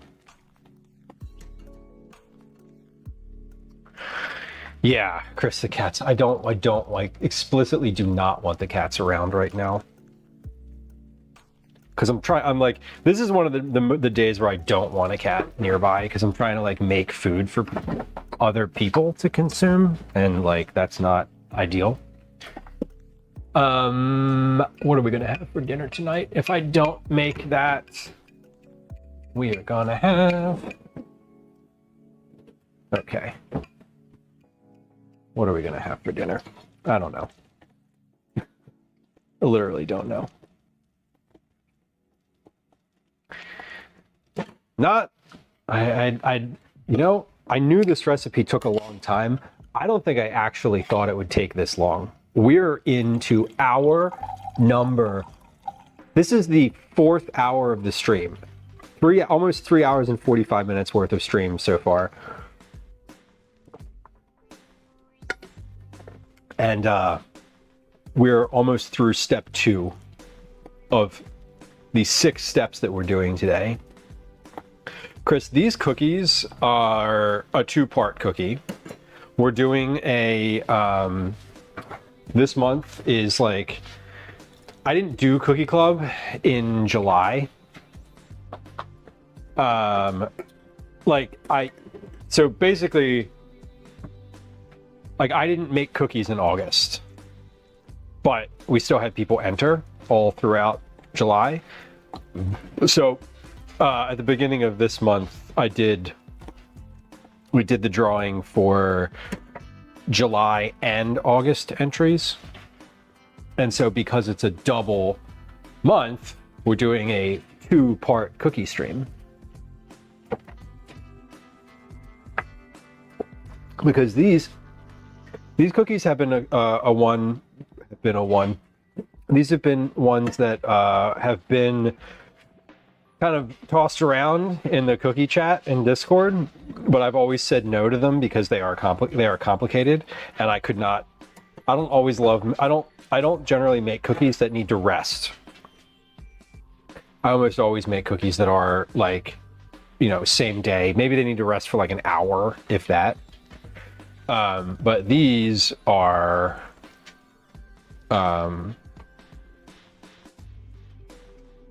since I was doing a 2-part stream, I was like, all right, we'll do the complicated ones. Mega, hello. Mega, did I say hi to you earlier? I remember you were in chat a little while ago, and I don't think I actually said hi, so hi.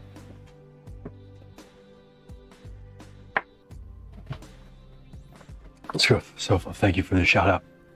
Fellow food and drink streamer, Chef Mega.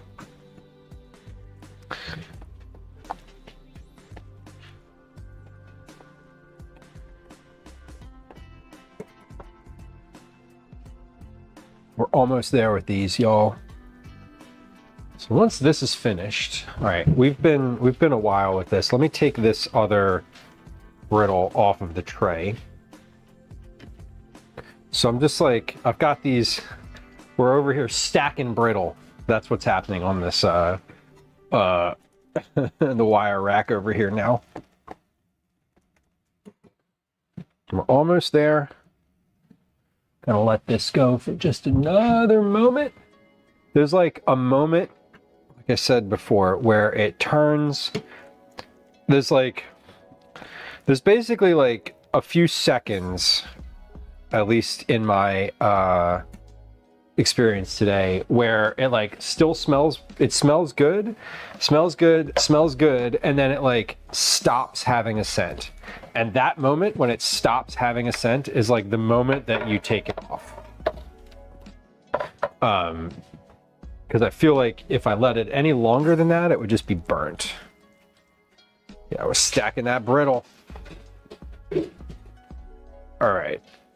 So I did start a timer for what I thought. I started a 7-minute timer. This is starting to slow like it did before. Color's looking good. We're just about there. Give this another like 10, 15, 20 seconds here.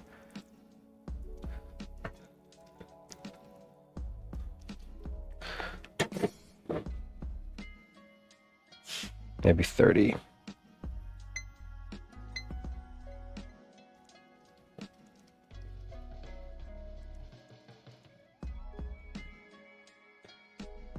Yeah, it smells really good.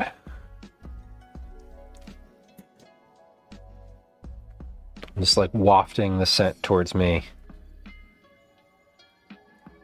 Oh, sorry. Apologizes in Canadian. All right.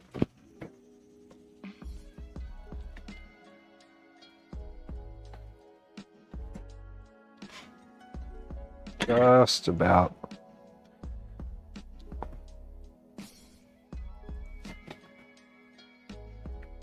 Yeah, I didn't, there's no, I'm off time, I'm off the timer here. I'm just kind of going on vibes.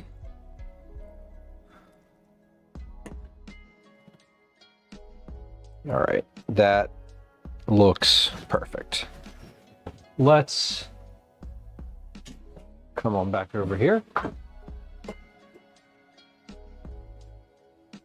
And we're gonna mix in our pecans.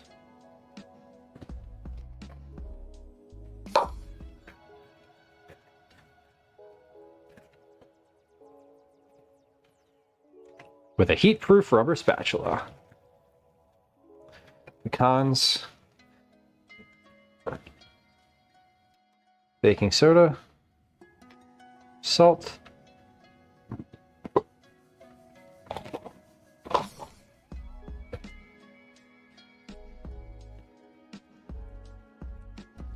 Now in the recipe it says the pecans will bubble, or it will bubble and fizz when you add the baking soda. I'm like not seeing that, but I don't know. Maybe I'm... Oh, it is. Okay. I guess I just didn't... I wasn't like observing it closely enough. Beautiful. Okay. So this is mixed. And onto the tray it goes.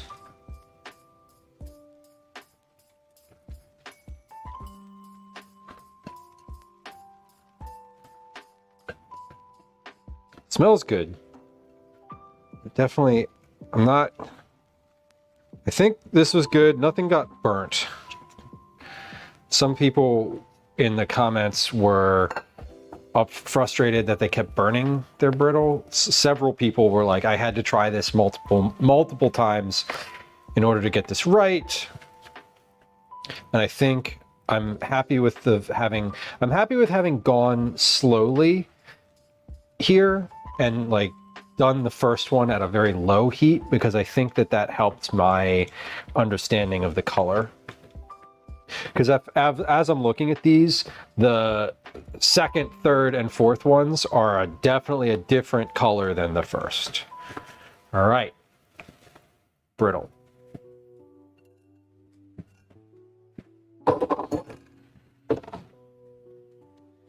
Brittle.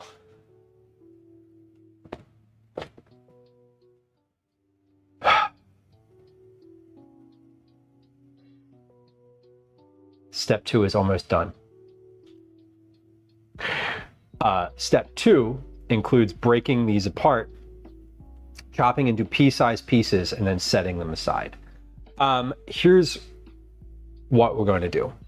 I am going to chop these into pea-sized pieces. I am going to set them aside.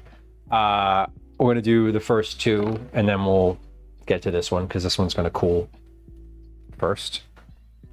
Has to cool first. Let's get, I can just do this on it. I was like, I'm just going to do this on a different sheet pan because it doesn't have to be on that sheet pan. Okay. Pea-sized pieces and set aside. So let's, I'll lay down a towel here. These are my brittles.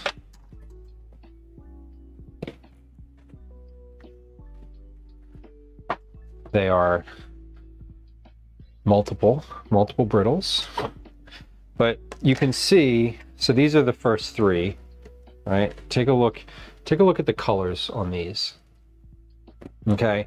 Like you can really tell, like this is the first one, this is 2, and then this is 3.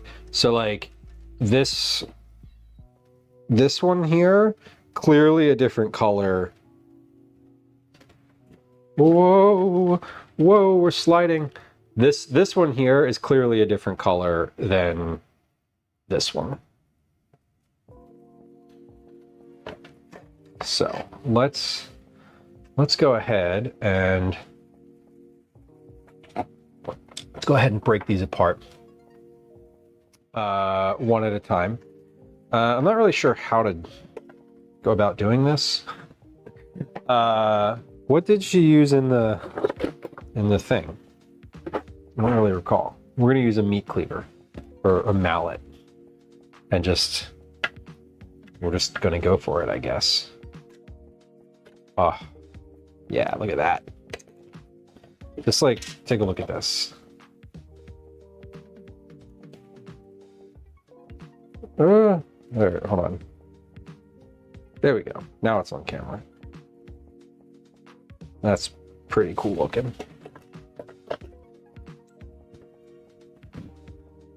Kimja, thank you.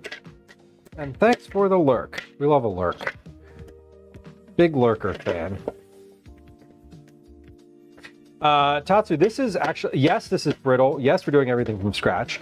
We're doing pecan brittle. So this is yeah, it's pecan brittle, but it is certainly from scratch is exactly how this is happening today. That is very, very clear. It has been, we're almost, the end of step 2 is break apart the brittle.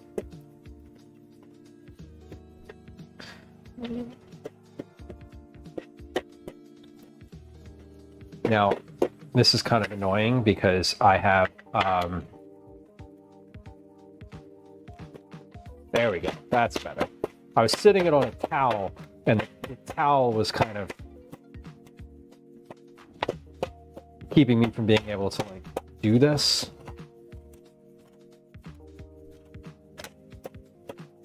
There we go.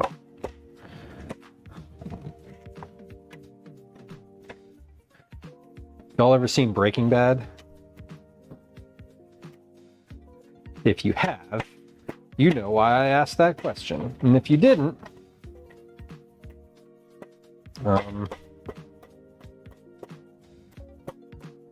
it's because part of the show they're breaking up rock candy on a tray, just like this. Oh my god. This is a lot of effort for one cookie, but I do appreciate the note. The note on this recipe did say that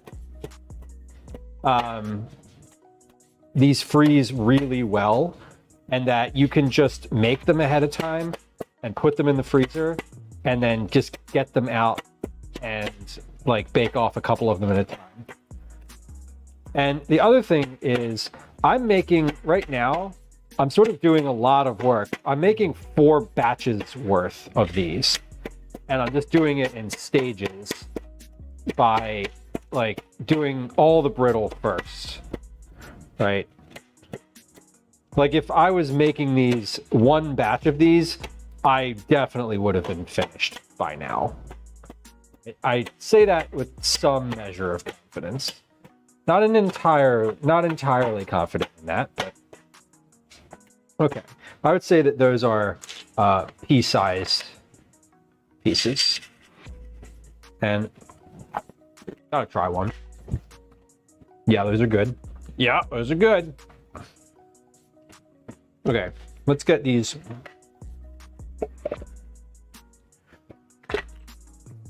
Let's get this into a container here.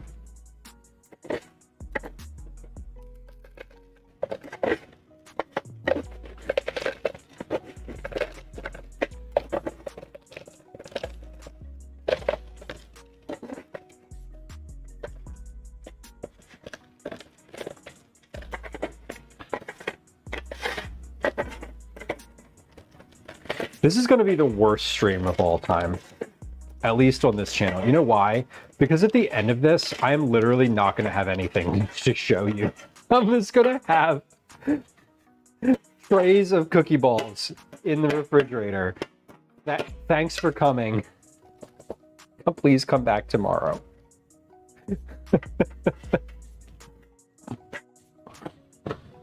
Okay. Batch number 1.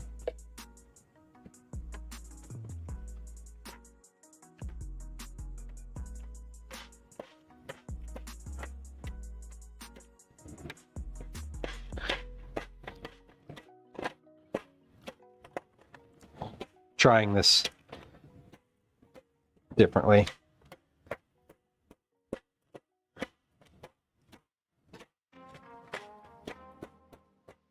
Yeah, that actually works. Actually works a little better. Once again,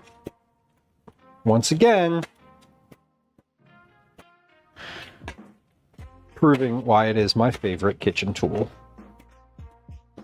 The bench scraper.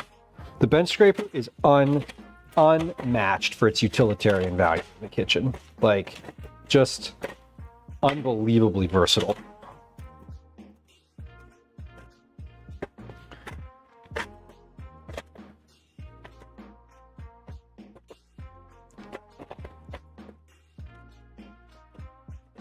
What camera is on right now? Oh, that one. Okay.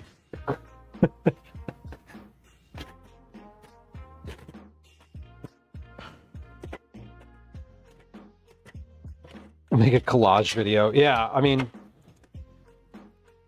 this is a this has been a whole process. Now, would I make this again? Just the brittle? Yeah. Like, this is delicious. And I would most definitely make this on its own just to eat. People in the comments for the recipe were had said as much, and so that's kind of why I didn't mind going with four batches, even though I think I only need 3.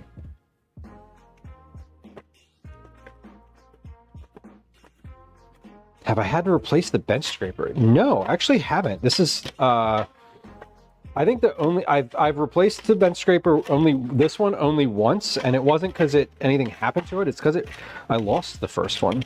I think I took it with me on a trip and just like left it somewhere.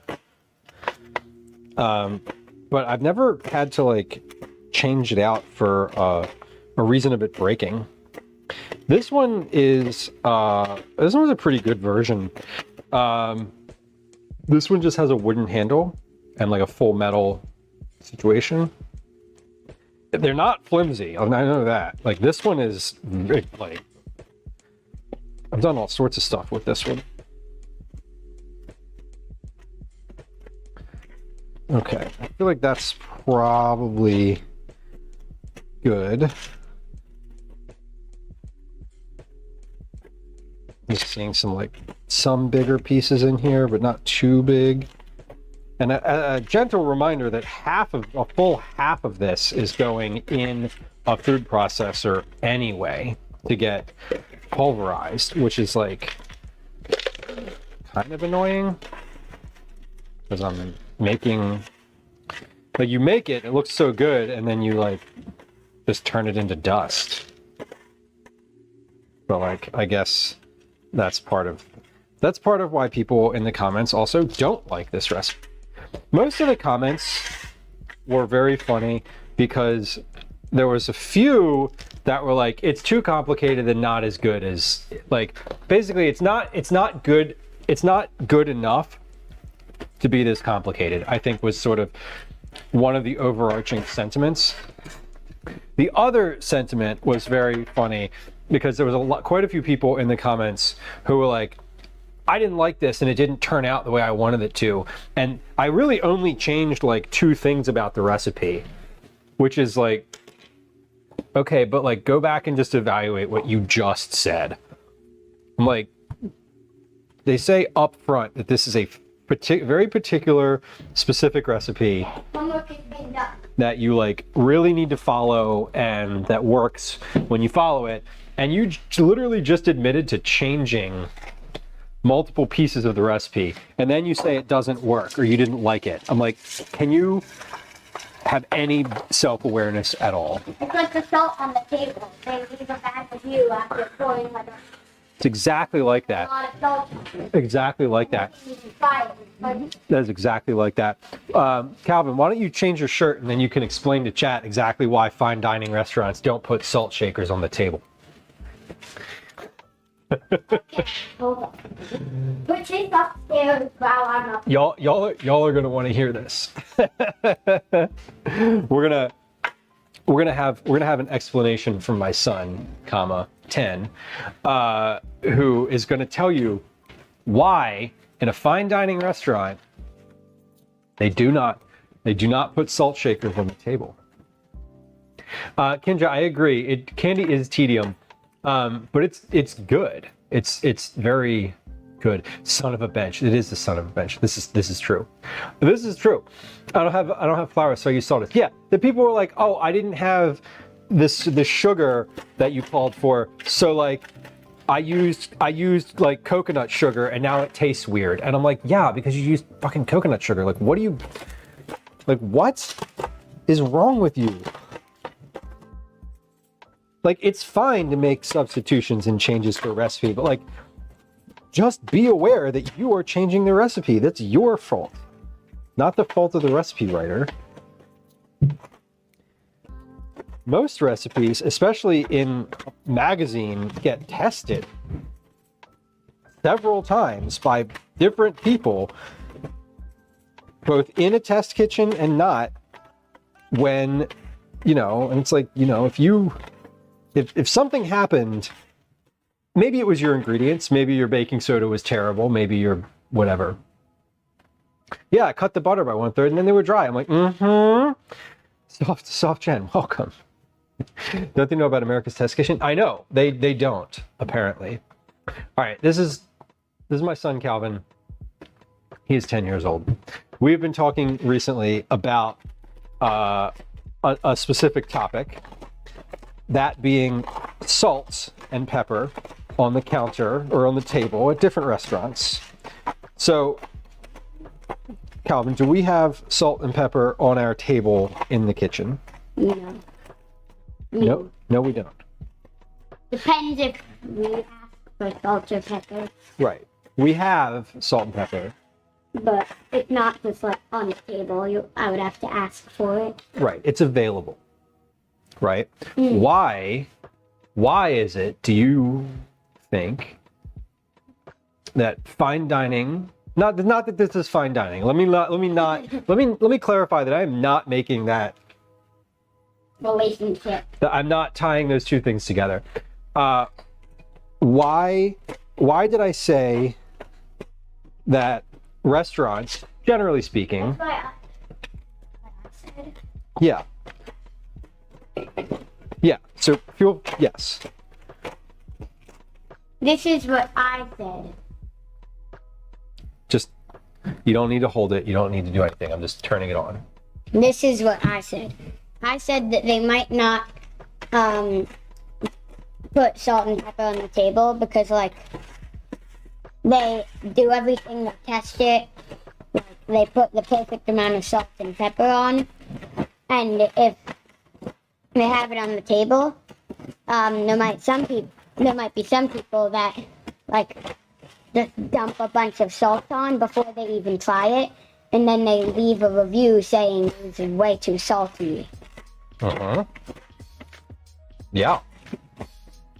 Which is pretty accurate here in America. If you've ever been out to eat and looked around at a restaurant with salt and pepper on the table, the moment the food gets dropped on the table, salt and pepper. Haven't tried it, haven't tasted it, salt and pepper. Now, I was a little more nuanced with my reasoning. Do you remember what I said? Okay. I don't. I said that yes, that they had tested it, and that there's probably a couple reasons that they don't put salt and pepper out. One is exactly what you said. They've tested it, they've developed the recipe, they cook it the same way every time. It's a small enough menu where they're only cooking like a couple things, right? You go to a restaurant, and you go to a diner and it's like a 4-page menu. Some of that stuff is not going to be salted appropriately. But if you go somewhere and there's only like, there's like 5 entrees and a couple appetizers, and like, it's a small menu. Like, they've worked on that dish and they put the right amount of salt in it. And if you say to somebody at a restaurant like, hey, this needs salt, I said to Calvin, like, they're probably going to take it in the back, and the chef or whoever's working that day is going to try it. And then someone's going to get in trouble because they didn't put enough salt in it the way that they're supposed to. Or Yeah, Chris, exactly. It's too salty. Yeah, well, you put the salt on it, sir. Exactly. Like, and that's the thing. You take away the ability for someone to do that when you are confident in the dish itself. Now, a place like that has like fries, right? Like burger and fry place, gonna have salt on the table. I eat a fry first, and then I usually put salt and pepper on it. Like, that's how it goes. Do you know how many people steal small things from restaurants like so far? Yes. Yeah. Put a nice salt shaker on the table. That shit's gonna walk. Agree. Foggy says, I can tell when a restaurant serves the elderly as their main demographic. They put 0 salt on anything. And that's the thing. Like, I think it depends. If your food, and I am not trying to shade a restaurant that's gonna like have food that they serve that comes out of like the freezer, right? Like, you got frozen fried stuff, whatever, like, totally fine. We've all eaten there and those places are pretty good. But if you have a place that's, tested a dish multiple times and it's, they put it on the menu and it's some like specific seasonal thing with like 5 ingredients or whatever, they're pretty good. They got it. Like, trust them on the salt. Anyway. rewind.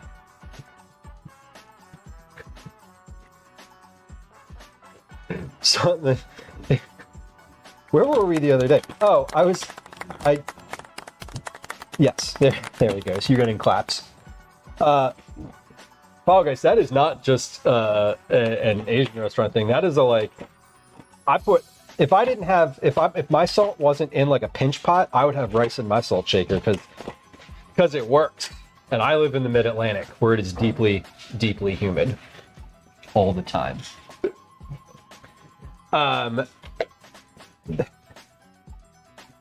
Trinderella, extra class. Excellent. I'm sure they love that.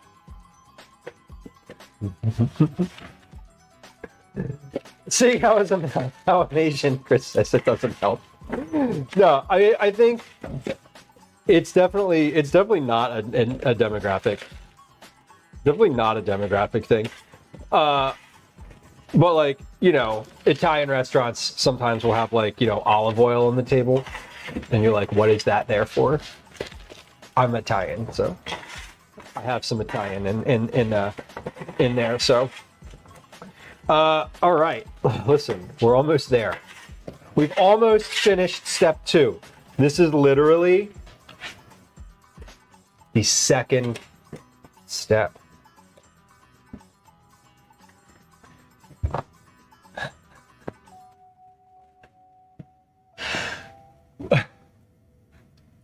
I'm not sure of the joke here. I'm going to be honest.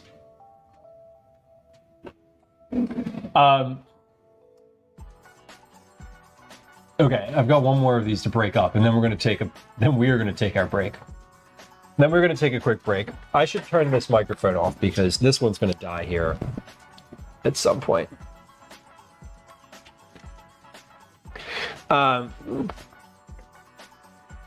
Pasu says, talking about demographic, in some towns in Japan where the demographic has a high elderly percentage, they have lots of coffee vending machines.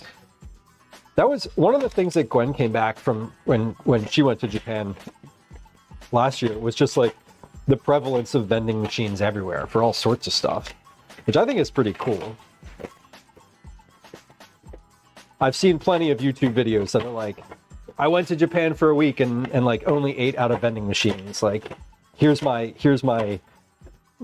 25-minute video about it. All right, we're breaking up this last piece here. And then we're going to play some words on stream. After we play words on stream, we're going to recalibrate and come back to our recipe and like read what's next, because it's been long enough now that I feel like I don't quite recall what's next, if I'm being honest. I haven't read past step 2 in like 3 hours. I did note that with this recipe, one of the things they said was that like, if you don't want to make the brittle yourself, you can use like homemade bits of something or whatever. Maybe it won't be a learning experience. Oh, we're learning something. I'm learning that this is why I don't do super complicated recipes for Cookie Club. Now this is, let me back up and saying I am enjoying making this. I love a complicated recipe. One of the things that I really enjoy doing is both making and writing recipes that are like multivariate, different parts, different times, like resting, you know, making all the ingredients yourself, that type of thing. So this is right up my alley in terms of like personal enjoyment, right? Like, I'm a big fan of this type of recipe, and it is certainly the type of recipe that I would make myself, like off stream or even on stream, but you know, not necessarily make a habit out of doing something this complicated for Cookie Club. Now, that said, I was definitely willing and very interested in doing this, so I am mentally prepared for the complicated nature of these cookies. I'm also mentally prepared for them not to be as good as I hope they are, right? But I do think that they'll be pretty good, generally speaking. All right, we have a quick break coming up. I cannot snooze this ad any longer. It's going to start in about 10 seconds. No, it's going to start now. Let's play some words on stream. Welcome to another edition of Commercials I Hate. All right, I'm going to finish doing this. Man, that's the second time that ad snuck up on me. It actually didn't sneak up on me. I'm gonna be honest, y'all. I pushed the wrong button on the Stream Deck and just started it 10 seconds early. I was prepared, but not prepared, but not precise.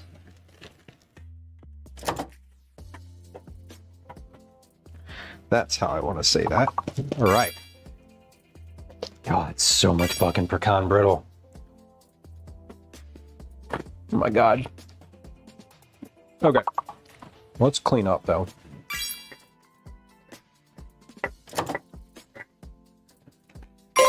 Gwen's gonna come home and be like, why are there so many dishes and no dinner? I'm gonna be like, listen, there aren't even cookies. Sorry.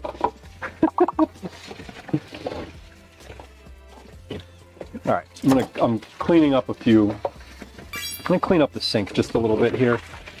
Throw some things in the dishwasher. Get myself back together. Not only is there not dinner, there's no cookies. What did you do for your day? All right, though. That's fine. She's used to my bullshit. Also, we need to finish stream today before Big Brother comes on, because it's like a pretty surprising one, I guess.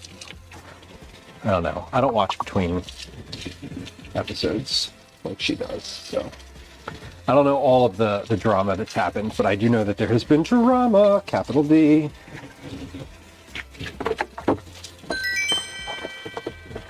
All right. Room for one more.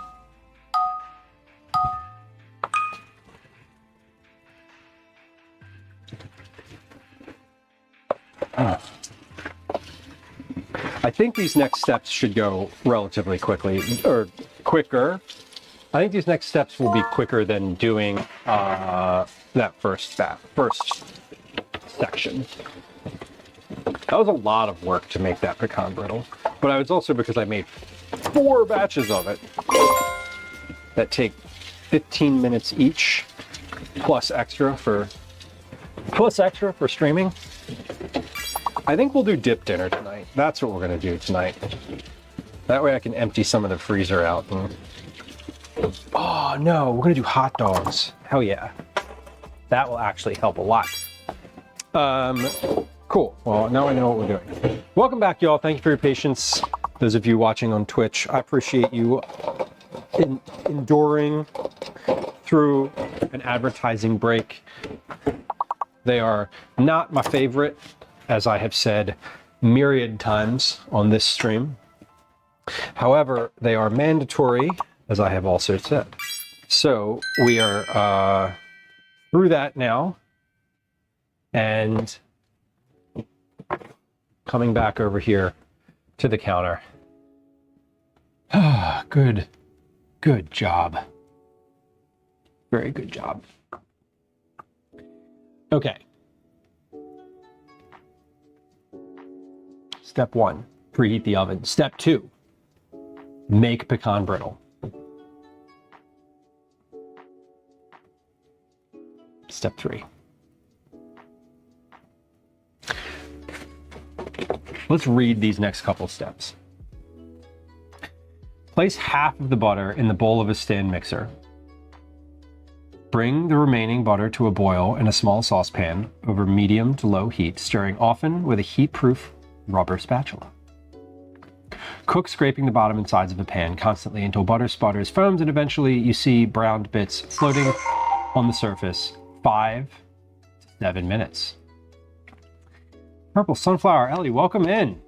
Thank you for the tier 1 resub. 16 months.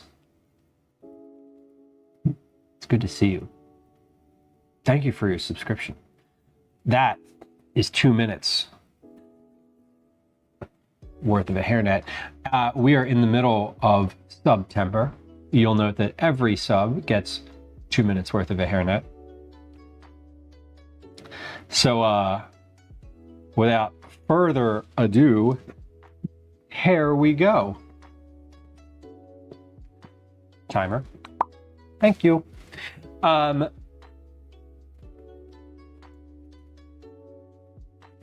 we go. Beautiful. That's a lot of words to say brown the butter. Let's sit until butter begins to re-solidify. About 30 minutes. Fuck you. Are you serious? Not you. This.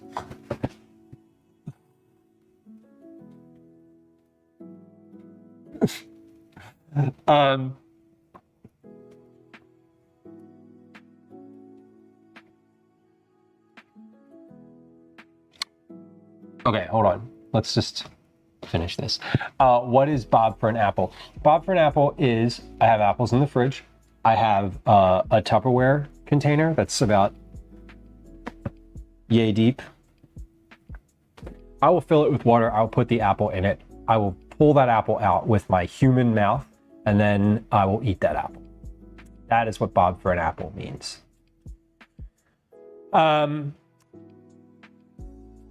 Pulse the flour, salt, and baking soda in a food processor to combine.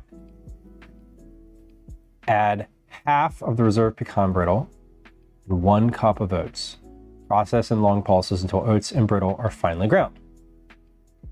Add the brown sugar and granulated sugar to butter and beat with the paddle attachment on medium speed until light and smooth but not fluffy, about 2 minutes.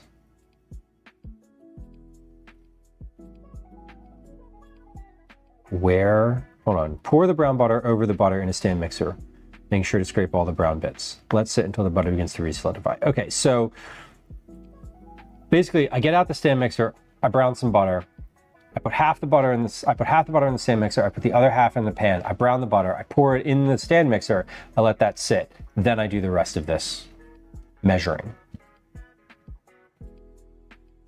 Because then that's step 3. Step 3 is just the butter. If you've enjoyed the hairnet, you know what to do. Then we pulse the flour, salt, and baking soda, half of the brittle, 1 cup of oats. Add the brown sugar and granulated sugar to the butter and beat with the paddle attachment with medium speed until light and smooth but not fluffy, about 2 minutes. So then we add the sugar. Scrape down the sides of the bowl, add the eggs and the vanilla. Beat until very light and satiny, about 1 minute. Scrape down the sides of the bowl, add the flour. Beat on low speed until no dry spots remain and you have a soft, evenly mixed dough. Add the remaining half of the brittle and remaining 1 cup of oats. Mix on low speed, just to distribute. Fold the batter several times with a spatula to ensure everything is evenly something. Using a 2-ounce scoop or a 1/4 cup measure, scoop level portions of dough to make 18 cookies. Place on a parchment lined baking sheet, spacing as close together as possible. Cover tightly with plastic wrap and chill at least 12 hours and up to 2 days. Okay, so we're gonna do 1 batch of this, right? We're gonna brown the butter and pour that in a bowl in the stand mixer. So not only do I need the food processor here,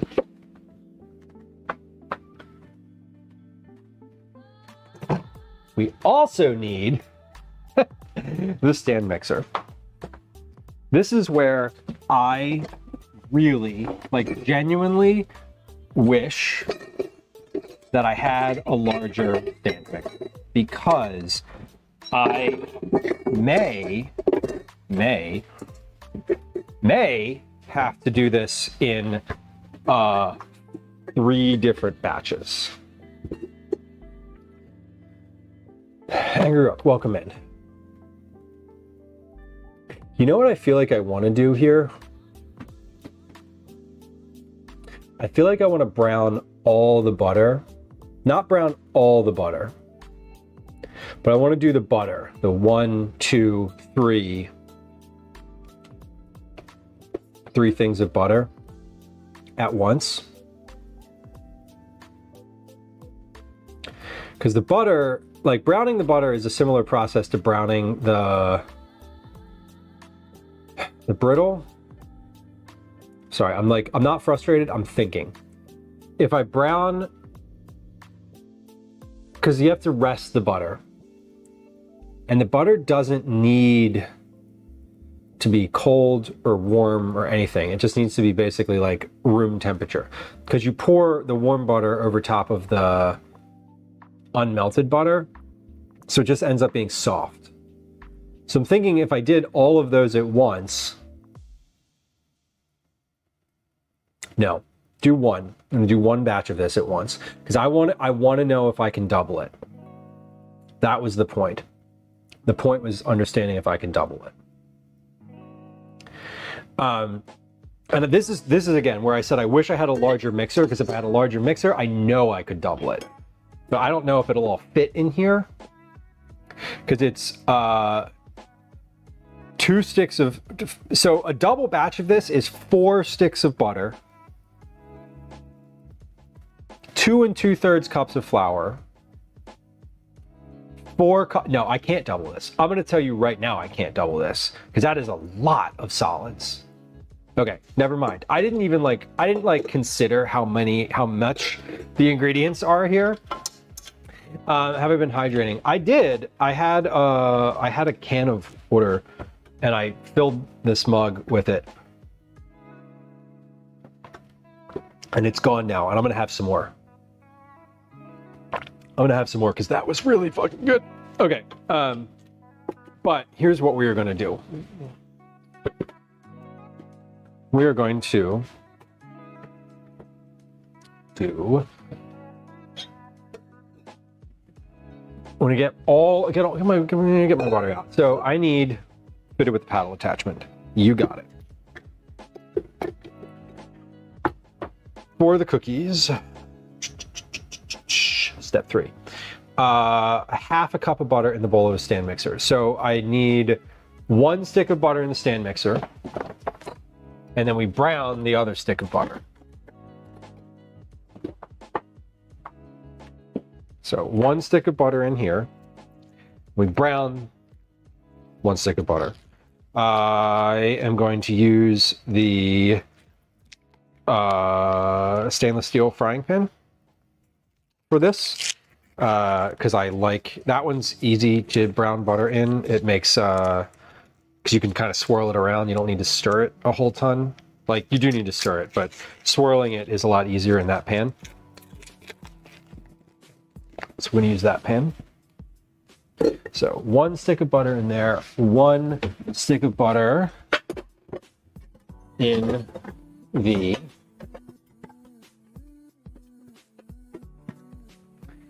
frying pan. I love a big old recipe too. Clearly. Listen, I read this recipe before we even got started here. Like, I knew what I was getting into. So this is kind of fun. It's a lot of work. The reason it's a lot of work is I'm also tripling it. Like, I'm making this recipe 3 times, and it's already a complicated recipe. And I can't make it, I can't make a triple batch of it. That's the thing. Wish that I could. Larger mixer. And I feel like I've run into this multiple times now. Again, am I going to buy a new mixer? No, I'm not. No, I'm not. Bring the remaining butter to a boil. 5 to 7 minutes. Browning butter is super easy. So I do actually, knowing that I can only make these in single versions, I think that I am going to go ahead and do all my brown butter at once. I'm gonna do 1 in the mixer, and then we're gonna do 1, the other 2, and I'll pour them out into here. That's what we're gonna do, because otherwise I'm gonna get caught up in the browning process, and it's gonna take. It's like much like I want to do all of the brittle at once. I think I want to do all the butter at once.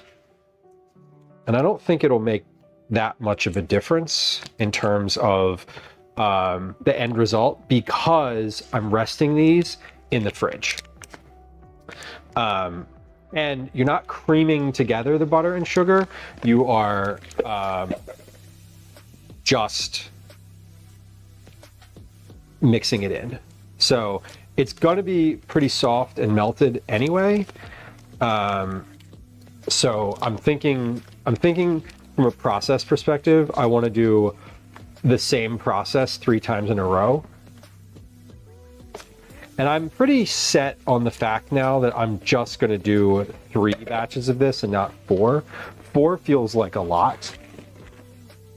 And if I'm doing the size cookies that I think I'm going to do, we've established at the beginning that I should be able to have plenty with 3 batches. What will happen is, if I end up needing an additional batch, I may just make one separately after stream, instead of making a 4th one on stream. So when I get through 3, and I'm gonna roll the cookies out, and I'll know definitively whether or not I have enough at that point. Okay, so let's come over to the stove here, and we're gonna brown some butter. So here we are at the stove, looking at some beautiful browned butter happening. If anybody has any questions about the September goals, feel free to ask them. Brown butter is super simple. I have made this quite a few times on stream. I've actually never... The note that... not the note. The thing that she said in her YouTube video was fascinating about using the heat-proof spatula for this process. I've never actually used a heat-proof spatula. I've always just done it with a whisk. But being able to like actually scrape the sides of the pan and get the solids off of there seems helpful and useful. So we like that. Carly, welcome in. All right, here we go. Let the bubbling begin. I want to place half a cup of butter in the bowl of a stand mixer. Bring the remaining butter to a boil in a small saucepan over medium-low heat. We're at medium-low heat. Can confirm. We're going to bring this to a boil, and then scraping the bottom and sides of the pan constantly until butter sputters, foams, and eventually you see brown bits floating on the surface. 5 to 7 minutes. So this is I appreciate the specific language in this recipe too. There's a lot of very specific descriptors in here that I am trying my best to adhere to.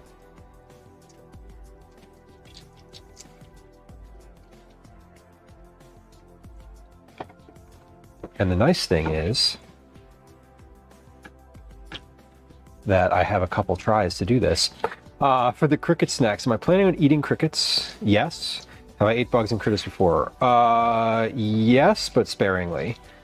So, Joel, my intention for the cricket snack is twofold. One, there is a type of snack that you can buy on the internet that are like, you know, literally like dried cricket snacks that we will get. And the other part of that is I will probably bake something like, say, a cookie and use some other version of crickets in that.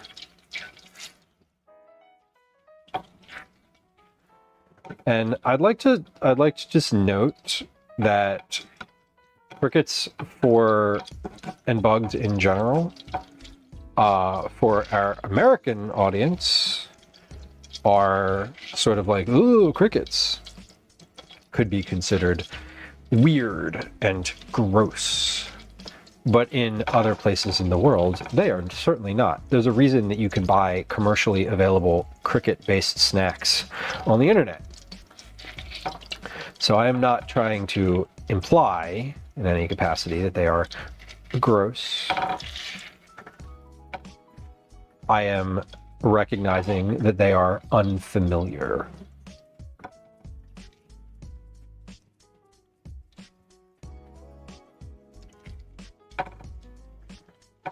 I've definitely never had cricket flour, Carly. I too am curious.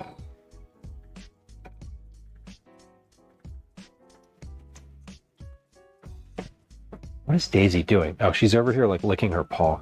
Okay. There's like a sound.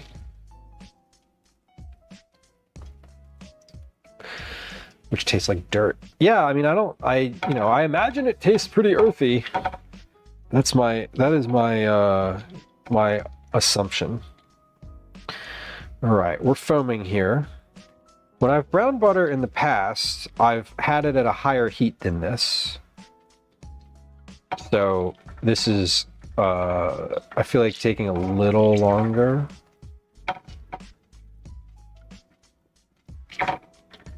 But I do see little brown bits starting to form, which is wonderful. And we are at 5 minutes. Yeah. Beautiful.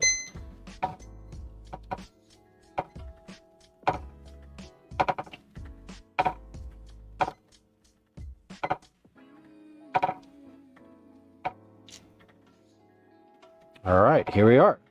Pour brown butter over the butter in the stand mixer, making sure to scrape in all the brown bits. Let it sit until the butter begins to re-solidify, about 30 minutes. Perfect. So this is good. We're good to go. I'm gonna go ahead and we'll bring this on over to the counter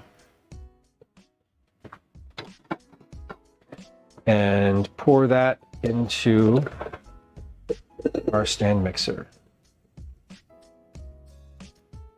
We're definitely going to scrape those brown bits out of the pan.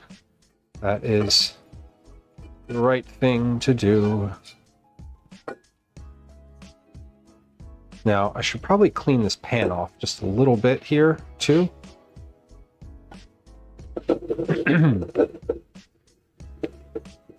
Instead of just putting brown butter directly back into this pan, or butter directly back into here. So let me do that for just a moment.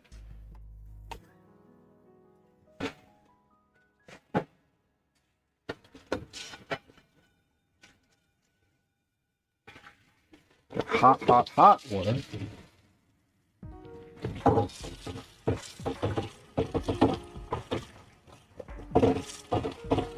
Okay.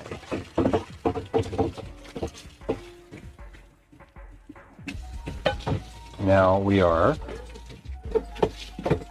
ready for round 2.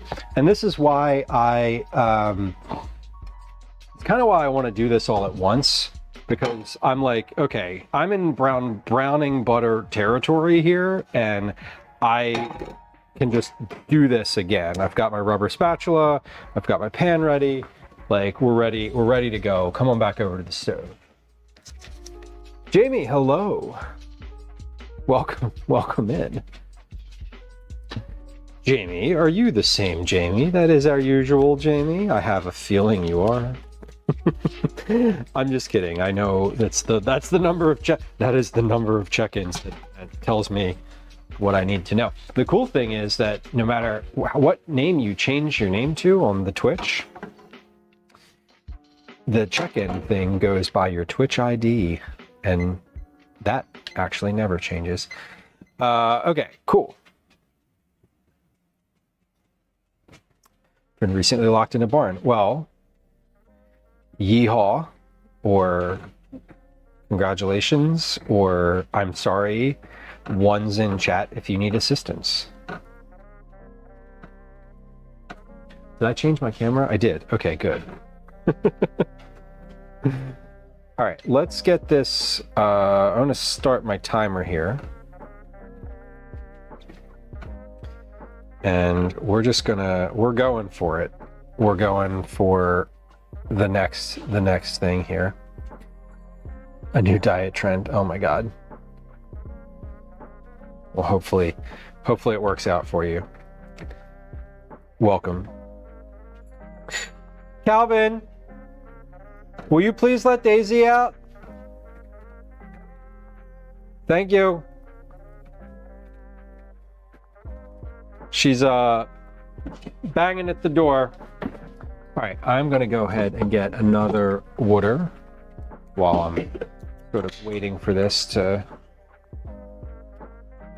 melt fully. You don't really need to stir it completely, consistently and constantly until it's melted completely.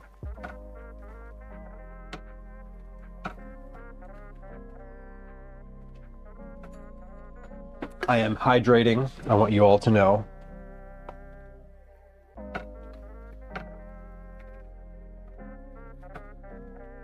Thank you. She's like actually asking right now. She's banged a couple times in like the past 30 seconds. And now she's barking.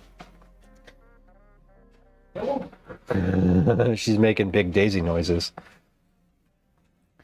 All right.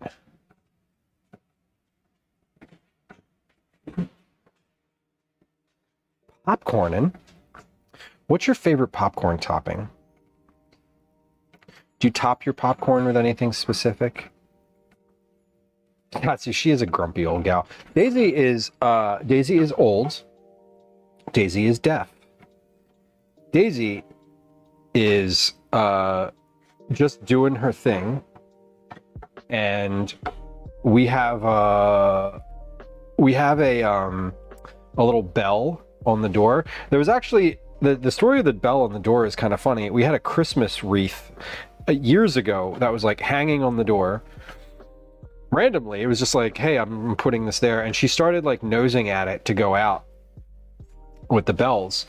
And so after like the holidays, we just took the wreath off and left the bells. I just tied the bells to a little string, and now that's like how she asks to go out.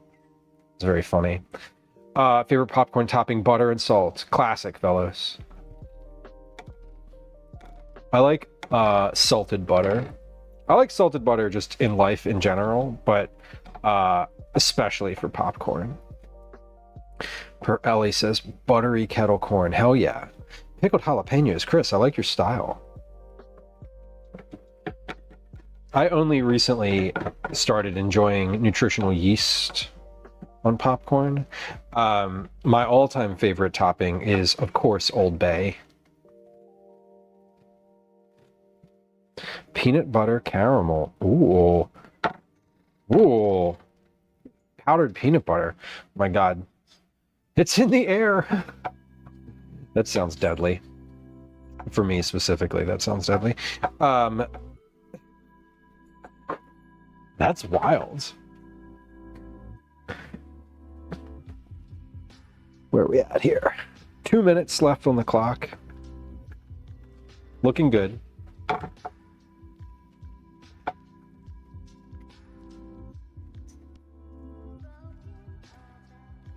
Oh God, Chris, that sounds. See, you're like, yeah, that is like a studied approach to that whole situation. I appreciate the like thought, like the considerations. Like we have to get the nachos and the popcorn so that you can sort of combine the two into one. Combine the two into one.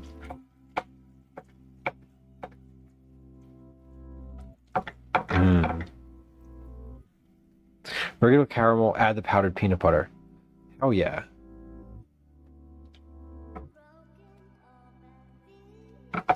That's the nice thing about like powdered stuff like that. Peanut butter, notwithstanding for my own personal usage, but in general, that like little powdered something. It's like ranch packets of like dried ranch dressing that you just add to something and then it tastes like wildly different. Yeah, that definitely feels like a thing. It definitely feels like a thing that was like, I'm a teenager at the movies, and now I'm like, I'm going in. Sparkling Jewel says, lots of butter if I go to the movies, but at home, sometimes Parmesan, pepper. Yeah, Parmesan, yes.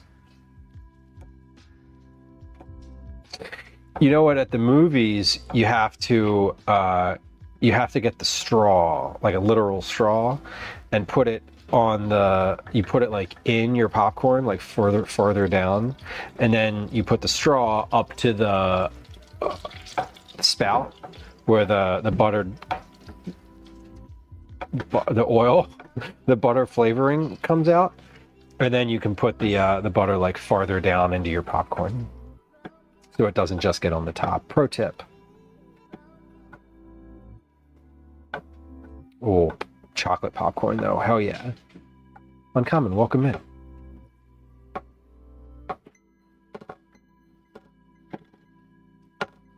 Okay, that was 6 minutes.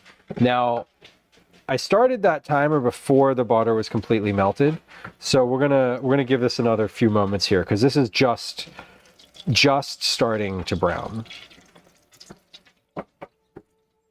We do not have brown butter yet. There are no brown bits in here, so like I can see that that has not happened, and so we're not gonna stop just yet here. We're almost there though.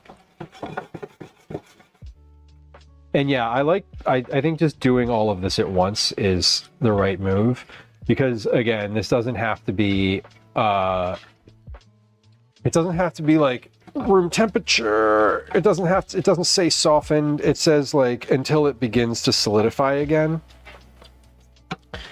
So we have like liquid butter on one side and like solid butter on the other. So I'm sort of making the assumption that like it's sort of, as long as it's all soft and okay, it'll be fine. And it says we used to have a kettle corn shop in town, and they did a lemon frosting drizzle mixed with kettle corn and lemon cookies. You know, citrus is not something I've put on my popcorn before.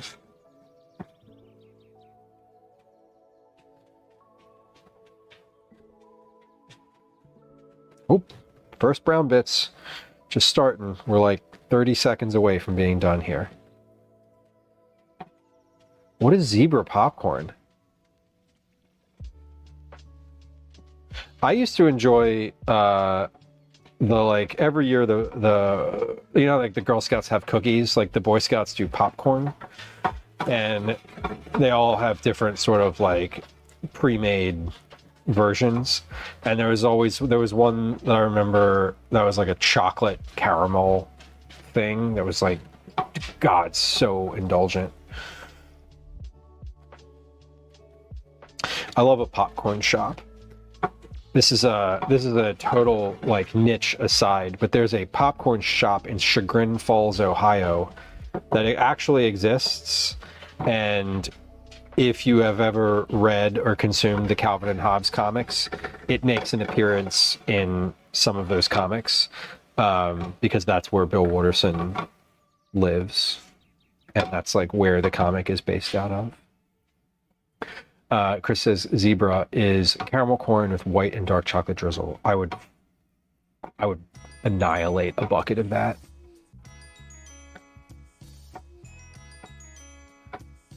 Yeah, no, it's the touristy towns that make popcorn.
5 hours.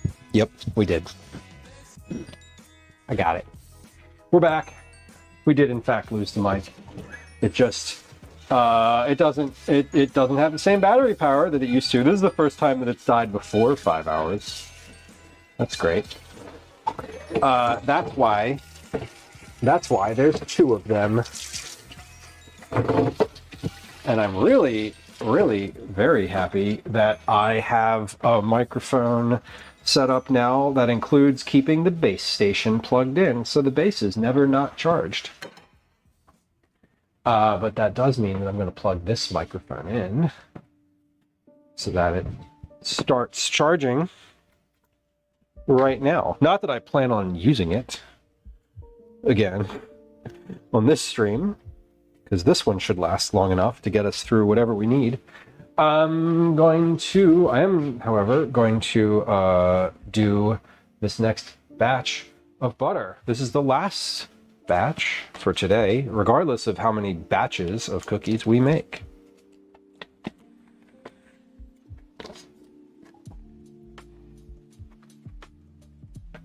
This is my lav mic receiver, has been dying before my actual mics. And it's a hassle because without the receiver, it doesn't matter how long the mics last. No, this is really true. It is the more technology you sort of layer into the stream, the more you have to worry about like battery type stuff like that. It's definitely an issue. I have the set of mics that I have. I have 2 microphones and 1 receiver, but that receiver is just plugged in via USB all the time.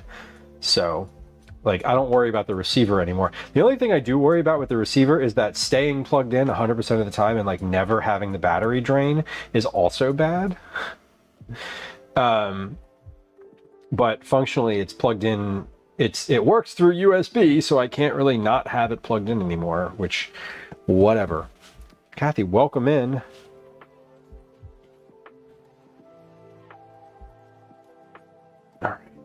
So this is our last batch of butter that we're getting through here. And then this will be step 3. This is the end of step 3. Yeah, Chris, when I used to have the receiver plugged in to the aux port, and I would just plug it into a crappy portable battery, you know, just like a USB battery or something. Whenever because it used to be the receiver that died, and then I would just plug that in. But now it's the actual mic that dies. All right, 6 minutes on the clock for this. We're working through the brown butter. We're almost through step 3. And then after that, this should go, I don't want to say quickly, but I sort of know what, there's no more like cooking after this. The next steps in this are all mixing, just like mix these things together, put this in, put that in, put these here, put these there. So these are, we're doing basically the 2 big complicated steps all together, like all the brittle all at once, all the brown butter all at once. And you know what I'm going to do, y'all? I feel like this is super easy, and in case I have to make a 4th batch, I'm going to brown a 4th batch of butter. And bear with me here, because I will use the brown butter regardless of whether or not I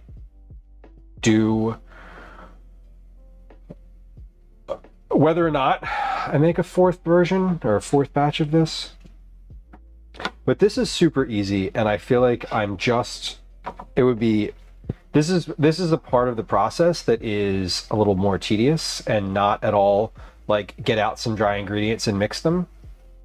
And so I'm thinking about it here, and I'm like, I might as well just do this sort of one more time. That way, if I do have to make a fourth batch, I'm ahead of it, much like the brittle. So, just to like another like little tedious heads up here, I think we're gonna do that.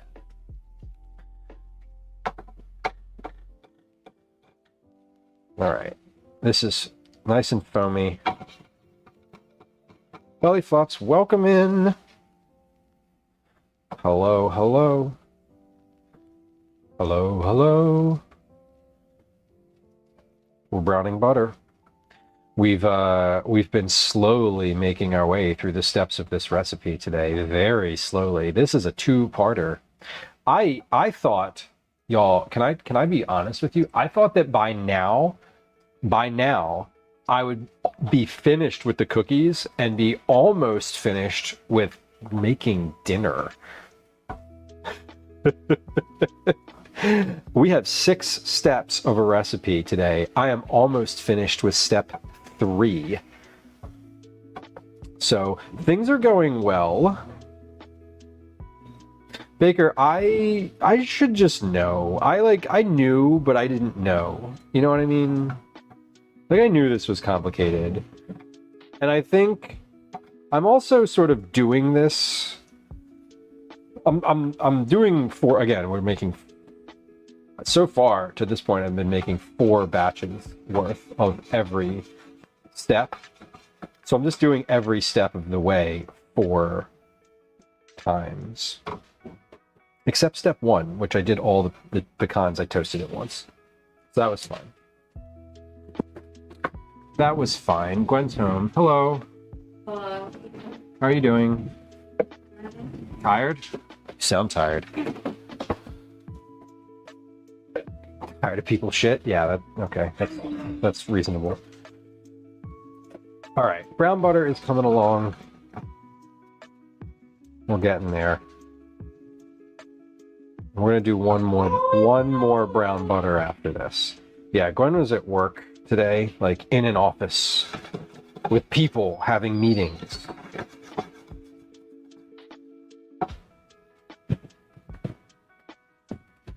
Yikes. I know, doesn't that sound awful? It really does. Okay, but seriously though, while that is just giving a couple seconds worth of sitting, let's get out another sticks of butter here. All right, we're almost done. We're almost done with this one, and then like I said, we're gonna do one more because the worst thing would be not using it and having extra brown butter, which is like not a thing. As per my email, that is not a bad thing. But I do need to, make it. Okay, this is ready. So let's get this over here. Come on over to the counter. Turn that off. Turn this on. Let's enjoy your lurk. Got my brown bits in here. All right, and we are good to go.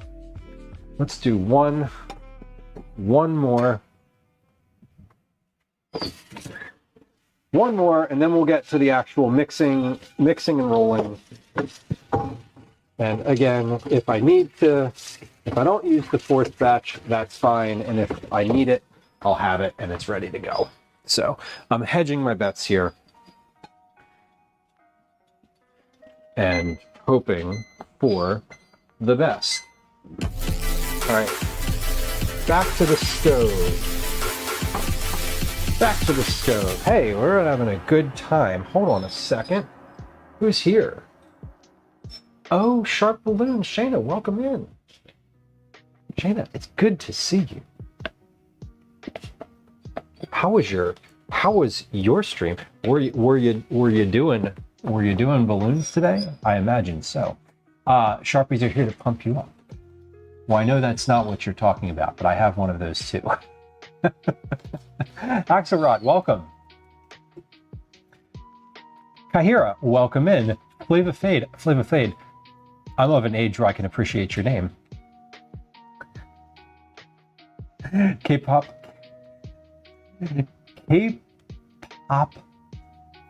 born mom. Welcome in, Cutie Sim. Hello. Shayna, good to see you. Sofa, thank you for the shout out.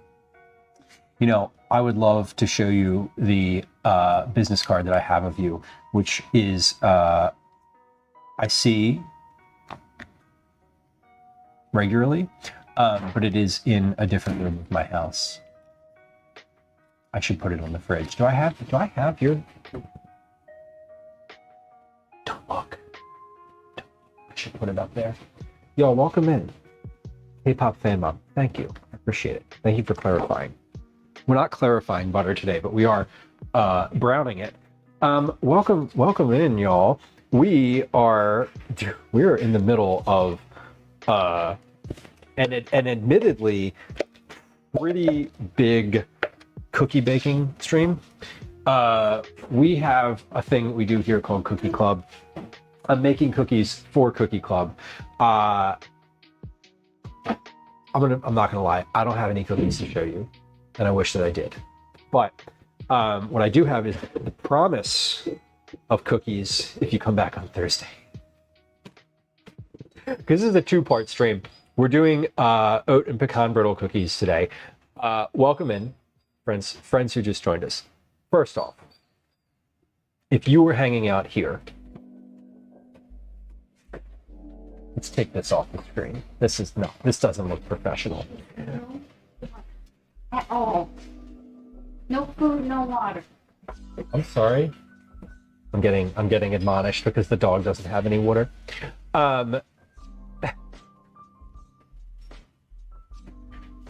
It happens. It is my fault. I've been here all day.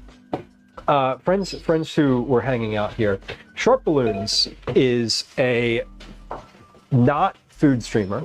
Sharp Balloons is, in fact, a balloon creator. And when I say that, I don't mean that in the like clown making balloon animals at the fair kind of creator. What I mean is yes, balloon animals. But what I mean is also like giant balloon sculptures, like say something on stream and like she'll make it for you out of literal balloons. I really I can't encourage you to go follow it. I can't encourage you enough. Gwen's laughing at me. I can't encourage you enough. I can't encourage you any more than I will in this moment to please go follow Shayna. Sharp Balloons is the name. The person who just rated. You'll know her from the literal person who just rated. Anyway, also like super fun, kind human. Have met in real life. Do I want to show the kitties? No, I don't want the cats near the food right now because I'm making cookies for other people. Friends who just joined us, welcome in. My name's Lou. This is a food and cooking stream today and pretty much every time. I do lots of different things. Today we're making cookies. We're making like a high volume number of cookies. We've been live for 5 hours and have made 0 cookies. Yeah, 0 cookies. We've made 4 batches of pecan brittle. I've made 3 batches of brown butter. I'm about to make a 4th. Once we finish that, we're going to be doing the actual cookies. We're going to make the cookies. They have to rest overnight though in the fridge, which is disappointing to me because I like having something to show you. But I promise you that we will have cookies on Thursday. Otherwise, I do a lot of cooking on the stream, mostly dinners, a lot of things with vegetables. I've been doing the past year or so, I've been doing a lot of recipe development on stream. So I literally have rulers, testing spoons, all that stuff. So we do development of recipes on stream, and we do some IRL stuff too. We were just recently at the Kennett Square Mushroom Festival on Saturday of this past week. The next IRL stream is going to be at the Renaissance Festival, if not Reading Terminal Market in town. But we do a lot of cooking here, so we're going to keep going. I should note that for folks who like to lurk, such as myself, follows are completely silent. There's no alerts, there's no sounds, there's no chat messages. Like, if you hit the follow button, nothing happens. I won't say hi to you. If you want to be acknowledged, like, say so in chat, and I'm happy to acknowledge you. But otherwise, we love lurkers here. I will continue to talk unless other people talk to me. And we're going to make some more brown butter. Acknowledge me. Acknowledge you. Glenn, I'm acknowledging you. It's good to have you home.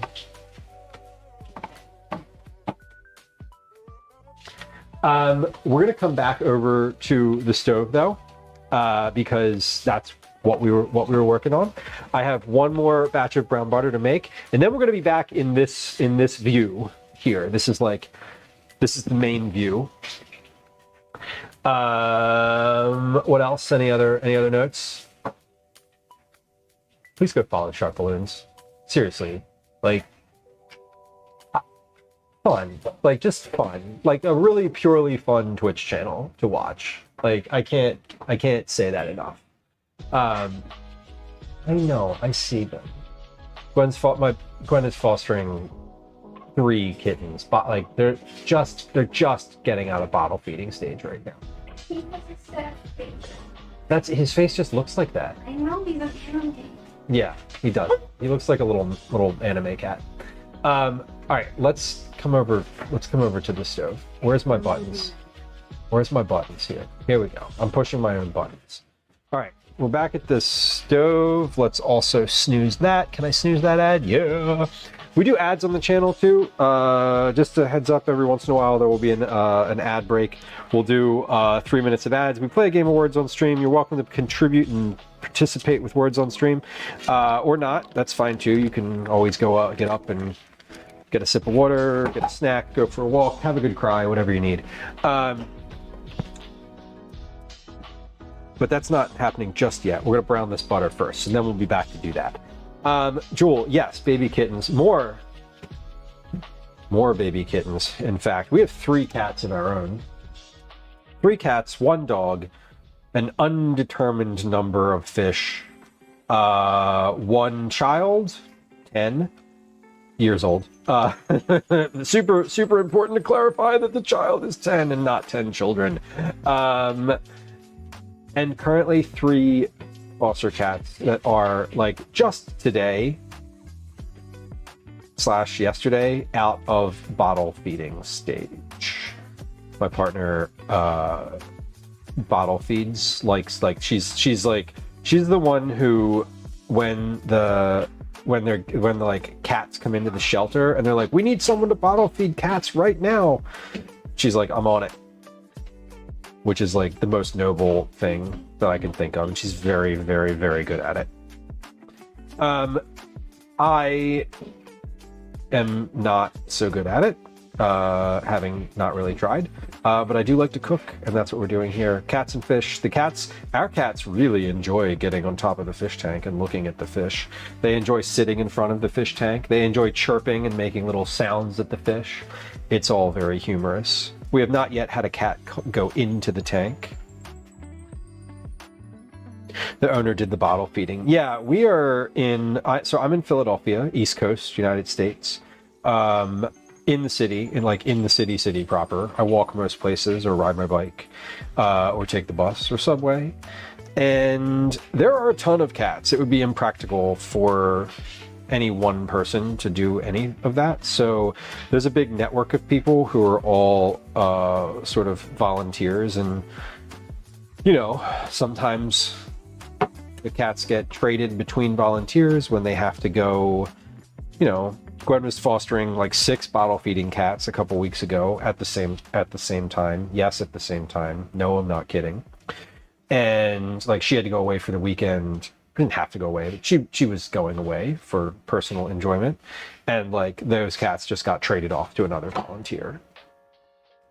Okay, we are browning butter. I did not turn a timer on for this one, and like, I'm not gonna turn a timer on. We're just gonna go by vibes on this one, which is always dubious, but that's what's happening. When we finish this, I do want to give you a heads up that we will be taking a quick ad break. And during that ad break, what am I going to do during that ad break? What do I have to do? During that ad break, I think I'm going to figure out what we're doing for dinner. Because my time currently, it's 17:42. That's 5:42 p.m. I meant to make dinner on this stream today. We're not going to do that. We're going to maybe make dinner, but it's going to be like something in the oven. We're going to be doing probably either pizza in the oven or what I like to call dip dinner, which is a bunch of frozen stuff on a sheet pan, all cooked in the oven at the same time. I don't know what's in the freezer, honestly. I haven't like looked in there in a while. With the intention of making dinner out of there, so we'll figure it out. We'll figure it out.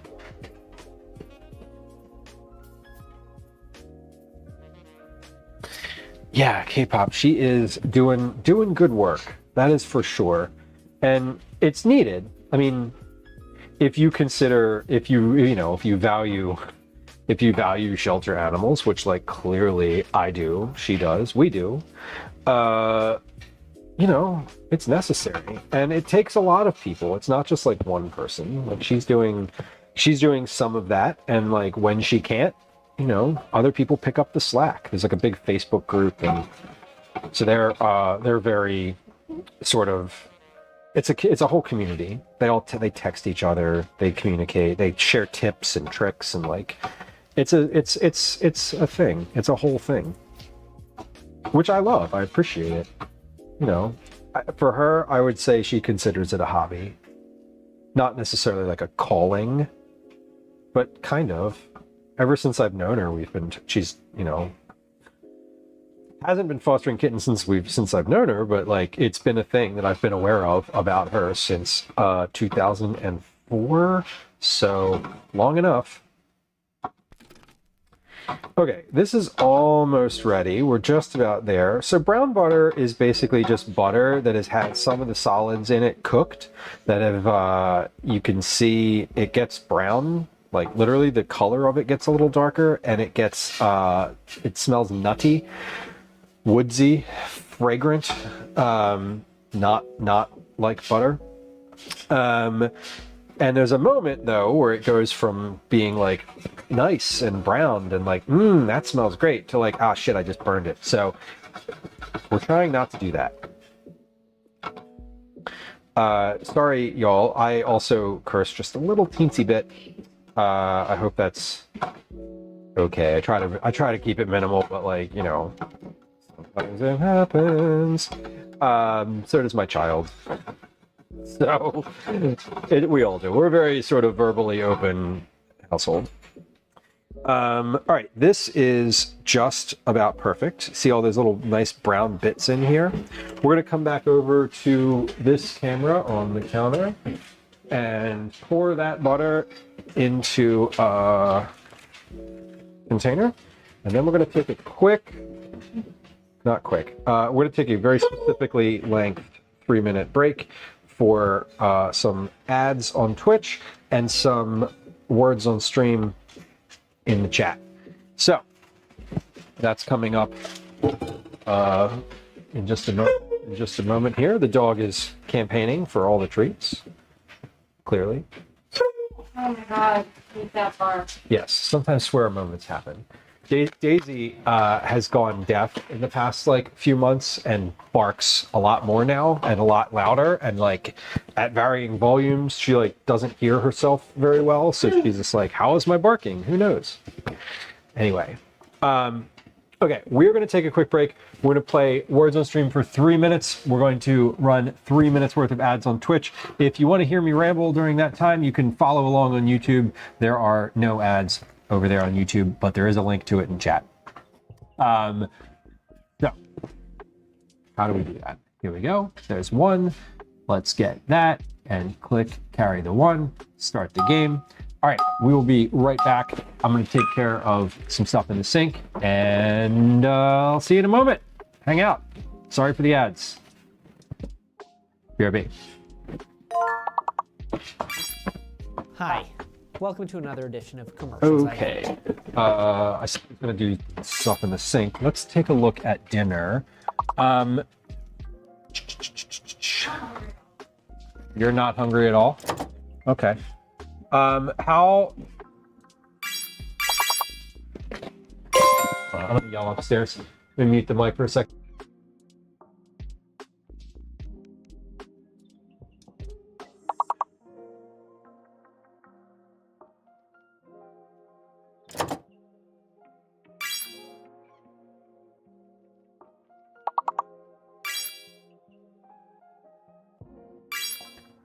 Okay, we're having mac and cheese for dinner. It's been decided.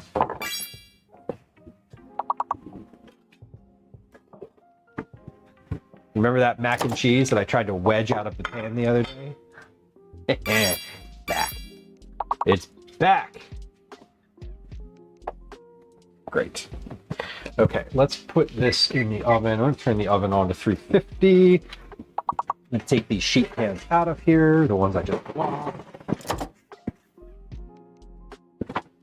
We're just doing some kitchen management here, moving things around, etc.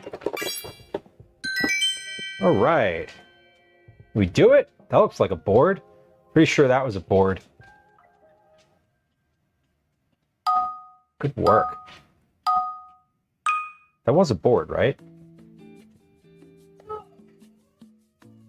Okay. Butter, butter, butter.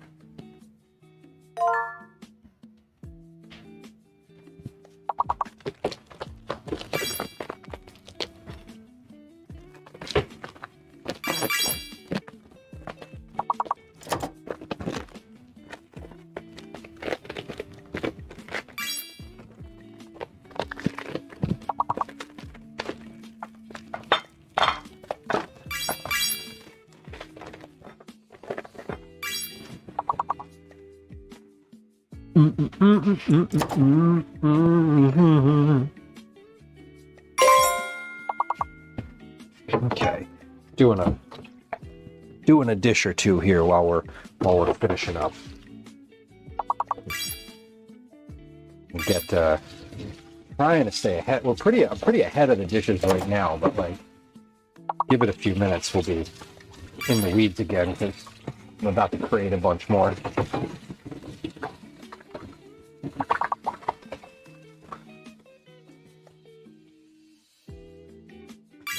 Okay. Hey, if you're on Twitch, thank you for your patience. I appreciate you. Let me say very directly and clearly that waiting through ads sucks, and I don't like doing it. I don't appreciate having to run ads, but they do run no matter what I do. I can't help it, so I do like to sort of have some semblance of control and run them at a time where I'm not actually doing something on stream. So just to like clear the air for anybody who's new here and hanging out and it's like, how come this guy's running ads? Well, because I don't like pre-rolls. Because sometimes I'll be doing something and, you know, I don't want a pre-roll happening either. Anyway, did we clear that first board? Was that cleared? Did that happen? I feel like I heard that happened. Castellin, welcome in. We did clear the first one. Okay, nobody put board in chat. That's what I was asked. That's what I was getting at. I didn't see it come through in chat, but I saw the board. So anyway, we don't need to do that because I just did on y'all's behalf. Congratulations. Good work. We decided on dinner. Dinner is going to be the leftover macaroni and cheese from August 12th, which was Calvin's. It was our birthday, part of the birthday meal situation. It's completely frozen. I'm going to put it in the oven with a little bit of aluminum foil on the top of it. And I'm going to forget about it for like the next... I'm going to forget about it until stream's over. And then when stream's over, hopefully it's ready to eat. But yeah, we're not doing any recipe development today. I know that I said we were. We're not. Sorry. And if that's disappointing to you, I understand, because it's disappointing to me too, but only a little bit, because I'm enjoying making these cookies. Which, speaking of, we finished step 3. We've done step 3. At this rate, we're doing 1 step every 2 hours. For those of y'all keeping track, there are 6 steps before we bake anything.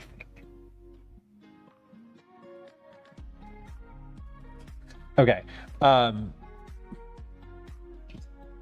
clarifying. Here's though what I'm gonna do. We're gonna read the rest of this recipe. We finished step 3. Step 4 looks relatively easy. Pulse the flour, salt, and baking soda in a food processor to combine. Add half of the reserved pecan brittle and 1 cup of oats. Process in long pulses until oats and brittle are finely ground. Add the brown sugar and granulated sugar to the butter and beat with paddle attachment on medium speed until light and smooth, but not fluffy. Scrape down the sides of the bowl. Okay, so this next step, we're also going to do all 3 at once. We're going to do like 1 batch in here, store, 1 batch, store, 1 batch, store. Add the brown sugar, granulated sugar. Okay, so let's just do that. Let's do step 4. Let's do step 4, because then I can basically like just do, we're gonna do 1 step at a time. 3 batches, right? 3 batches, that means I need to have 3 containers. Okay. However, not just 3 containers. Let's put this butter over here on the stand mixer, where it's eventually going to get used. These butters, these are the other 3.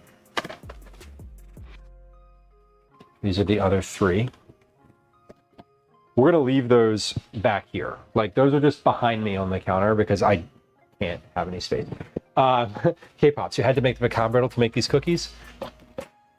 Yes, I did. I made 4 batches of pecan brittle already. That was step 2. Step 1 was toast all the pecans, which I did. I did step 1 all at once. We managed to get step 1 done all at the same time, which was nice. Okay, I don't need salt, I don't need pepper. So let's literally, I'm gonna line these next 3 up, 1, 2, 3, behind me on the counter. This one, which one of these was the light one? This is the one that was the lightest version. So I wanna save that one, because if I don't have to use that one, I don't want to, because it is the one that came out, I don't wanna say bad, but it wasn't bad, but it came out the least,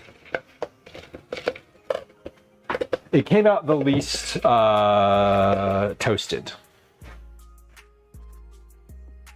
Is that the pecan brittle? Yes, this is the pecan brittle. I made it. We made it. We heated it. We cooled it. We chopped it up into pea-sized pieces. And it's very good. And it took forever. Okay. What do I need? Okay, the butter. Done with the butter. Lady Stiletto, welcome in.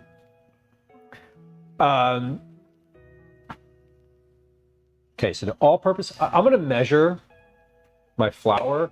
I'm gonna measure my dry ingredients into here first. Then I'm gonna dump them into the food processor. Am I going to TwitchCon? Yes, I am.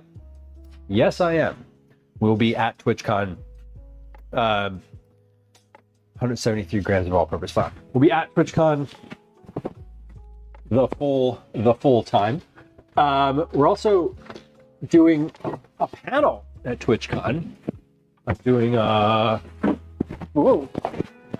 panel about coordination and not tripping over your compost bucket. No, that's not what the panel's about. The panel is incorporating cooking into your streaming setup.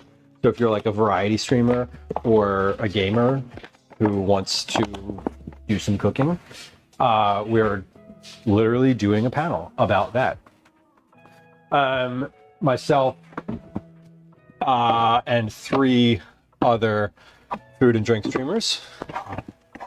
Myself, Dana's Kitchen, Kanara, and the Hunger Service are doing that panel. It's going to be Saturday at 6 p.m. I hope you have enough to enjoy on your own. K-pop, I am 100% going to have enough to enjoy on my own, because that is a big, like, I'm making enough so that I do have at least like 10 or 15 cookies left at the end of it. Like, I included myself and the household in my count of needed cookies. I always do that because because I've made cookies before and ended up having none left over. And it is, when I tell you that it is sad, it is sad.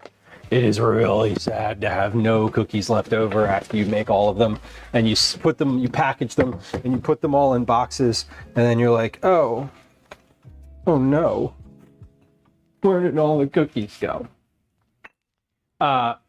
It's upsetting. LA and Knarr are lovely people. I agree. I definitely agree. I very distinctly agree. All of those folks are the fellow advisors to the Food and Drink Club. 173 grams of all-purpose flour. So you know how there's clubs on Twitch? There's a Food and Drink Club, and they're all part of it. Not part of it, they're advisors to that club. Also part of it. Okay, 173 grams of flour, perfect. 2 teaspoons of Diamond Crystal kosher salt.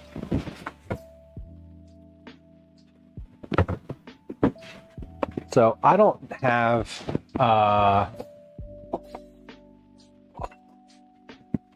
I'm just going to pour some of this in a bowl, and because I'm going to need more than this. 173 grams is like deeply specific. That's why I wanted to be very precise about how many I was adding to this, for sure. 2 teaspoons of Diamond Crystal salt. Hold on. Pulse the flour, salt, and baking soda. So I got flour, 1, 2 teaspoons. And I'm leaving these out. Flour, salt. I'm leaving those out because I'm gonna just do this again. We're gonna make this several times. And baking soda. Soda, not powder. Very important distinction. 1 teaspoon of baking soda. Okay. Pulse these in a food processor. Add half of the reserve pecan brittle. So here's pecan brittle. I want to do half of this. Let's tear that.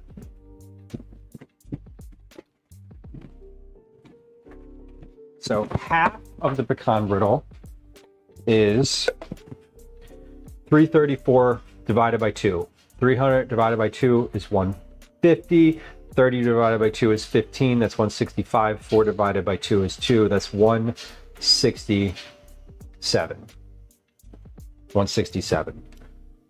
Check. 334 divided by 2, 167. Perfect. Okay. So 167 grams of pecan brittle.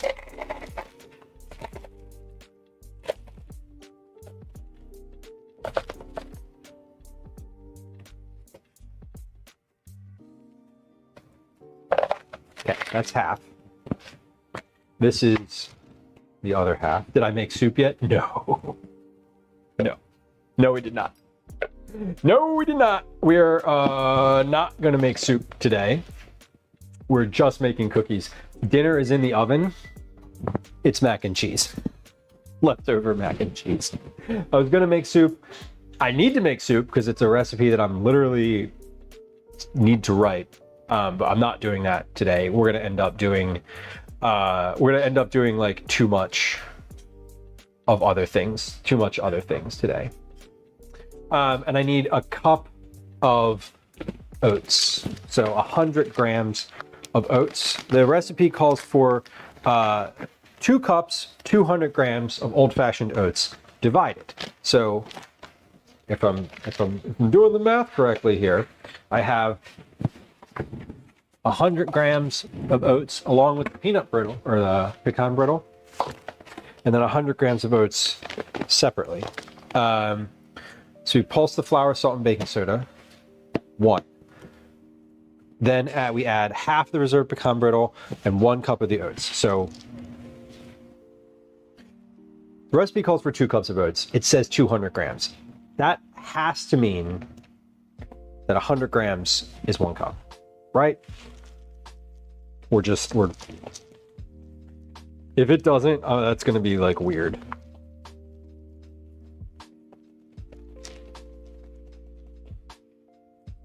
Okay, so that is my oats and brittle.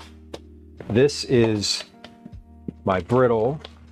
This is my other 100 grams worth of oats.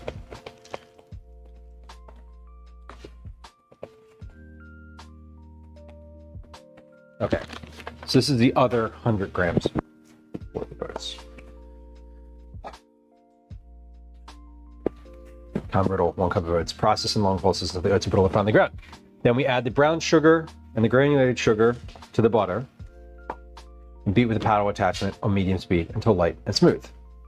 Okay, so we want to do, here's what I want to do now, though. I can't do this right now because I only have, I'm going to do 2. I have enough ingredients for 4 batches of the brittle and the butter. I want to make 3 batches. So let's get this into here. We'll pulse this. That is step 4. Process in long pulses until the oats and brittle are finely ground. So at the end of step 4, I should have these 2 containers combined, and that's it. And then we have these 2 containers like on reserve. Not on reserve, they're just like ready to go. And I should be able to pour these back into 1 container and then just do that again. So I'll end up with 6 total pint containers. Following 6 total pint containers. We're scaling a recipe at the same time as we're just doing it step by step. So this is sort of like, I can't just make a triple batch of this because my mixer is not big enough, which is literally the reason that I'm doing this in this way. So just like for clarification, I'm not trying to make this extra complicated. It's out of necessity. I don't have enough space. I don't have enough space to do it any other way. This is not a commercial operation here. Okay, so we're gonna pulse this. And food processor, pulse flour, salt, baking soda, and food processor to combine. Great. Add half the reserved pecan brittle and 1 cup of the oats. Process in long pulses until oats and brittle are finely ground. Long pulses.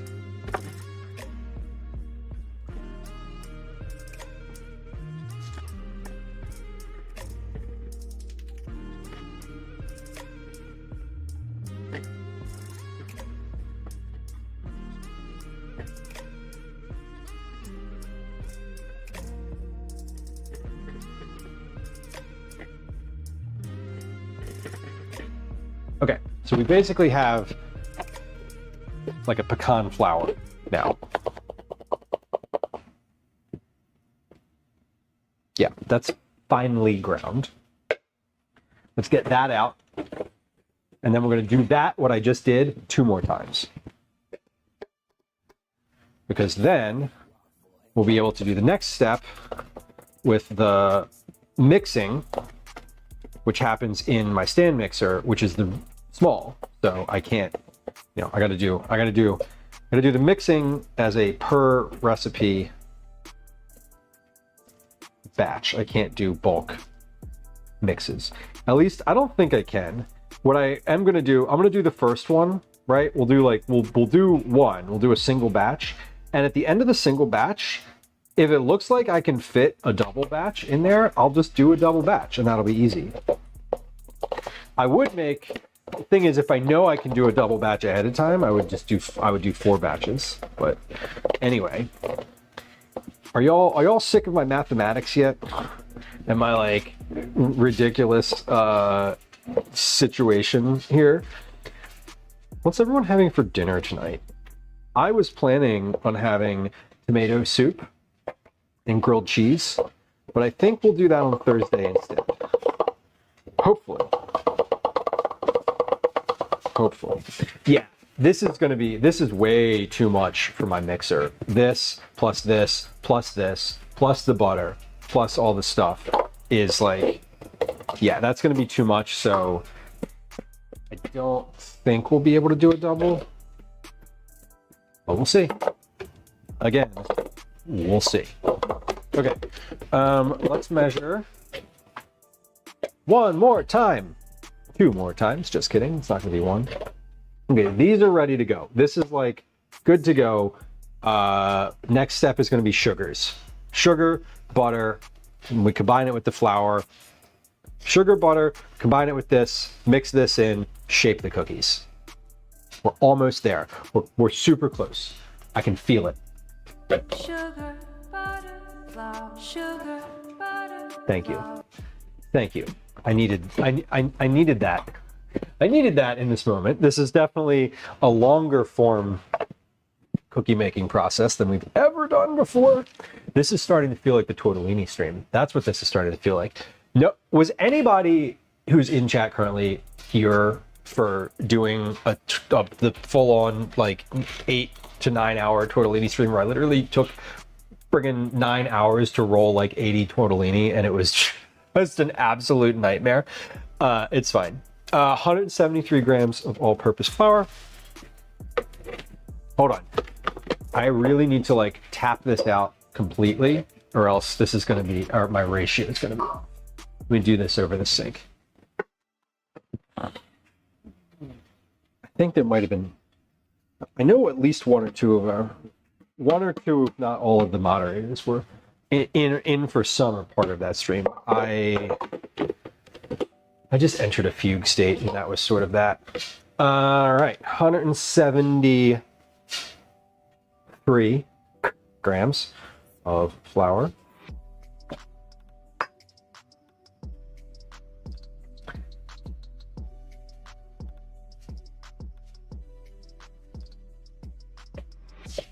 Sugar, butter, flour.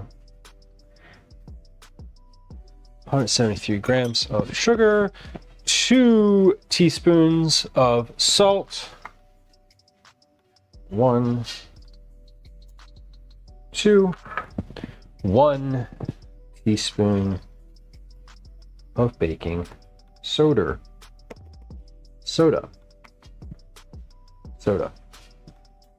Okay, now this, I know I can just put directly into here because that's like where it's going.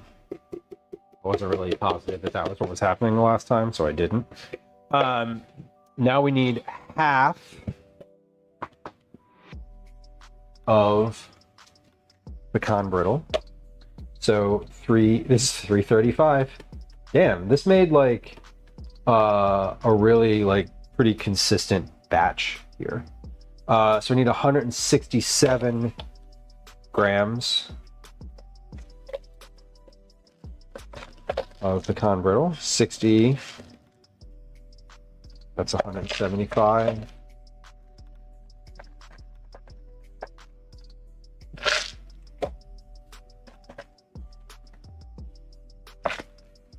Great. So this is half the pecan brittle. Now I need 100 grams of oats in some of this. 50, 60, 70, 80, 90, 100 grams of oats. We did it! Okay, this is getting mixed in here. This is also getting 100 grams of oats.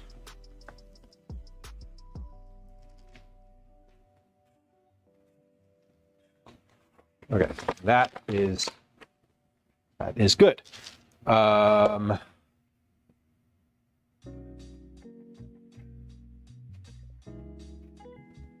just combined those two things. Add the flour mixture, medium low. Add the remaining half the brittle and remaining 1 cup of oats. Okay, good. I made 2 of these.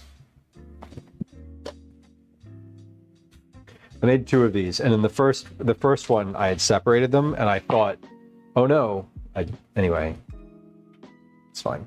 They can be together. Oh, good. I actually could combine these 2 also. Why don't we just go ahead and do that. There. Okay, that's a lot easier. 2 containers instead of 3. Beautiful. Okay, let's pulse this, and then we'll get this one done. And then we got 1 more of those to go, and then we're mixing some butter. Good. Confirmed, this is what happens here. Yes, confirmed. Okay. 1, 2, 3, 4, 5, 6, 7, 8. Yeah, you can hear it.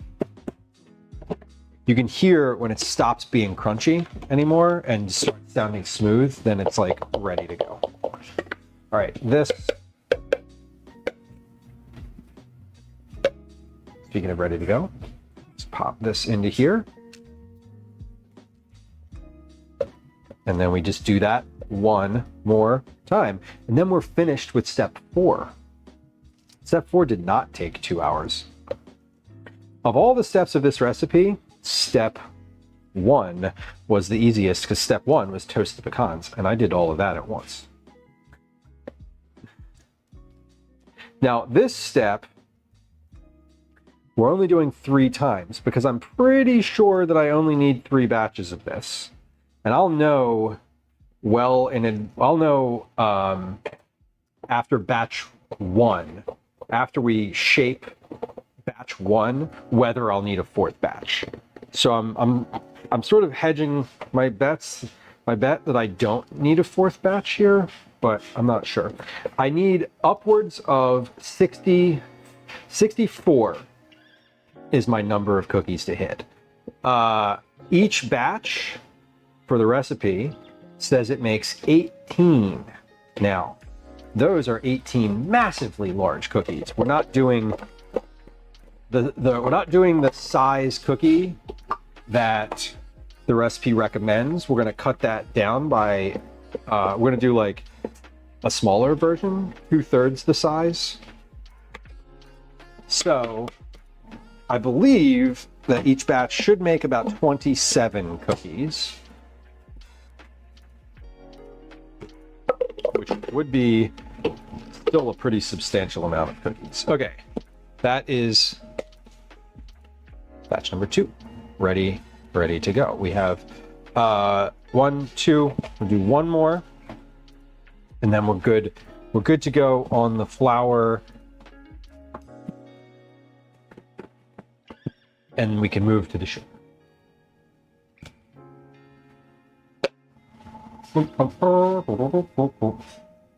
Okay. Again, let's do half. Man, this pecan brittle, they all weigh exactly the same. Like, that's wild to me. They weigh exactly the same. Like, that means that that was a good ratio and a good recipe to start with, which is kind of amazing. Okay, that's the pecan brittle. I need the flour. So the oats are going to go in here. Let's do the oats. Like, now that I sort of know what I'm doing, I'm working with all these containers. Now that I sort of know what I'm doing, as if I know what I'm doing, I don't. Sort of do. 100 grams.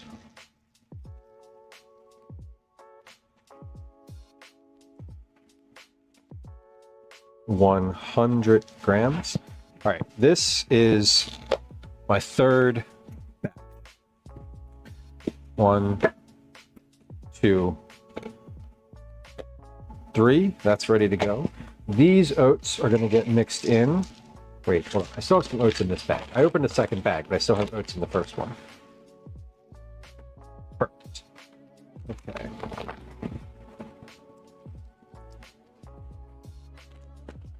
There's my half of my oats, half of my pecan brittle. Let's measure my flour. Yay, I can actually put the oats away. It's the first ingredient that I can just put away. Let's measure the flour. 173 grams of flour. Once I'm done this, I can put the flour away. 40, 50, 60... 173. Perfect. Okay, flour can go away. Where's the lid to the flour? There it is. Well, we'll put the flour away in a second. We'll just move it over there for now. Baking soda. We need 1 teaspoon of baking soda, 2 teaspoons of salt. There's 1 teaspoon of baking soda. 2 teaspoons of salt? Yeah, 2 teaspoons of salt. 1, 2. Okay, this and this can also go back in the cabinet. 1, 2. Beautiful. All right, this gets pulsed.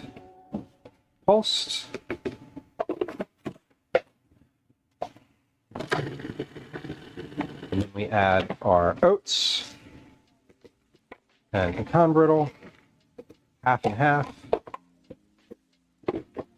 Lock it in, pulse that, 7 to 8 times.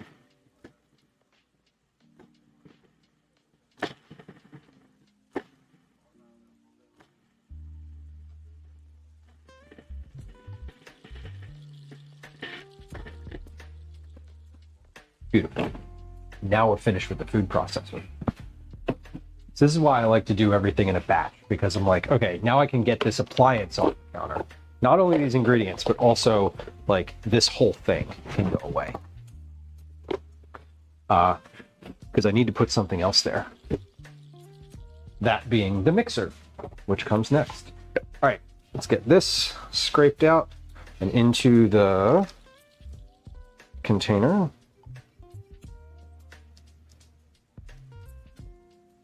I'm checking this as it comes out to make sure that it is really combined. Because what I don't want is like big chunks of something in here. I'm already going to have big chunks of some stuff in here. Like, I only put half the oats and half of the pecan brittle in the mixer or in the food processor to go. So it's not that bad if there's no... it's not that bad if it is the only thing in here, or rather if there's chunks sort of left over, but I'd prefer that they get mixed in because they're supposed to. Okay, that can go by the sink. And now we are finished, I think, I hope, with the food processor. Beautiful. Okay.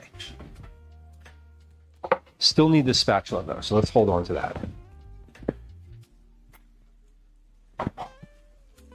Okay, we'll leave this scale over here on the counter because we're definitely going to use that again. Wipe my flour.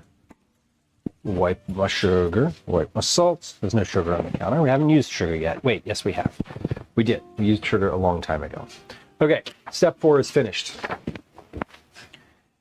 Add the brown sugar and the granulated sugar to the butter and beat with the paddle attachment on medium speed until light and smooth, but not fluffy. Scrape down the sides of the bowl. Add the eggs and vanilla. Beat until light and satiny, about 1 minute. Scrape down the sides of the bowl. Add the flour mixture. We're adding flour mixture first. Let's switch the orientation of these things. Flour mixture. Beat on low speed until no dry spots remain and you have a soft, evenly mixed dough. Add the remaining half of the brittle and remaining 1 cup of oats. Mix on low speed just to distribute. Fold the batter several times with a spatula to ensure everything is evenly distributed. Great. Then we portion them out. Listen, y'all, we're almost there. Almost there. We're getting there. We're getting there. We're getting there slower than I anticipated, but we're still arriving. And we're gonna get to the right spot, I promise. Okay, so we have these, and we can move my butter back over here now because these are going to get used soon. Let's move my stand mixer. For those of y'all keeping track, we are using multiple processes today. We are making brittle, we're browning butter, we're toasting nuts, we're making brittle, we browned the butter. Now we are mixing, and we're almost there. We're getting there. We're super close. Okay, so this butter, this is brown butter. This was made probably, let's say an hour ago at this point. No, this was made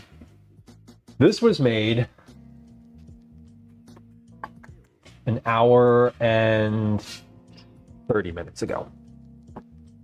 Because Sharp Balloons rated roughly an hour ago, almost an hour ago. All right. Add the brown sugar and granulated sugar to the butter and beat with the paddle attachment at medium speed until light and smooth. Okay, so we're just going to do our brown sugar, which I need to get out of the cabinet, and our granulated sugar directly measured into that bowl because because it's just getting mixed directly. So why not add it directly? So let's add our brown sugar. Oh no, I just poked a hole in the bottom of the bag. Well, that'll make it easy to get out. Okay, perfect. 150 grams of brown sugar.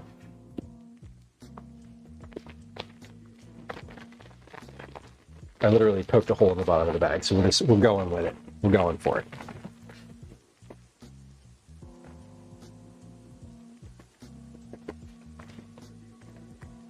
Okay, not that big of a hole.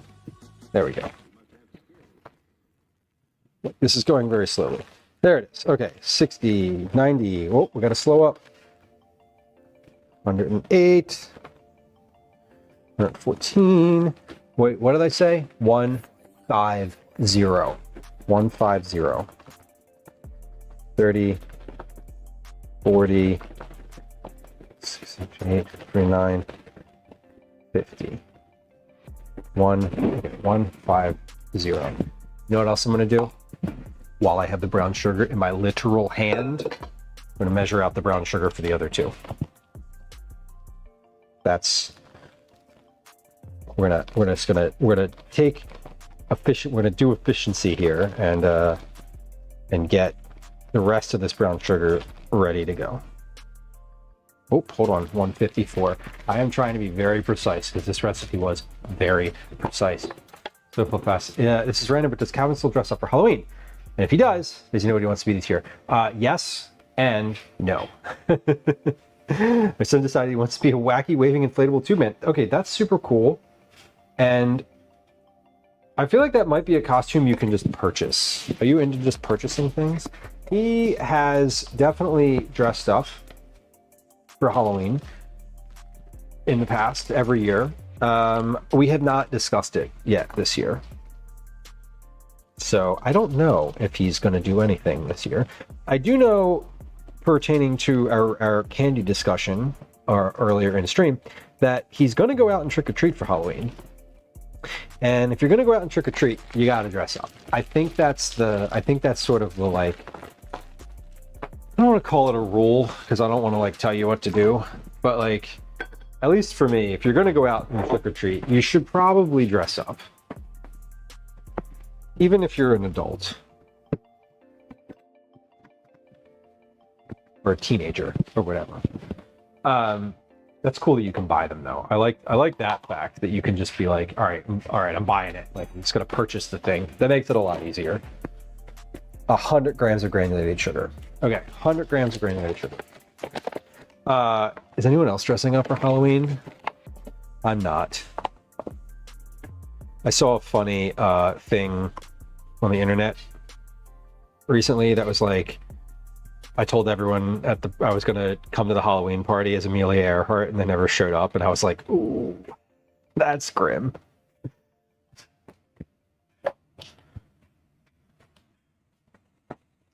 I don't generally dress up. I own a shirt, an orange shirt with a pumpkin on the front of it. I may wear that. If it depends on what mood I'm in. I might not. I probably will. I don't like dressing up. I'm not a dressing up person. Not Yeti, is it? Was that the Amelia Earhart comment? I know, right? Isn't that terrible? It really is. It's like pretty terrible. Oh shoot, I just put that sugar away and I didn't put it in my mixing bowl. I measured it out for everything else, but I didn't measure it out for the bowl that I'm currently about to mix. 100 grams. 70, 80, 90, 98, 99, 100. Perfect.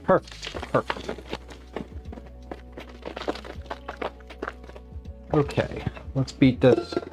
Let's beat this with the paddle attachment. About 2 minutes. Time. 2 minutes on the clock. Excuse me. While that is going, I was going to say I can measure out my vanilla extract, but I don't really need to do that. I can measure that into the bowl. That's fine. We don't need to like complicate that. This extra salt though, I can put in my salt caddy.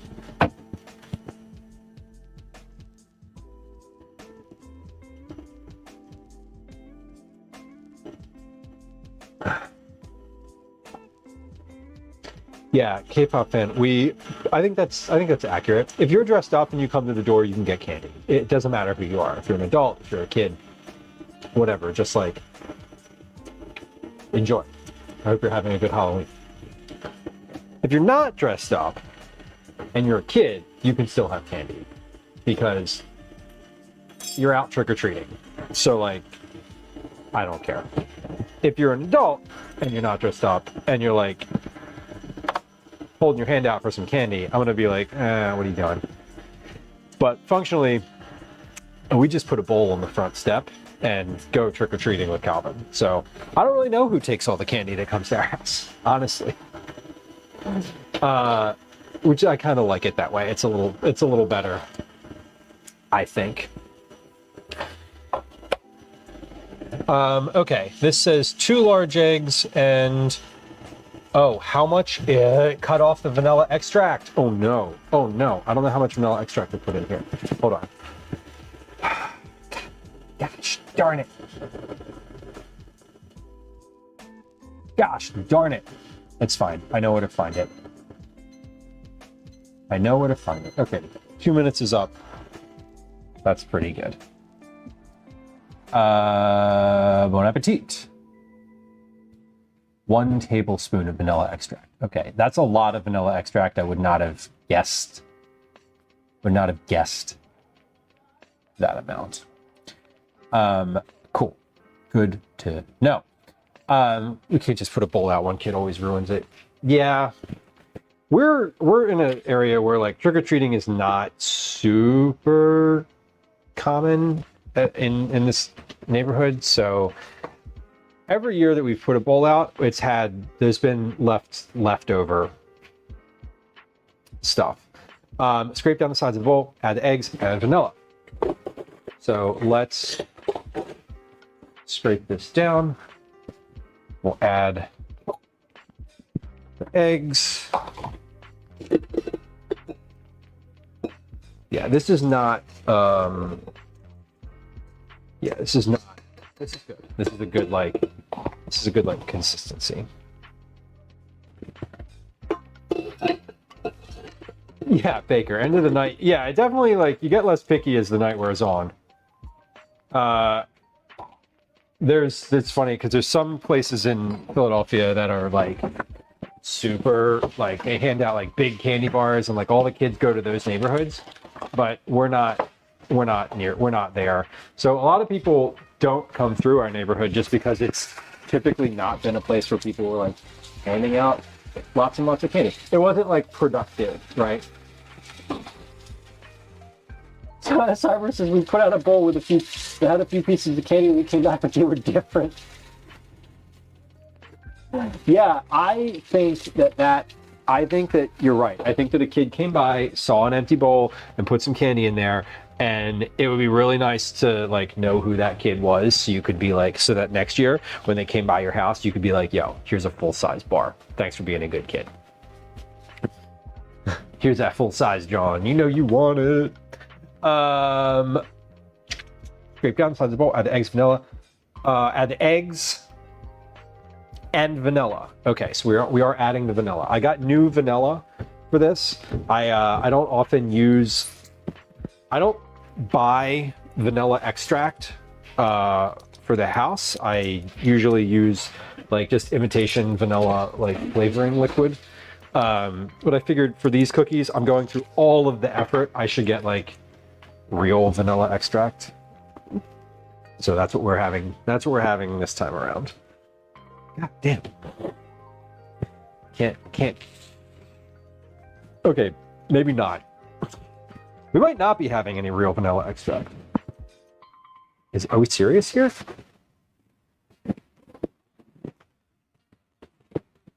Okay. I don't think I can open that. What the fuck?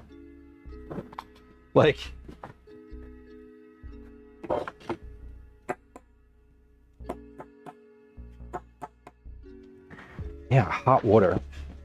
Oh, there it goes. I think it was just stuck. It probably, I don't know. This type of thing always has maybe a little bit of dried whatever around the edge. Okay, a tablespoon of vanilla extract. God damn, that is a lot. There's a lot of vanilla. I don't hate it. And 2 eggs. Do what I tell Calvin, which is crack the eggs in a bowl before you dump them into your pan or pot or whatever, because when you inevitably get shells in the thing, it is gonna be good that you didn't. And you know what I'm gonna do?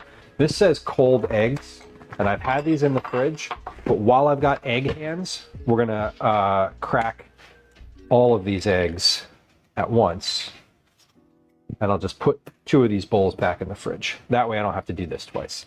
Yes, Baker, that is correct. This is the Claire Saffitz, whatever, recipe.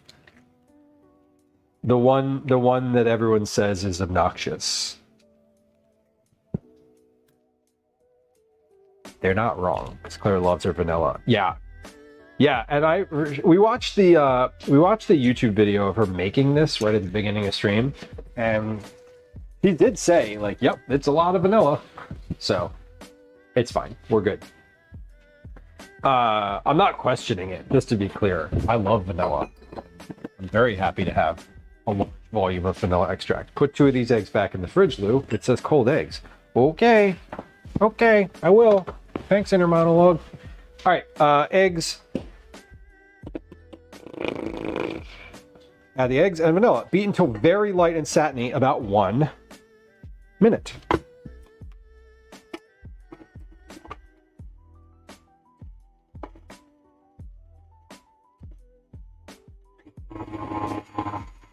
Yeah. Minute timer is going.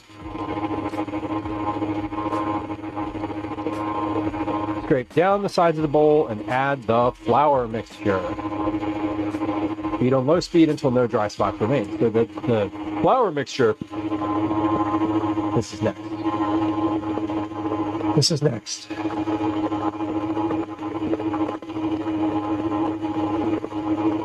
There's Snuggleberry. Welcome in. Welcome in.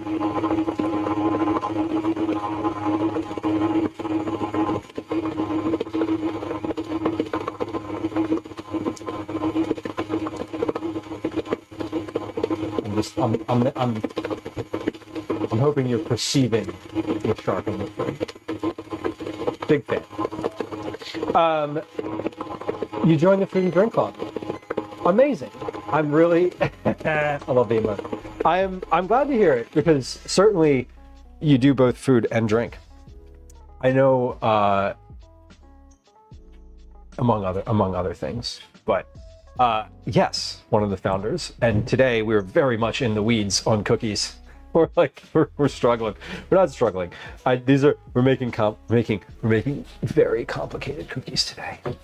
So thank you for the shout out. I was thinking of you when Sharp Balloons raided like an hour ago, and I was talking about how she makes like balloon things. And I was like talking about making like balloon clothes, and I was like, oh, I was thinking about the shark dress. Anyway, I hope you're well. Good afternoon. Yeah, she's great. As are y'all. You specifically. And y'all in general. Dinner and a show, exactly. I get questions about my Bortco shirt regularly. Mr. Sharp Balloons is a lovely human. I agree. Where are we? Scrape down the sides of the bowl. Done. Add the flour mixture. Beat on low speed until no dry spots remain. Flour mixture. Confirmed. This is flour mixture. Visually confirmed. Okay. Let's do this in like 2 parts because I don't want it to like... That's the technical term for what happens when you add flour to a moving mixture. 1 part. Looks good. Part 2. Oh my God! Ah! Shit. Okay, hold on. Lock it in. Lock in. Lock in, Lou. We can do this. Beat it on low until no dry spots remain, it says.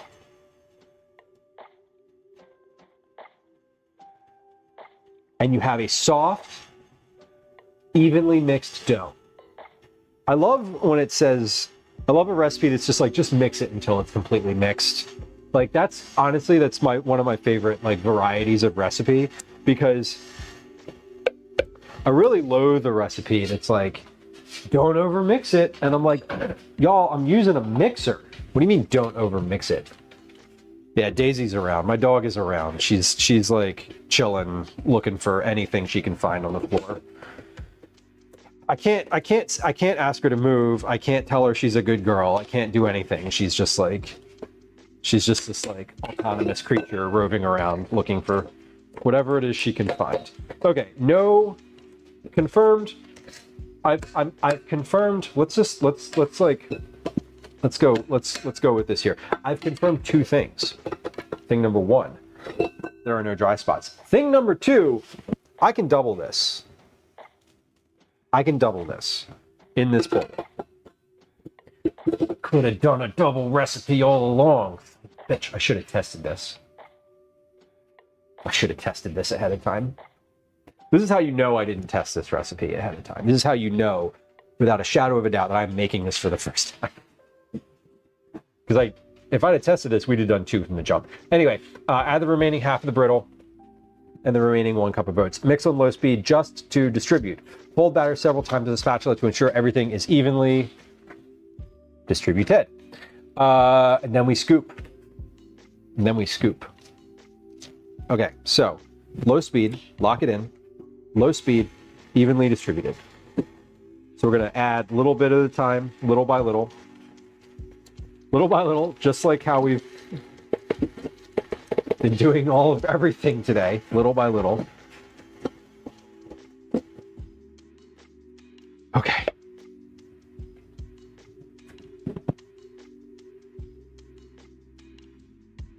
Streamer's log. 6 hours, 10 minutes, 50 seconds. We have 1 batch of dough ready to be portioned. 1.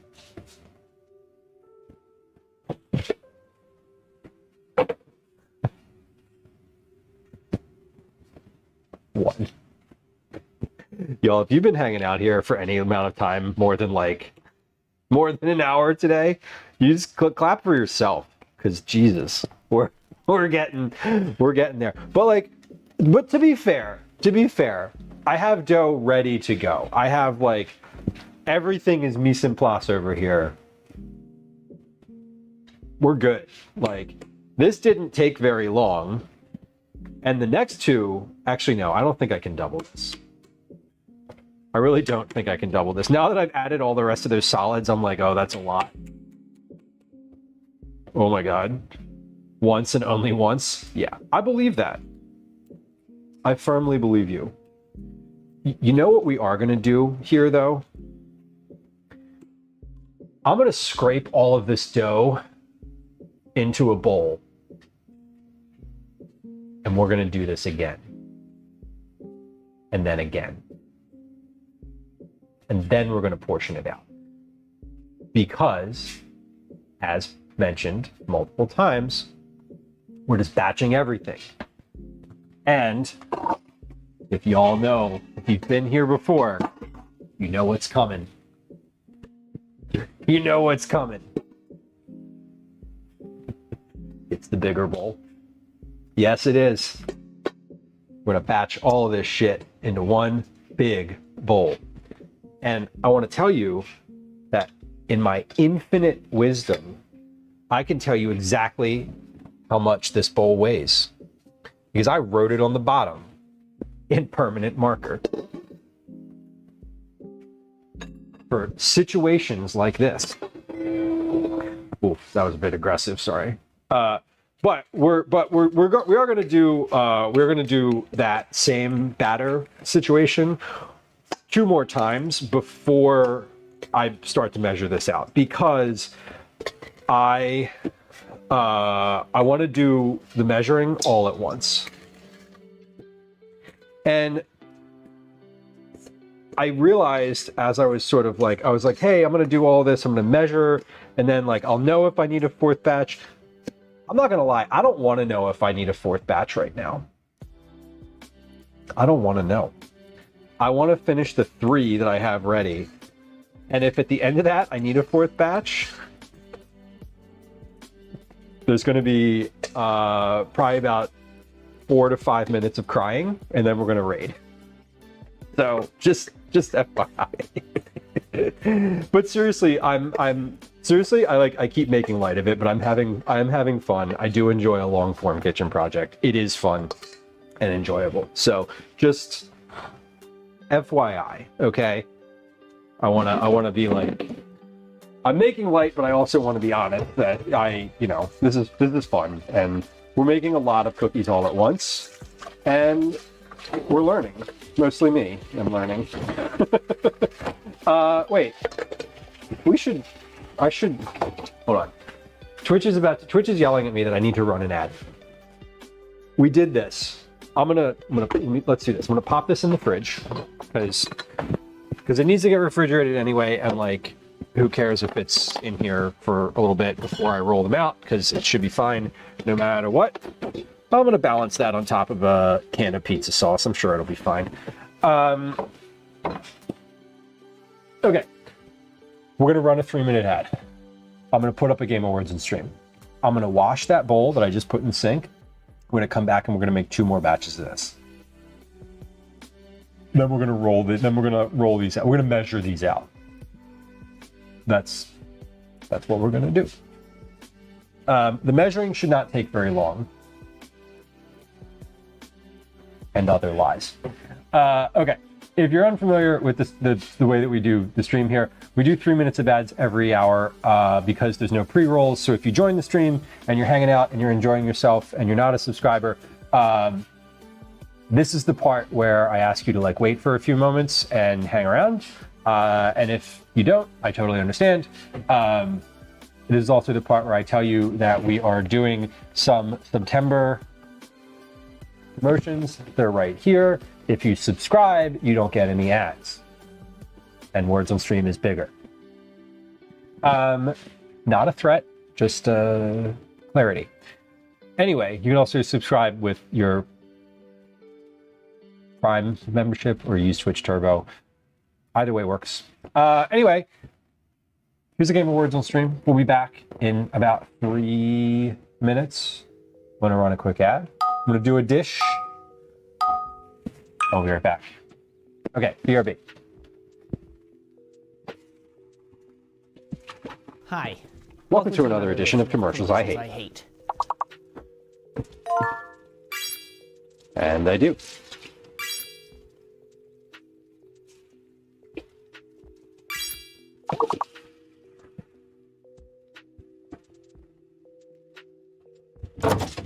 I have no earthly idea how long that mac and cheese has been in the oven. I do know that it was completely frozen solid when I put it in there, so I don't think it's ready yet. But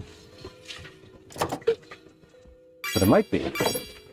I should check that. Let's check that while we're on our break here, because that really doesn't pertain to stream. That's more of like just what my family's eating for dinner. So, you know, could be ready. If it's ready, I'm not feeding it to him yet. He's like, he's upstairs on his iPad watching YouTube and whatever. And I don't want to have to deal with dinner time just yet. So, see how that works. All right, bowl is clean. Ready for next one? Yes. Whoa, y'all are crushing this one. Couple words left. This one's looking good though.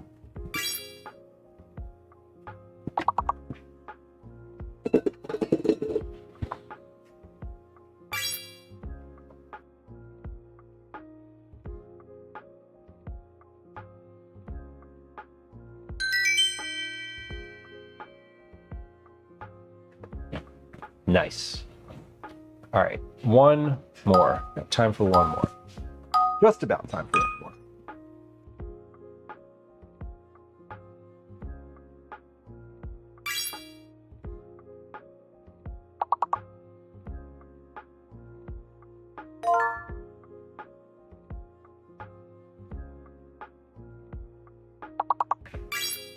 That's fine. Feel free.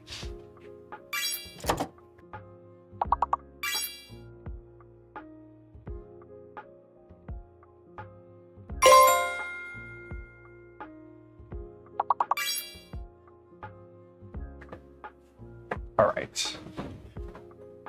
Now, we're just about there. Couple seconds left in this ad. Couple words left on the board. Pretty good. Y'all are doing great. Hey, if you're on Twitch, welcome back. I appreciate your patience. Thank you. I know that nobody likes the ads, and I recognize that. And I want to thank you for your patience and hanging out as we get through those together. I did the bowl. I cleaned the bowl. I cleaned the paddle attachment. I cleaned the And I clean the spatula. We got one more word here.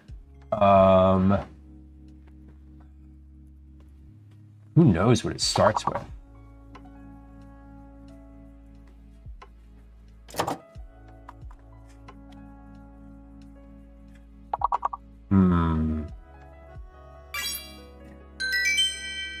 Beautiful. Beautiful work. I love it. Roxanne, welcome in. Advice Guy, welcome in. Hello. We did indeed clear a board. Wonderful work.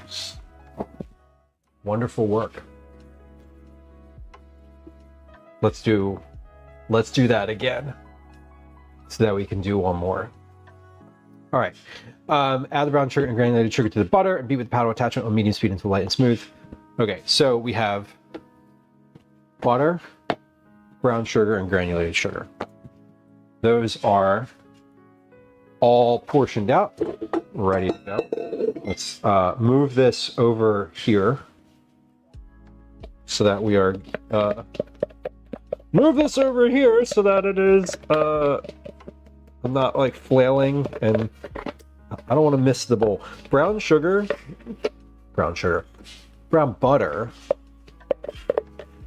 is like valuable. You don't want to mess it up and miss the bowl. Where is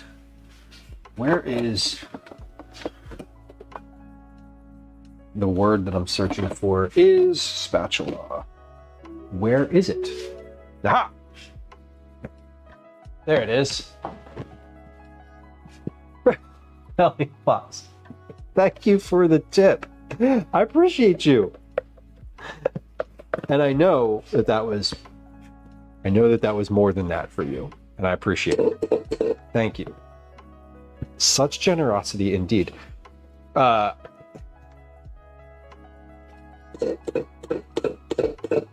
a bunch. We love a tip. Tips are, in fact, if you've been following along on Twitch, the best way to financially support a streamer, because they are direct and have Twitch doesn't get their taste, which is nice. Made sure it was an American. Hey. We love the American dollars. Eggs, vanilla. No, we got to do this first. Sugar, butter. Mix for 2 minutes.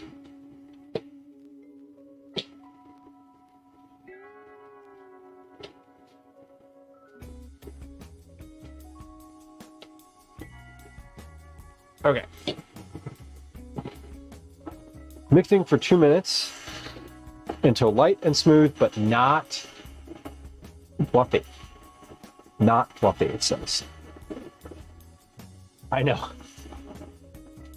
However, I won't forget that was an amount that was supposed to be a multiple of 5.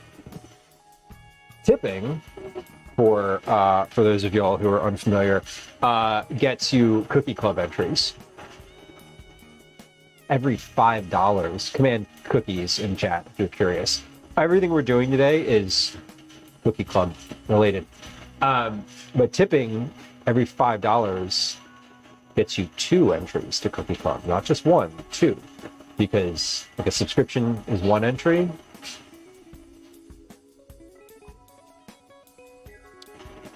But financially, your streamer only gets half of that. So, anyway,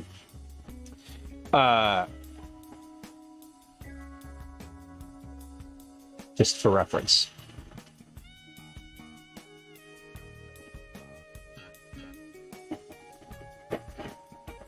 All right, almost done with this batch. I did decide that I can't double this in here. Canadians pay shipping, right? There, that is That is a request, not a requirement. Generally speaking. Listen, if we had like an all Canadian list of winners, that would be bad.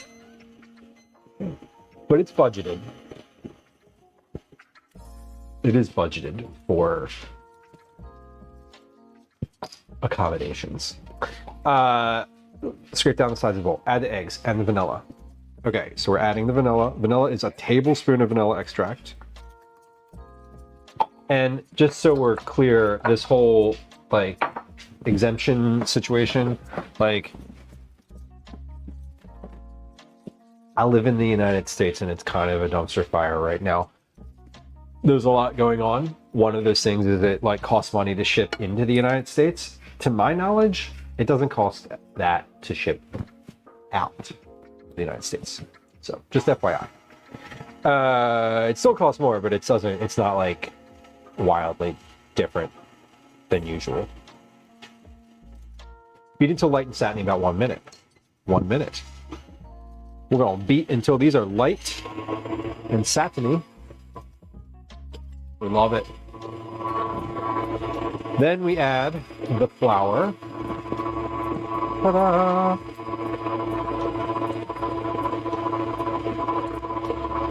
Then we add the remaining brittle.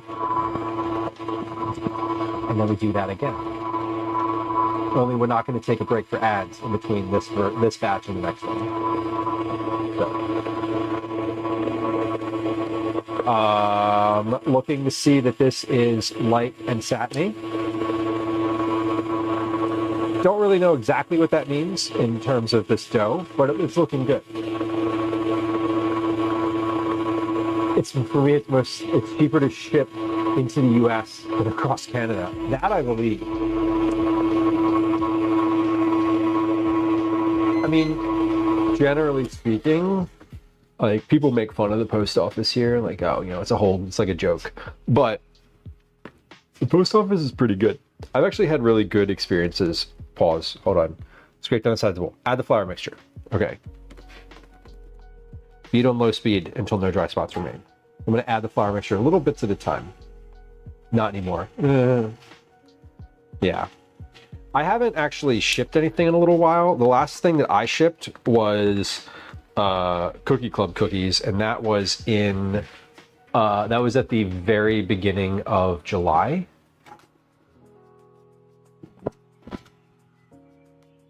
Lemon says, as long as you are sending a gift under $60 Canadian into Canada, it doesn't incur taxes and duties. If you've ever received a package from me, you know that I put these the value of these cookies at $5. So certainly these meet that exemption by a lot. We're adding the flour, mixing slightly until no dry spots remain. We're going to scrape down the sides of this bowl. I'm gonna check here.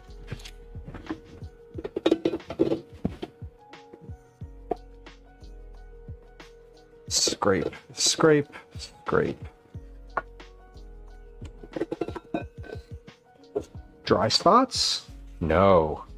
Wonderful. And then I'm going to add the dries. Add the remaining half the brittle and the remaining 1 cup of oats. Mix on low speed just to distribute. Added. Low speed. That is as low as I can get.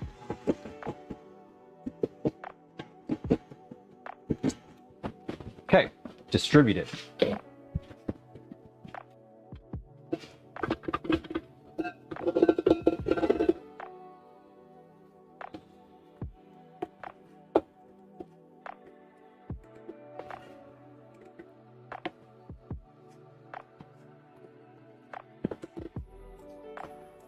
Scraped.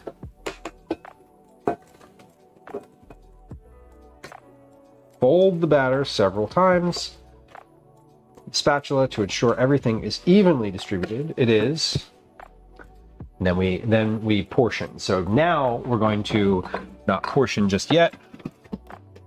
We're going to add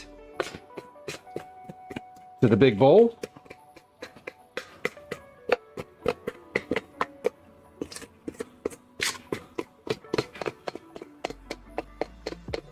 When I'm done with this, I'm going to mix all of this together as well. I'm going to fold these 3 batters together.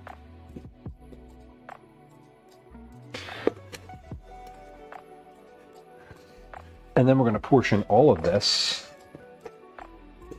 at once. Beautiful. All right. Pause. I didn't taste this the first time around. Let's taste a little bit of this. Holy shit. That's really good. Okay. Okay. Woo. You know, sometimes you just need like a little like pick-me-up. That was definitely that. That validated that this is really good. The batter is really good. I imagine the cookies will be good too. All right, 2 batches. Now, I made a joke about putting that on top of a pizza sauce can last time. I'm gonna change my approach there and put that on top of a coffee can instead, 'cause it's got a little bit wider of a top to it. Just saying. Seems like a better idea. Okay, let's wash this bowl. And do I really need to wash this bowl? Yeah, I kind of do, because it's all like ratioed and I don't want it to be like mixed in with the rest of everything. So I'm just gonna keep it clean and do all of this as I have been doing in single batches. Now, if we ever do this again,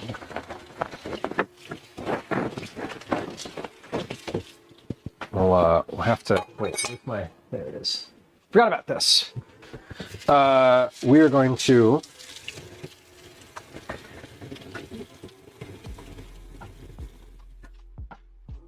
I'm going to test if I ever do a recipe like complicated like this again, especially a cookie recipe that I'm like planning on doing for Cookie Club, clean towel for drying. I will test it first to know whether or not I can do double batches and sort of like see where my down pitfalls are. Because especially where you have to like measure the cookies and then let them sit in the fridge, that part is still making me a little bit nervous, because what if I make them too small? You know what I mean? We'll see. Hey, we'll do some joke time here in just a second, or just like a minute or two, a couple minutes. I want to finish this batch, and we can do some jokes while we're doing that. That's my motivating factor right now. Pause. I want to put this. Here we go. Bad for Badger. You know what? Bad for Bagger. Sorry. I thought it said Badger for a second. Yes. Oddly enough, the only thing that was cooked on this stream was some pecan brittle like 4 hours ago. We have been doing a large amount of cookie production today. Not so much cooking. But it's fun. I used to go by Bag of the Badger, so it fits. Hey, see? There we go. Whoa. All right. Sugar, butter, 2 minutes. Whoa. Too much. Technically, the butter was cooked. Yeah, you're right. You're right. Thank you. Appreciate that. That helps to hear. My. I also have a lot of stuff over here in the sink that can go right in the dishwasher. Kind of love that. Using this. This stuff over here is not going to get used at all during stream today. We're feeling very ambitious. I have stuff over here to do some recipe development today. We're not going to do that. We're not getting to that. We're not getting to that. Okay.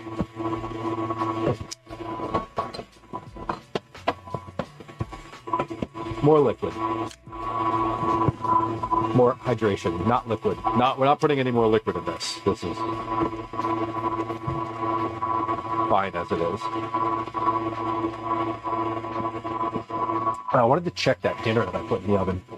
I'm not making dinner tonight, but I am producing dinner for the family, like a magician. Wow, interesting. The center of this is still frozen solid. Okay, we're gonna open that. I'm gonna turn that up to 375. Beautiful. To be fair, it's not frozen solid, but it is still cold. It's leftover macaroni and cheese. That's what we're doing for dinner tonight. I made it in August, put it in the freezer. It's been frozen since then. I was gonna make dinner tonight. I was gonna work on a whole recipe. I literally have all the stuff out on the counter, ready to go. It's all prepped, ready to go. But we can't do that today. It's gonna be too late for that. Okay. Beat until very light and satiny. About 2 minutes. Scrape down the sides of the bowl. Add eggs and vanilla. Eggs and vanilla. So vanilla is 1 tablespoon worth of vanilla. A lot of vanilla. We love a tablespoon worth of vanilla. That's always a good amount. Come on. I can put the vanilla away.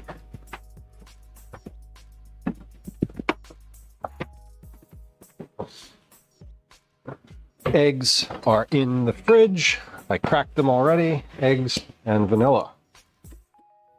Beat until light and satiny, about 1 minute.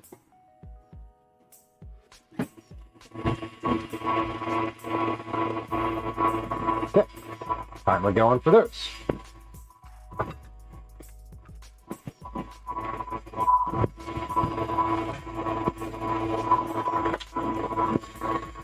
Last two things going in here, and then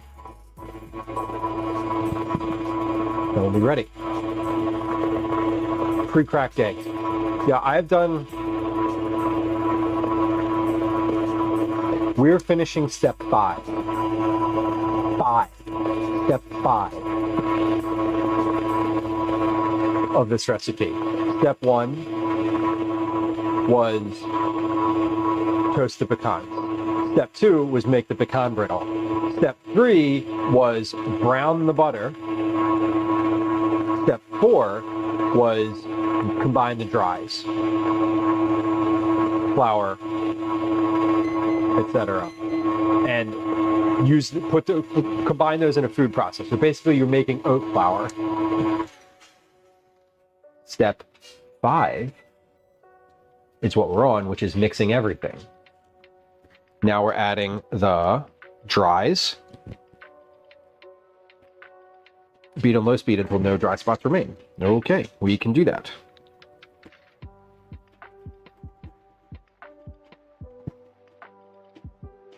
I don't care what these cookies taste like on Thursday. I am going to sing their praises no matter what. And oh, by the way, I'm not baking them today. Sorry to be disappointing for anybody who is hoping to witness cookies come out of the oven this evening. We've now moved into evening. Officially, we're in the evening. It's almost dark out. Cool. For anyone who is hoping for cookies, what do they taste like, Lou? Who knows? I can't tell you. I can't tell you because I don't know yet. I can tell you that the dough tasted amazing.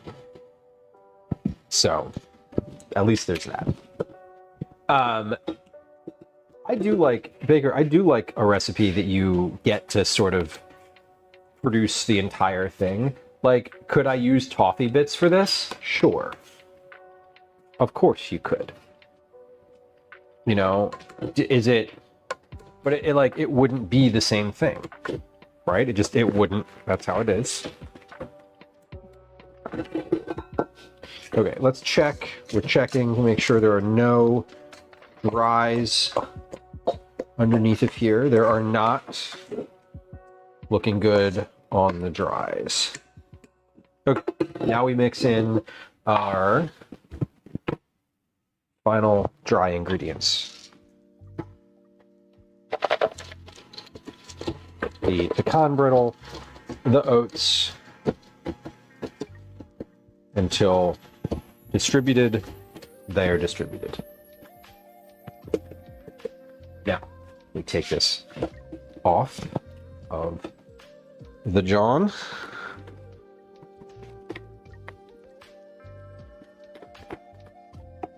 We fold the batter a few times.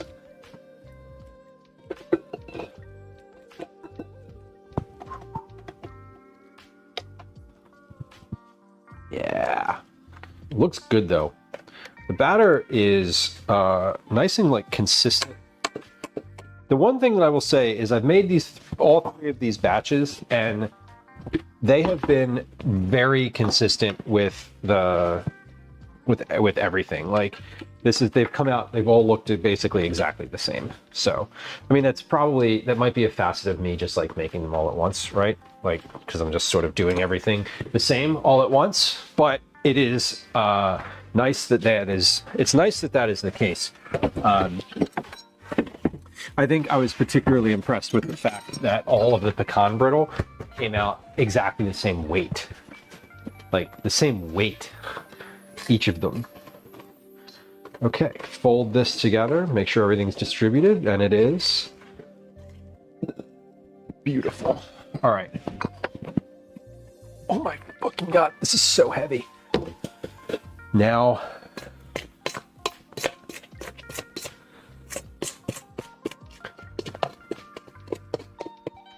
dump this.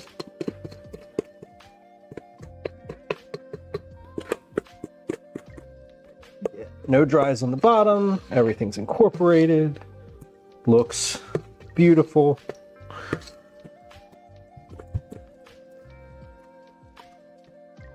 Fantastic.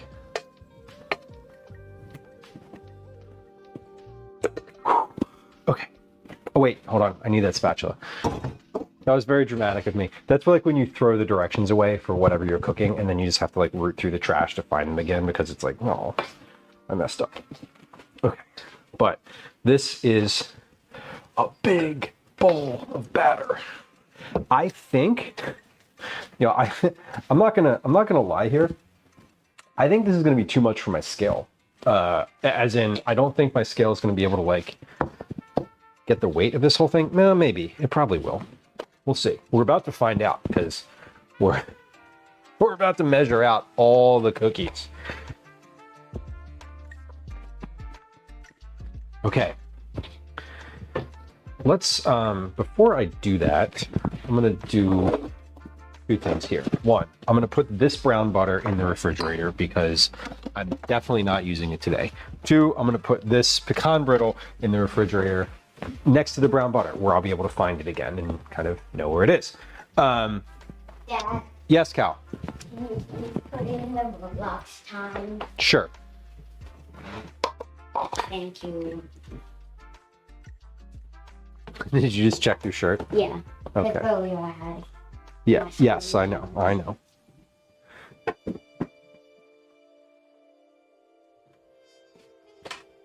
Okay.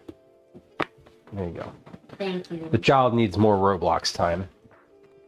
You're welcome. Thank you for asking me.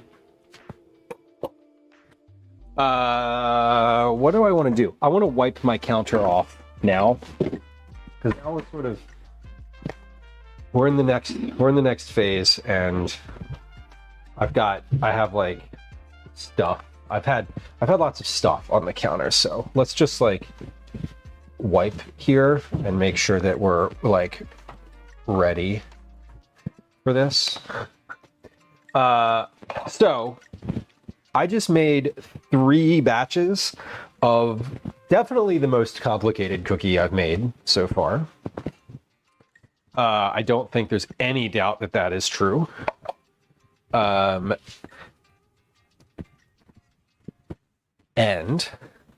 we're going to figure out how to portion them now. And then we're going to rest them. They rest in the, these are going to rest covered on a sheet pan in the refrigerator until Thursday when we're going to bake them. So Thursday's stream will be all about baking. Lots of baking and packaging. We're going to package these on Thursday too. But we got to portion them today. And we'll figure that out in a moment here. Okay, counter's good. Wash my hands, and we're going to get to it.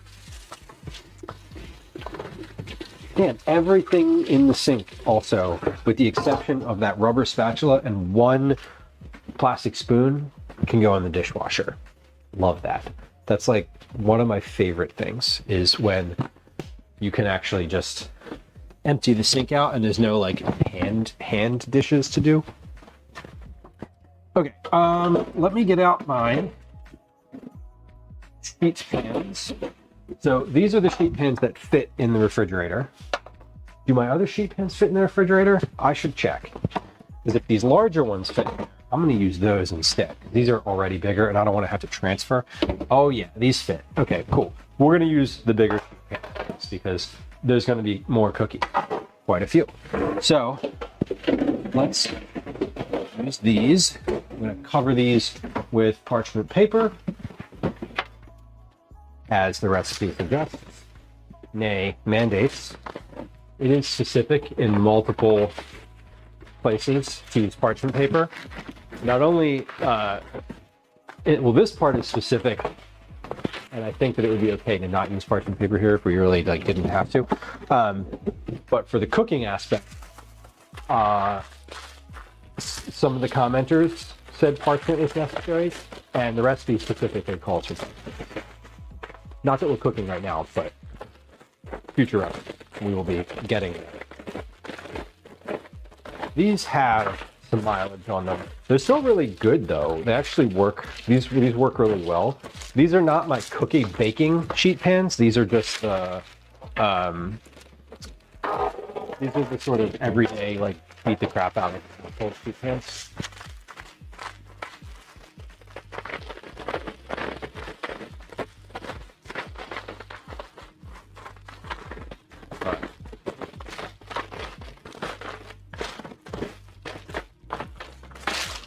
Now, moment of truth. Does this cookie dough, will this be calculable in this bowl on this scale? This crumbling, yes, the crumbling makes them lay flat. That's it. The crumbling makes them lay flat. Hell yeah, it does. Love it. Okay. How many grams of cookie dough do we have here?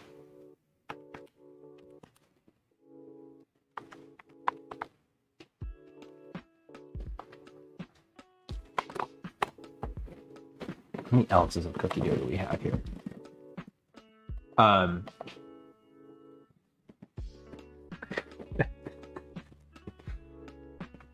This what's on this scale right here, I can't subtract the bowl off of this because I don't know how much the bowl weighs in ounces, but it is 9 pounds and 11 ounces right there. It's a lot of dough. Okay, it's 155 ounces, 4,412 grams. So let's see, 4,412 minus minus the weight of the spatula. Wait, no, I need to take the spatula out and then we'll be able to figure out exactly how much dough is in here. It is a lot of dough. That is factually correct. All right, 4,380. So 4,380 minus 598 grams for the bowl is 3,782 grams worth of batter. That's a lot. That is 9 pounds, 11 ounces. Okay, so let's figure out how, let's figure out what our portioning is. First off, let's figure out how much a regular portion, a portion that they suggest weighs. What they suggest is 1/4 cup for your cookies. That is a lot of cookies. That is a big, big, big cookie. So I don't want to do that. I think that's too big. But we got to figure out how much that weighs before we can figure out sort of the next piece. And yes, thank you for the link with the Cookie Club info in chat. Appreciate it. Since we're going to be touching a lot of this dough with hands, I'm going to get my gloves out.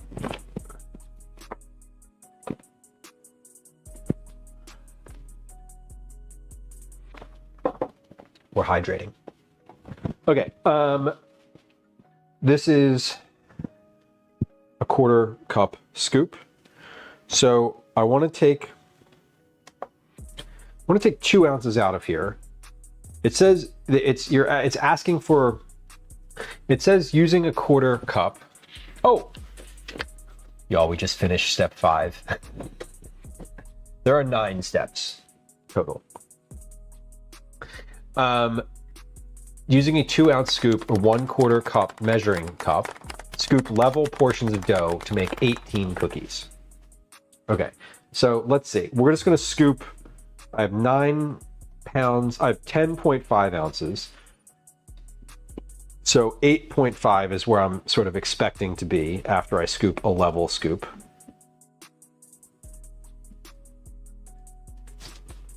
Yeah, 8.5. Now, what is half of that? What is half of that?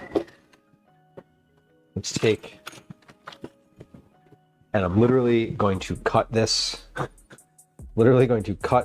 dough in half because I don't have a 1/8 scoop. Okay, now that is, wait, no, I didn't say half. I wanted 2/3.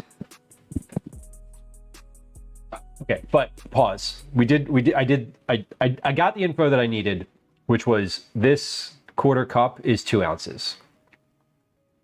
It's 2 ounces. So yeah, yes, correct. You are correct. Thank you. You've been here all day.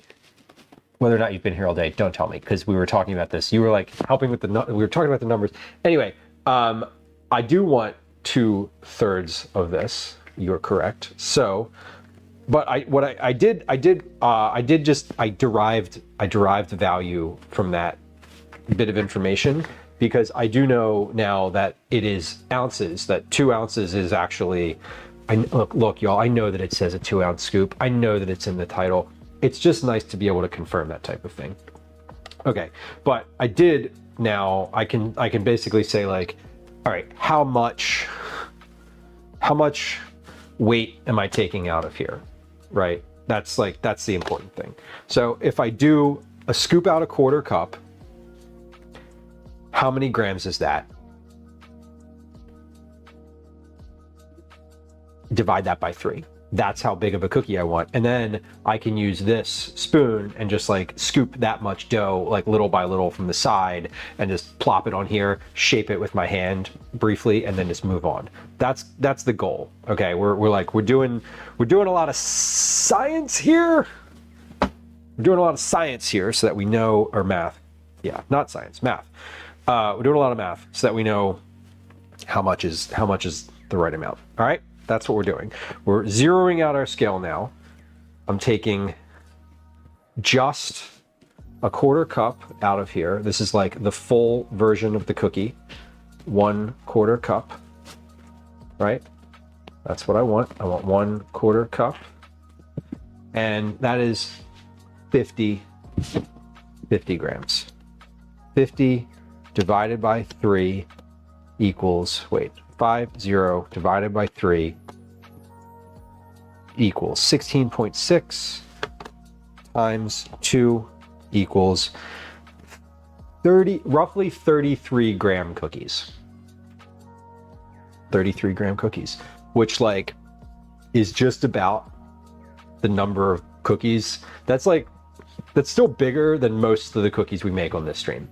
Usually the cookies we make on the stream are about 25 grams. So that's pretty good. So 33 1/3, to be fair. 33 1/3. Okay, so now let's figure out how many cookies. Here it is.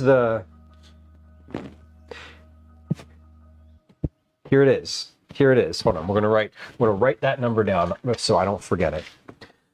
33.3 grams per cookie.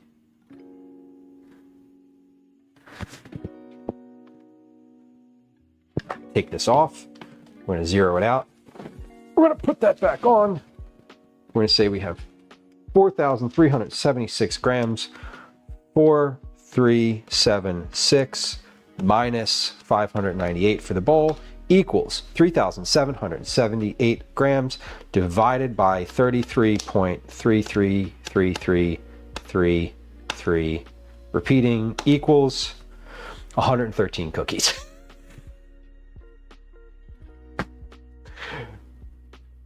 Great. Let's just do 35 grams per cookie. Right? 4376 minus 598 equals, divided by 35 equals, 35 grams per cookie. That's fine. We can do that. That's a nice round number. I like 35 grams per cookie.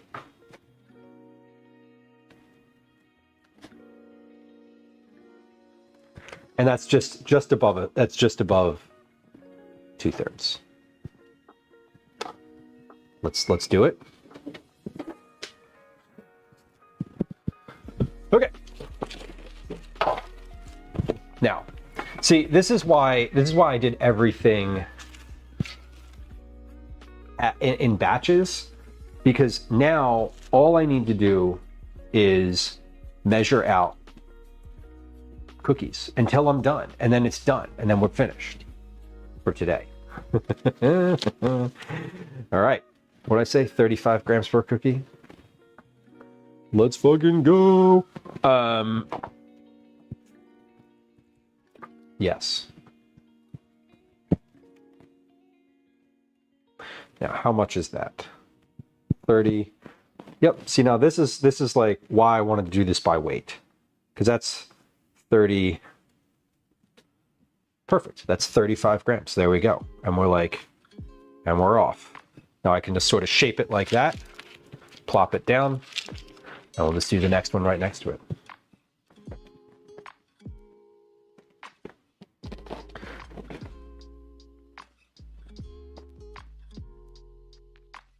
$35.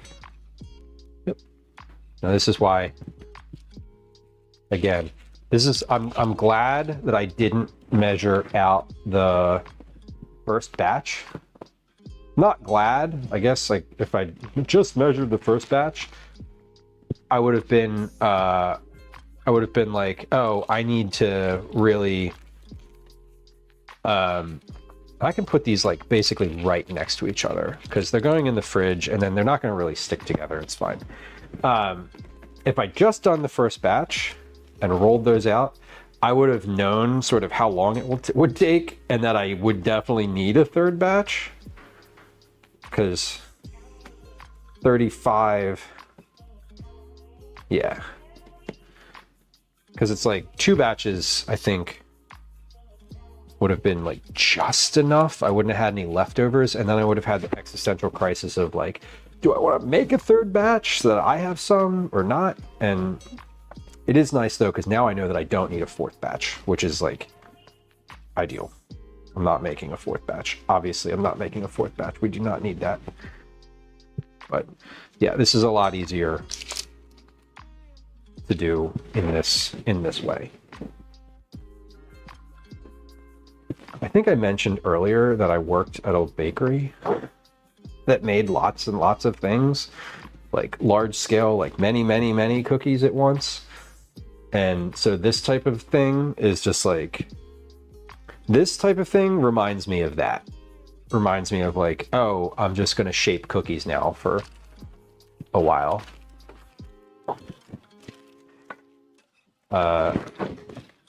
The only thing that would make this more like that is if Neutral Milk Hotel's album In the Aeroplane Over the Sea was playing, because it was one of the literal 2 albums that existed in that bakery's CD player. CD stands for compact disc for all you youngsters. Yeah, basically listen to that album on repeat for like a year. It's a good one. I would listen to it again right now. It's one of my favorites. But I wasn't like a baker bagger. I mostly did cleaning, but sometimes I did some of the baking stuff. Sometimes I didn't do a lot of the baking. What I did do sometimes was shape cookies, and like this, like what I'm doing right now was part of it.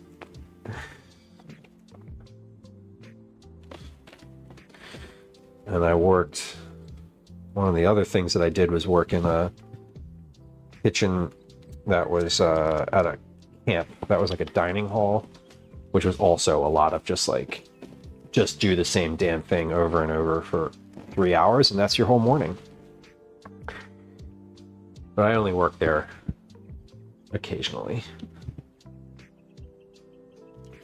But yeah, this is coming along, and we're gonna move these onto a different tray.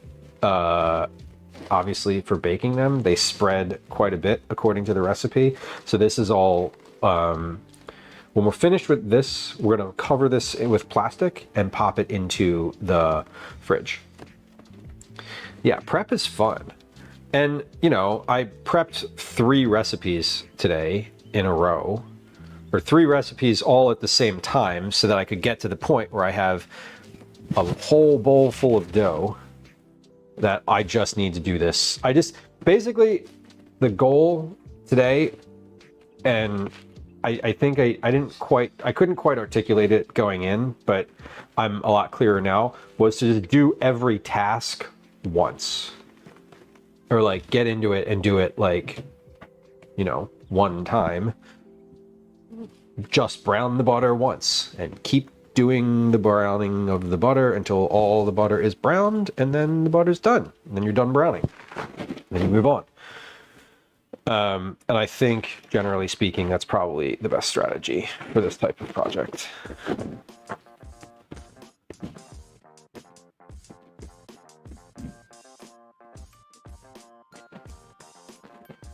So I'm shaping these somewhere. I'm trying to hit all these on 35 on the nose. Some of them are going to be 34. Some of them are going to be 33. None of them are going to be 36. I'm trying to get as close as possible without going over. That's the goal.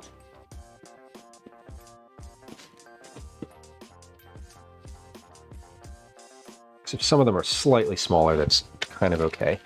At least to me, it feels kind of okay. Indigo Continuum, welcome.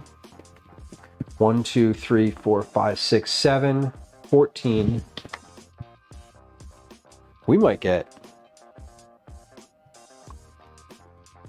No, this is still a 2-tray job. I'm gonna fill this tray, and then that'll be just about right. Here's where I'd be lazy and wing it. No. I know we're just getting to know each other, but like, no, but no, that's I'm not saying no for you. I'm saying no for me. All these cookies are going to be exactly the same size. They're going to be within 3 grams of each other. Like that one is 36, so I'm dropping a bit back in there. Cool. Now it's 34.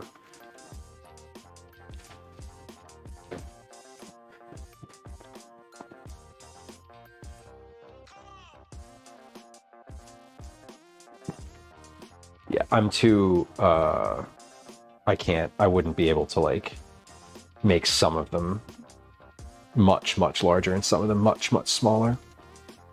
It wouldn't work for me. And I'm tearing scale in between each of these, which I usually don't do. Usually when I do cookie clubs, cookie club cookies, I often find that I'm doing a multiple of either 25 or a multiple of a 10 or something like that, like 30 grams or, 20 grams occasionally. When in this situation, I'm not going to try to do mental math to do like 35. I maybe could go to like 70 or like 70 and then 105, but then I'd have to zero it out again. So I might as well just zero it at every one. If it's 20 gram cookies, I probably wouldn't tear the bowl at all. Zero it out. I probably would just let it exist. So I'm doing these as a sort of a process here. Let's show you sort of the overall, like what I'm doing with the dough. So I'm basically taking this and putting it in my hand until I have enough. 35 right on the nose. Then I'm taking, nope, not quite. I'm taking the spoon and just sort of like, instead of using 2 hands to do this, I'm just kind of using the spoon to sort of move it around a little bit. And that's it. Then we're next. Then we go to the next one. And then the next one. And then the next one. That was 21. We're getting up there. We're getting there. But yeah, I don't want both my hands to be dirty. Right? I'm trying to keep one hand clean. Because otherwise, like, both of my gloves are going to look like this. And I don't want that. So I'm not touching the dough at all with my spoon hand. I'm only touching the dough with my left hand. But I'm doing what Claire suggests and just like pulling dough up the side of the bowl when I need like a little bit more. Perfect. And then we're just moving along here. Claire being Claire Sappitz, the author of this recipe.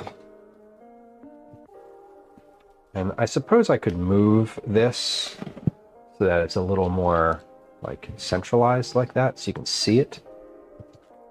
I do need to be able to see the scale. Okay, there we go. Perfect.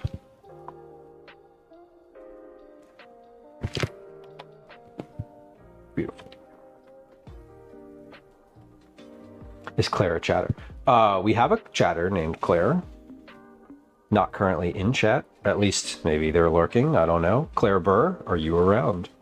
Claire Burr, friend of the stream, moderator on other streams.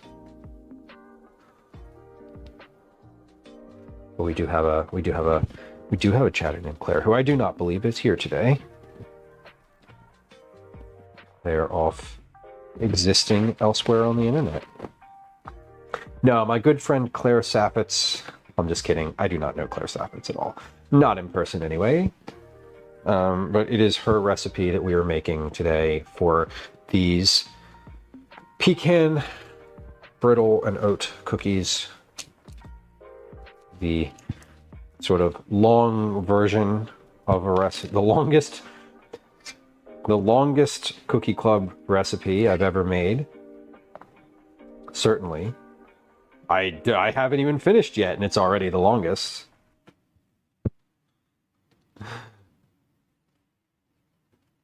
Vela says, I have breakfast sausage links, leftover Brussels, 3 scrambled eggs, a mini personal slow cooker. Gonna add some cheese, call it some breakfast for dinner. That sounds phenomenal and definitely better than I'm having, which is leftover frozen macaroni and cheese. That sounds really nice and delicious, honestly.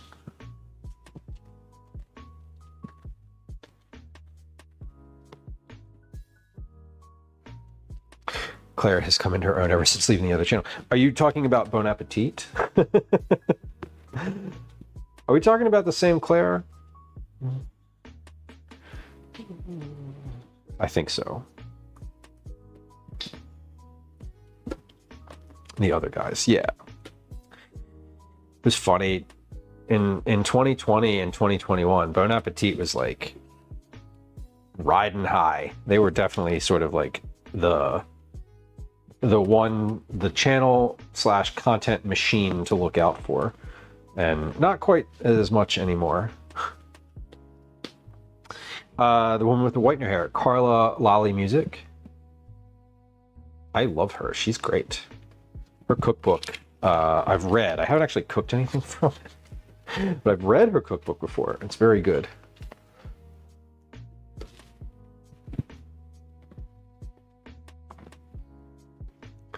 Ooh. Fellas, the tomatoes sound wonderful in that. I encourage tomato additions in all things. I'm the only thing I'm frustrated about with anything today is that this took as long as it did. Not that it took as long as it did, but that I was planning on using some of the time during stream today to make a tomato soup. And like actually like start writing a recipe for it.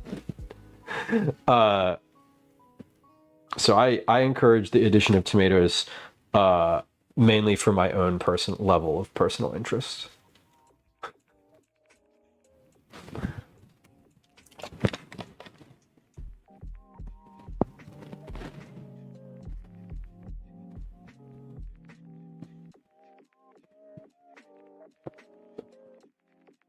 Okay.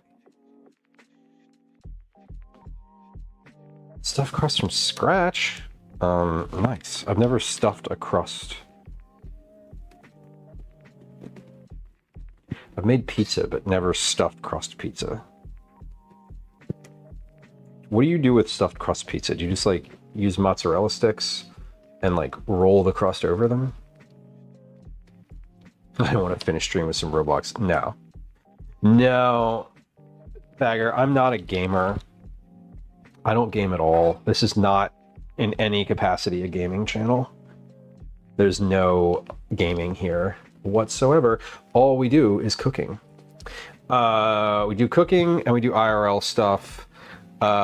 Very occasionally, like extremely occasionally, do we do a like just chatting style stream. And when I say very occasionally, I mean in 3 years I've done that 3 times. But all we do is cooking here.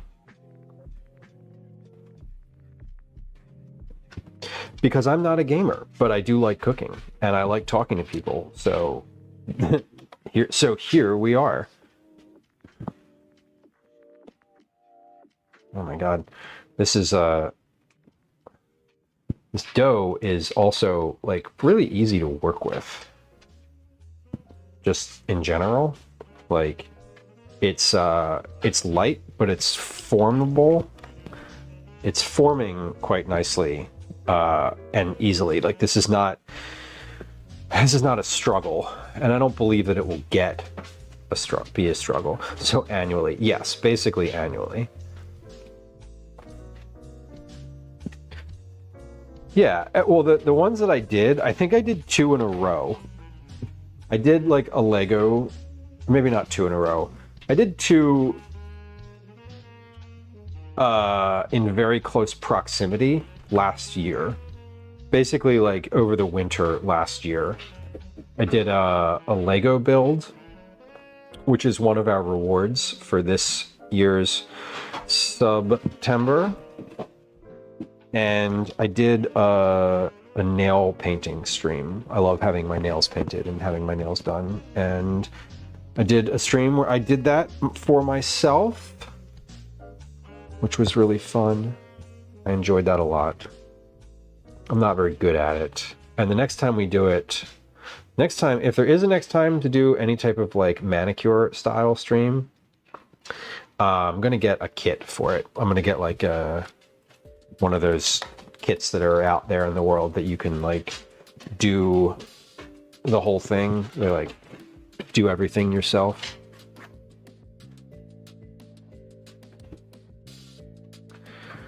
Okay.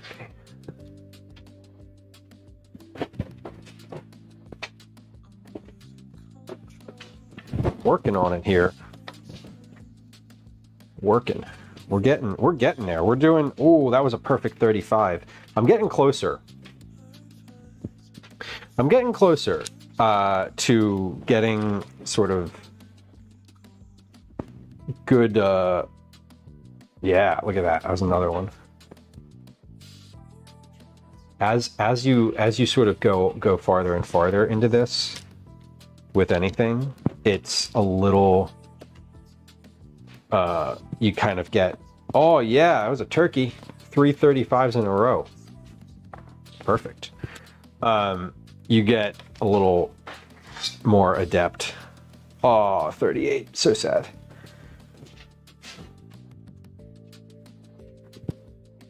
It does kind of look like rice pilaf. Like, it kind of does, you're right.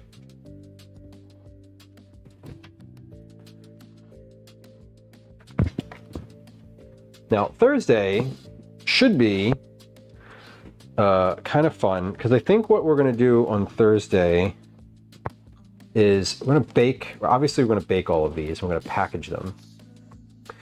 I'm not going to bake. I'm definitely not going to bake all of them. I am going to roll all of them today, because I'm not going to like leave this dough in a big chunk. Right? Like we have a dough for all these cookies, but some of these are just going to end up in the cookie ball bag in the freezer for future use. But Thursday should be a little bit easier than today, insofar as we just need to bake and package, and I don't actually need to do any assembly, like cooking or like production. It's all just baking. So Thursday, I think the plan will be to get my to get both of the recipes I'm working on finished. I want to give you all a heads up. It looks like we got a little ad break coming up in about 2 minutes or so. I am going to just continue doing what I'm doing during that ad break, because I am in a rhythm and I am definitely not going to pause to stop doing what I'm doing. That's not the vibe right now, at least not for me. But during the ad break,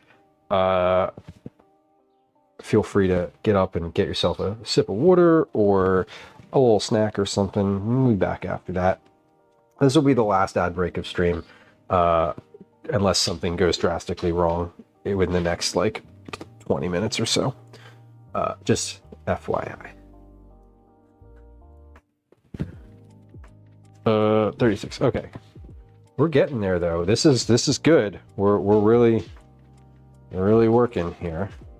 During the ad break, I will put up a game of Words on stream though. If y'all want to play one more game of Words on stream, why don't we do that now? And we'll be back. We'll be back in just a moment. Okay, got a quick ad break coming up, 3 minutes long. Good time to get a break, get a snack, get a drink, have a good cry, whatever you need to do. We'll be back in a few moments. I'm gonna continue rolling cookie balls. Let's see how many we can do during the ad. Hi, welcome to another edition of Commercials I Hate.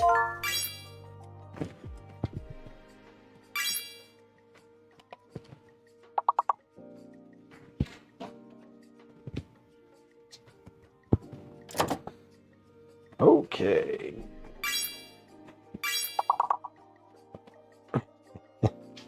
I don't know what Calvin is doing up there, but one, it's not eating dinner because I haven't called him to eat dinner yet. And two, it sounds like he said he was playing Roblox, but it doesn't sound like that. It sounds like he's jumping around or doing something. Who knows? Who knows? I'm sure I could ask, but I don't want to disturb the balance of activities in the house at the moment.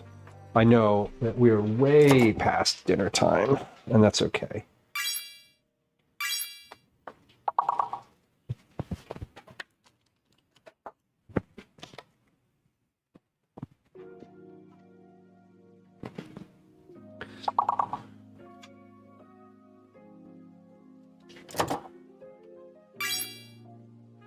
Oh, so close. This one I feel like this one's achievable.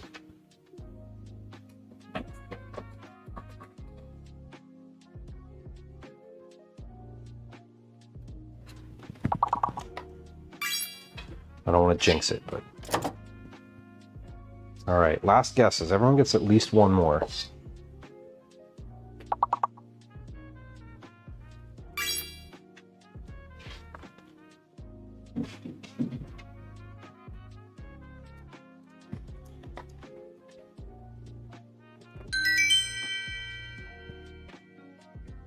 Nice.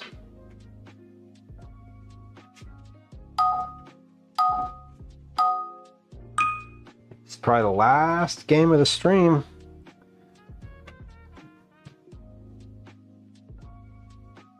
Probably. Again, unless something something goes quite wrong. I hope it does not.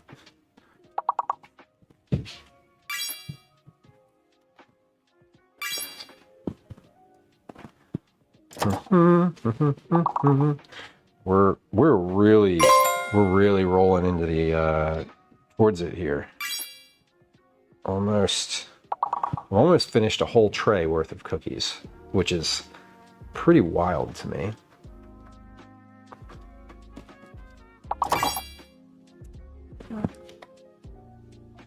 Got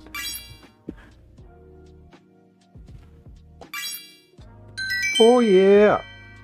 Oh yeah, cabs are here. Good work. Whoa, good timing, y'all. That was perfect.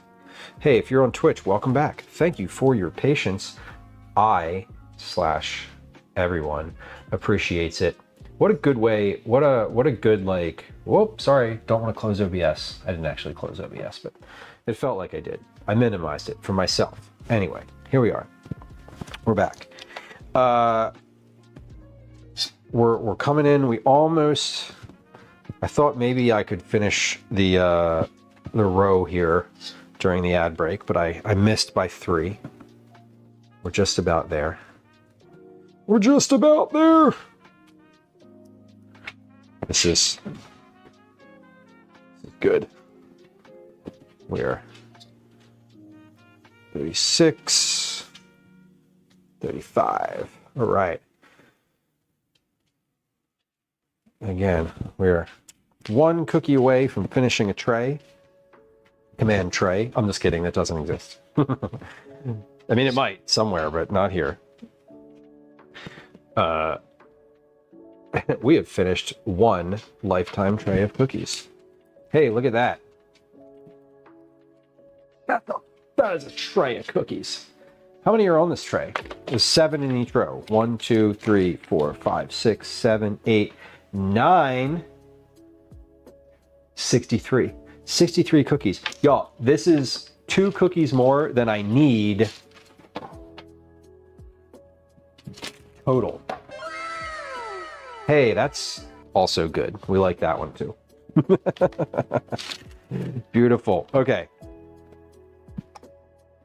But we're getting there. We're real close.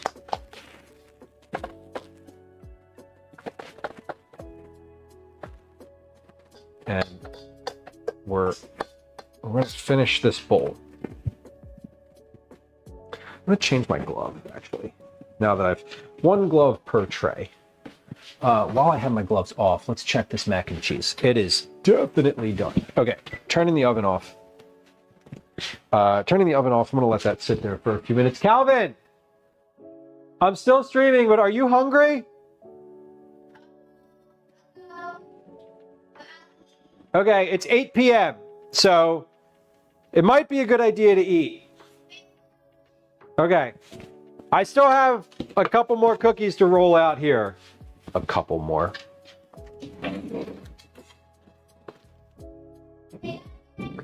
I said I still have a couple more cookies to roll out here. So, like, I'm going to keep doing that, but if you're hungry and you want to eat, it's ready for you. He doesn't want to come down. He's got. I gave him extra Roblox time tonight, so he's up there. He's up there tapping in, tuning in, and dropping out, and whatever the kids are doing these days on Roblox. He's locked in. He's definitely like locked into whatever. He's up there. I hear there's music playing. He's like talking to the cats. There's a lot happening up there. But it's also late. It's 8 p.m. I was quite honestly like thought I would be done a while ago. So I'm like, oh shit, it's time for you to eat. Belly flops. I know, Big Brother is tonight. I know. And Gwen, if you're listening with agitation, please feel free to start watching it without me. I am clearly in the midst. I'm almost finished, but like, you know, I understand, as I have said all along, how important it is to you. And that's okay. Please feel free. Big Brother, in fact, starts right now on the East Coast. In the East Coast United States. I know. I'm missing it, but like I will catch up. 1 and 2, Gwen watches the live feeds like super consistently, so I already know what's going to happen. I'm just more like interested in how it's portrayed, generally speaking.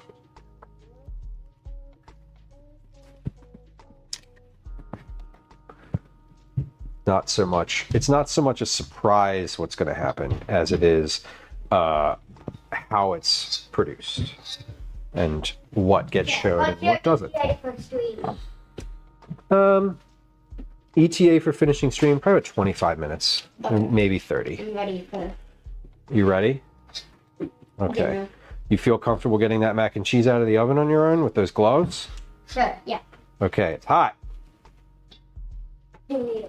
Yeah. Why don't you get yourself a little bowl there? Zion, welcome in. Do you plan on chilling the dough? Absolutely. This is a must chill recipe. We have we're gonna chill this dough and bake it on Thursday. So it's gonna get nice and hydrated, nice and everything's gonna like come together real well. It is a mandatory chill dough. What kind of cheese on the mac? Do you want me to do that? Do you feel comfortable doing that? Where are you putting it when you get it out of the oven? Right here. Get a cork trivet out of the drawer and put it on the counter. A cork, one of the round cork things, and put it on the counter, please. What kind of cheese on the Mac? You know, I forget. This thing?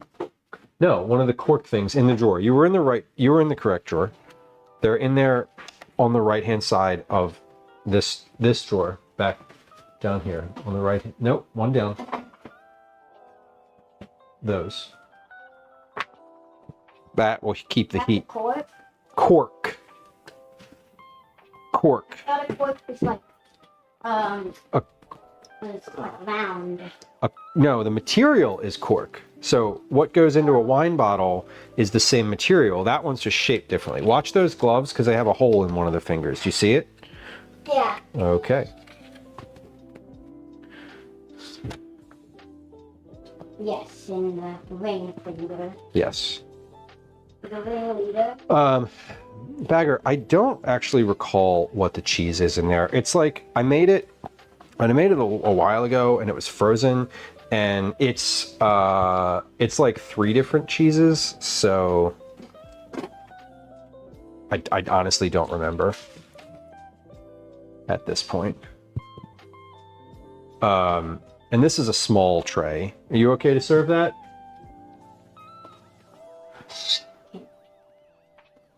Okay, I want you to tell me if you feel uncomfortable or if things are going off the rails.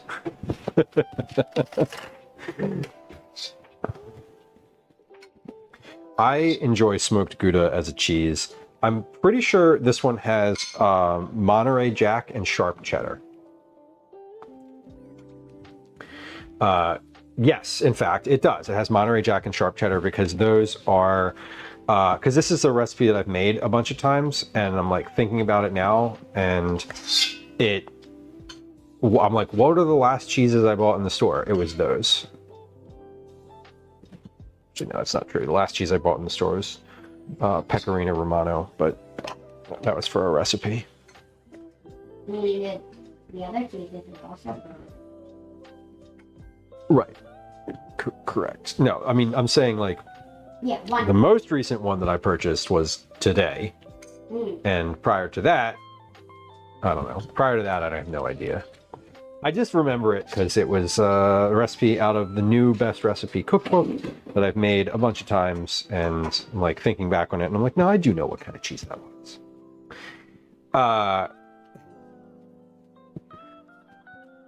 All right, these cookies are looking great. Could I put the thing back in the oven? No, don't put it back in the oven. Just leave it there on the counter. Here? Yeah, I'm gonna get a little bit of it when I'm finished here. Mm. And if we put it back in the oven, it'll just be hot. Still, you can move the stuff on the table to the side. I can hear it back there sizzling. So we do a lot of the like processed boxed mac and cheese in the house pretty regular. I would say certainly more regularly we have boxed mac and cheese than we have like homemade in a baking dish mac and cheese. Like, I definitely more often.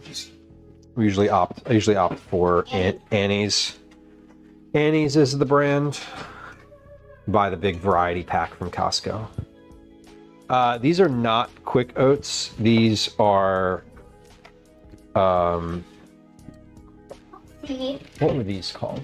These are old-fashioned oats. Yeah, these are old-fashioned oats. The brand of these happens to be Bob's Red Mill. I don't know if that makes a difference, but those were the only old-fashioned oats that that were available in the store. So those were the ones I bought. I don't know if they're steel cut or not. I don't think so. Baking with BB, welcome in. Enjoy your lurk. We're sort of baking today. We're not necessarily doing any baking. I haven't done any baking. That's not true. I made pecan brittle. Pecan brittle. Yeah, Bob's Red Mill is like pretty common now. They used to be, I would say that Bob's Red Mill used to be more I don't want to say that, I'm not trying to say that they're not now, but they used to be, I feel like I considered them more of like a high-end brand, and now I feel like they have more market penetration than they did before. So I don't know if that means anything for like quality or whatever, but I do know that like I see them way more often in like most stores. In general, like as a brand. I like Bob's though because they have they have a lot of different like flours and grains. They have a nice line of like bagged grains that are sometimes unique. Like if you're looking for a unique grain, often like they'll have it available.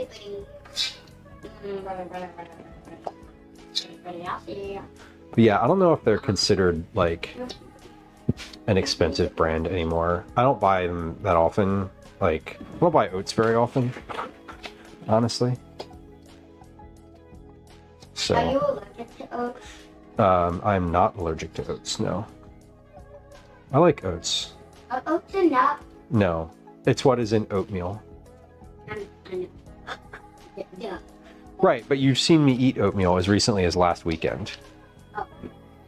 So that's why I'm sort of like, listen, that question is a bit weird. Calvin's asking me if I'm allergic to oatmeal. I thought they might have been enough. Maybe they got popular for their quality. Maybe. I mean, it's certainly possible. I've definitely considered them more of an expensive brand and also more of a like quality brand. Maybe you're allergic now and not last. But I don't know. I don't know what like expensive brands of flour are now. Usually I stick to the gold medal all-purpose flour, which is like every grocery store has that. It's like what they sell in any store at all. And I like using that because it's just sort of the most common.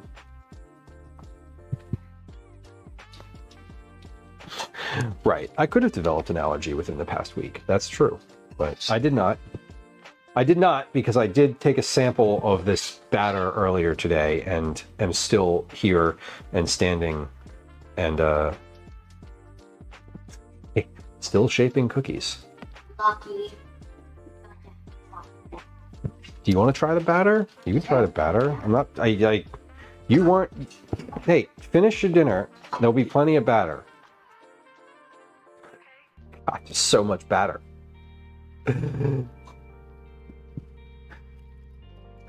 Yeah, the oats though, you definitely gotta get the right oats in bars because the ones that like absorb too much liquid, you're right. They do get mushy and sort of non appetizing. Like oatmeal. So instead of getting liquid and get musky. Yeah. Well, these are the ones that I'm used to make these cookies are the same ones that I used to make oatmeal last weekend. Like the exact same ones. The exact same ones and No, God, nitpicky. Go back to your Roblox. I'm just kidding. Okay. No, I'm just kidding. Finish your dinner. Quit antagonizing me. He's 10, and you're not mean. Mean is not a word I would use to describe you. You are, you easily know where all the buttons are.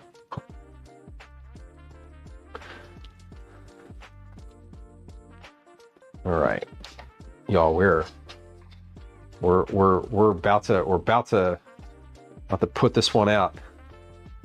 We got just a few left in here. How many cookies did I say this was going to make? 107?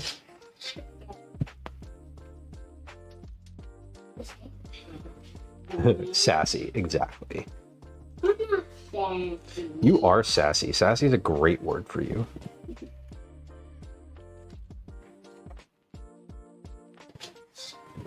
I'm not sassy, you're sassy. Mm-hmm. And how? I am sassy. all these cookie balls are like exactly the same weight. I absolutely understand why people use a scoop now. Like, I get it.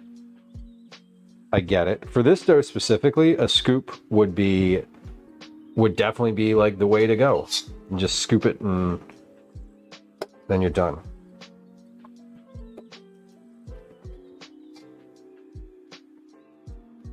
I only have one size scoop though, and I honestly, I don't know how much, I don't know what size it is.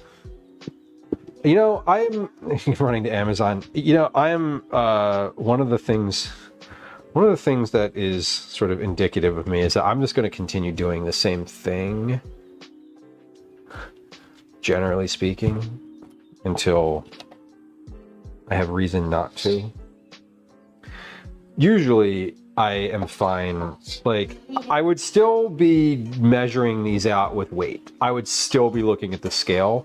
I think the only difference is I would probably, like, the physical, like, process would be a little bit different. It wouldn't necessarily be as sort of like, I don't know. Yeah, I'd probably be scooping them out and then just like flattening them off with a knife. Cookies indeed. Naim, hello. All right. Good? Hey! Lemon, thank you. It's empty. It's empty. It's empty. It's empty? Yeah, it's empty. You want some cookie dough? Here. Yeah. Well, finish your literal mouthful of food and you can have some of this cookie dough. Oh, I thought you meant that was... Oh, it is empty. Yeah, it is empty. The whole bowl's empty. Here, hold that. Don't drop it. Or do, and then just eat one of these cookies instead. Ooh. Can I eat? Batter is the best part of everything. Did you already put your mouth on the spoon? No. So I can lick it? Yes, you can do whatever you want with that spoon. Let's see. 1, 2, 3, 4, 5, 6, 7, 8, 9, 10, 11, 12, 13, 14, 15. 109 cookies. When we did the math at 35, it said that this would make 107. So literally. How many do you have? 109. Oh, that's really close. No, wait. Yeah. Cool. So these are good. Yeah, 7 times 15 equals plus 4 is 109 cookies. When we did the math, it said it would make 107. So, It's great. Some of them are under 35 grams. 7 times 9, and then there's 7. Excuse me. Excuse you, And then I'm literally, hey. Sorry. And Yeah, then you there's 1, 2, excuse yourself. 4. I'm confused. Never mind. Yeah, I give up. okay. Look, Oh, can I just eat it out of the Yeah. spoon? yeah, just eat it out of the container. Bitches, Y'all. my mom had some. Well, she's allowed to have some. We all live in this house, and it's her favorite ice cream. It's the type of ice cream that she likes, and I got it for her. Or I didn't get it for her specifically. I got it because it's the one that she likes. So of course she's going to have some of it. That's the expectation. He's ready to cook. He is ready to cook. He did a cooking camp this summer. Huh. Okay. Let's cover these, and then we'll find places for these in the refrigerator.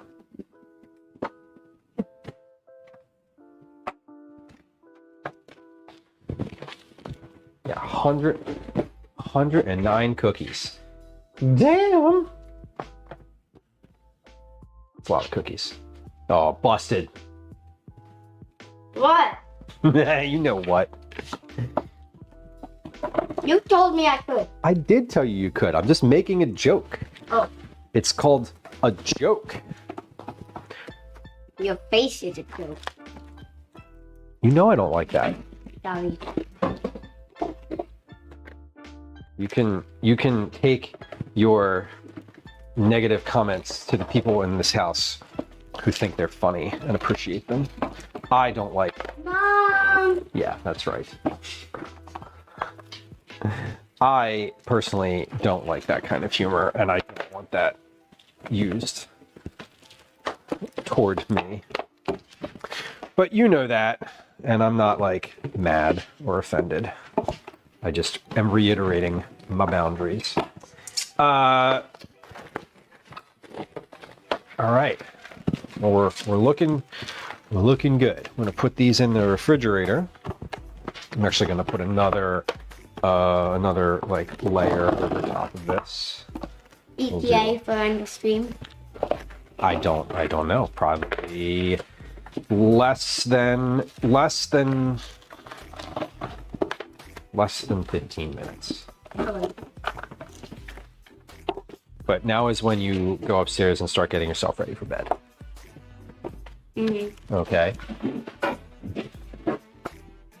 Do I spray them at any point? No, these are sitting on parchment paper, so I don't need to do that.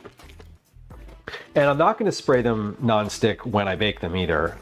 We're going to just pop them in the oven. I am following the directions for these cookies exactly as possible because I want them to come out as expected.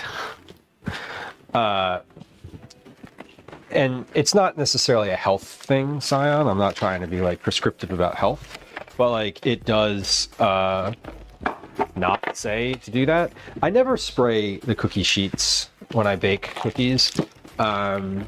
Generally speaking, I may. I'm going to use the silicone mats this time too. The parchment. No, sorry, I'm not going to use silicone mats. Scratch that. I am going to use parchment paper specifically because the recipe says to use parchment paper, and several commenters said that parchment worked better for them. So we're going to do these with parchment paper. All right.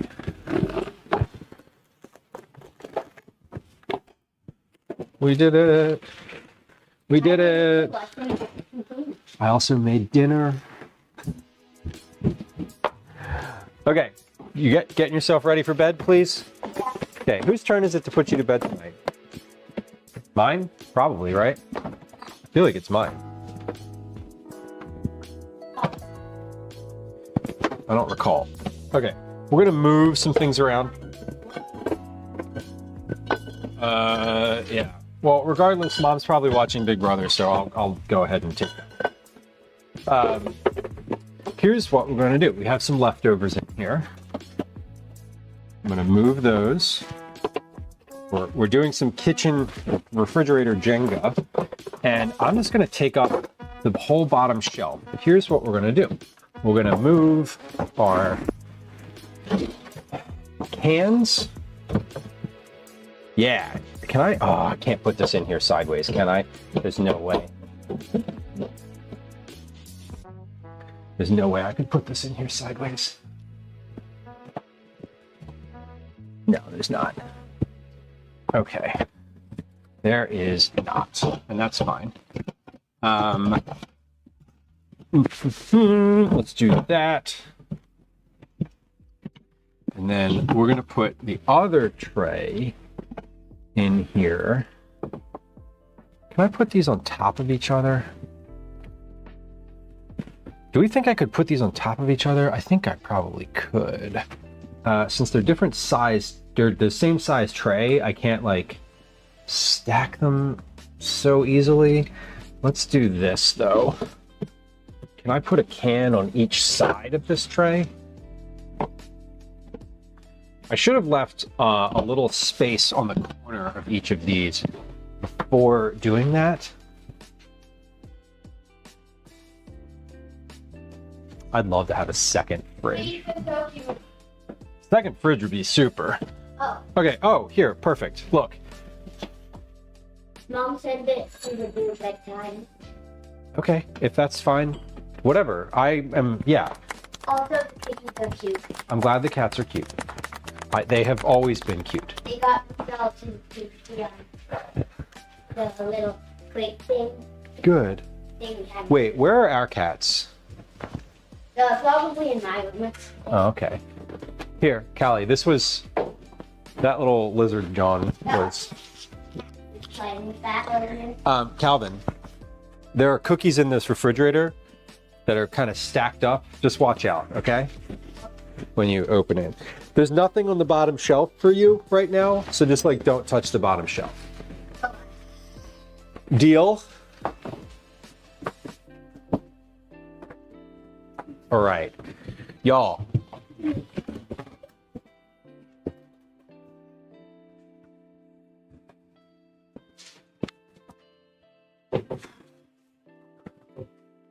$109 cookies. 109 of the most complicated cookies we've ever made on stream.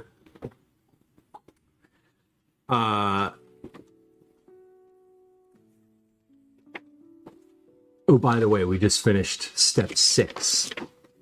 Step 6. Step 1, toast the pecans. Step 2, make the pecan brittle. Step 3, make the brown butter. Step 4, make the oat and pecan brittle flour. Step 5, mix it all together. Step 6, portion them. Place on a parchment-lined baking sheet, spacing as close together as possible. You'll space them out before baking. Cover tightly with plastic wrap and chill at least 12 hours and up to 2 days. If you're pressed for time, a couple of hours will do. Cookies just won't be as chewy. Well, we are going to go for the full 2-day cure on these. That is definitely the move. We're a full 2-day cure. Step 7, when ready to bake, place the upper and lower racks. We're gonna do all that. We're definitely gonna do all of those things. Upper racks, lower racks, etc. When we come back on Thursday, we're gonna bake the cookies. We bake them, rotating them in the oven after 12 minutes. We let them cool for 5 minutes. Then we transfer them to a wire rack with a spatula and let them cool completely. Then we move the rack to the middle of the oven, rearrange the remaining dough, and we bake as before. This batch, it says the second batch might go a little faster, which makes sense to me. And then we are going to package them. So Thursday's stream is going to be all about baking and packaging. When we finish that should take, I don't know. I don't really know how long that's going to take, because sometimes it takes a while to do all that. But I'm going to try to make the packaging tomorrow, along with the boxes and all the stuff.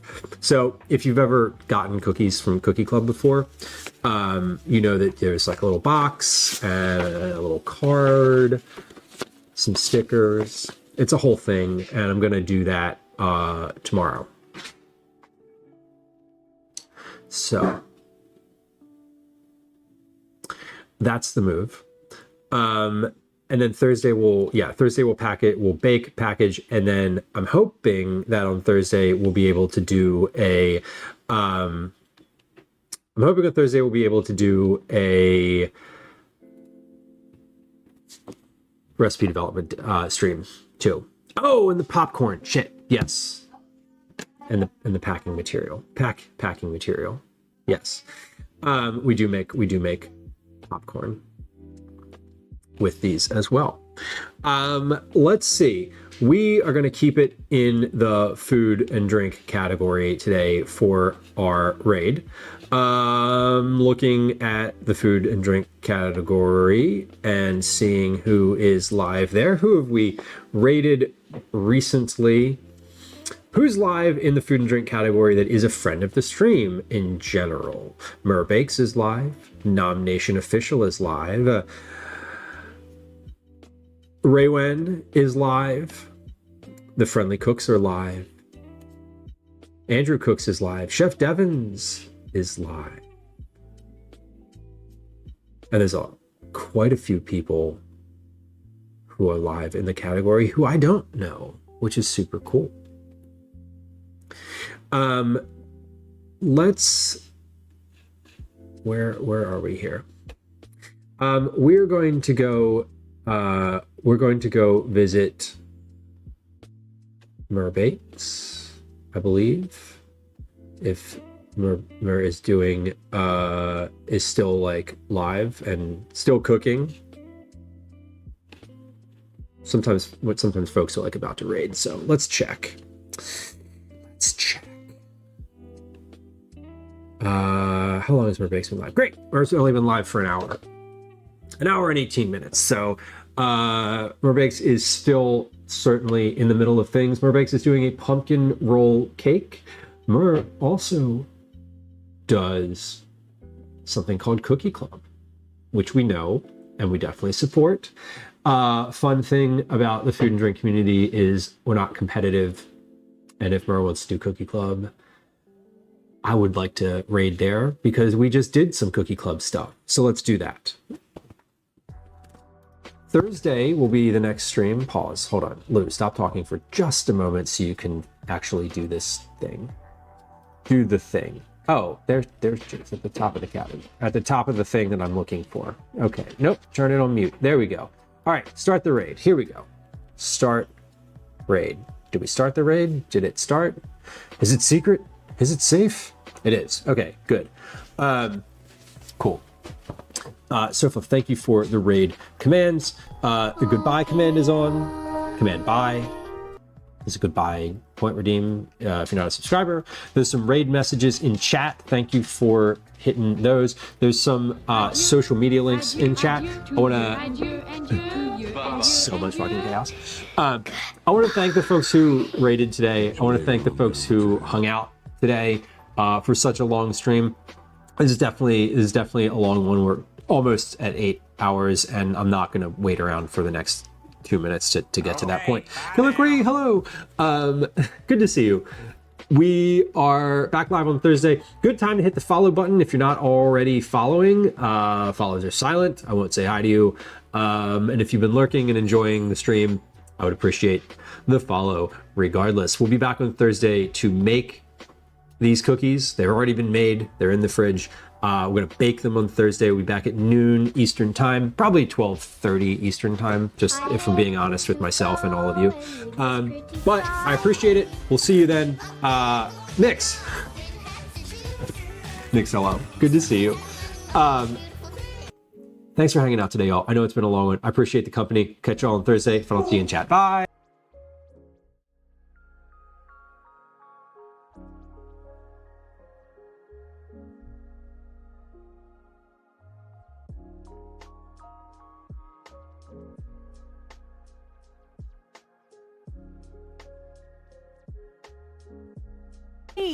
How was your stream? Ah, my hand hurts. Welcome, Raiders. Goodbye, My name is Merbakes, YouTube. and I bake and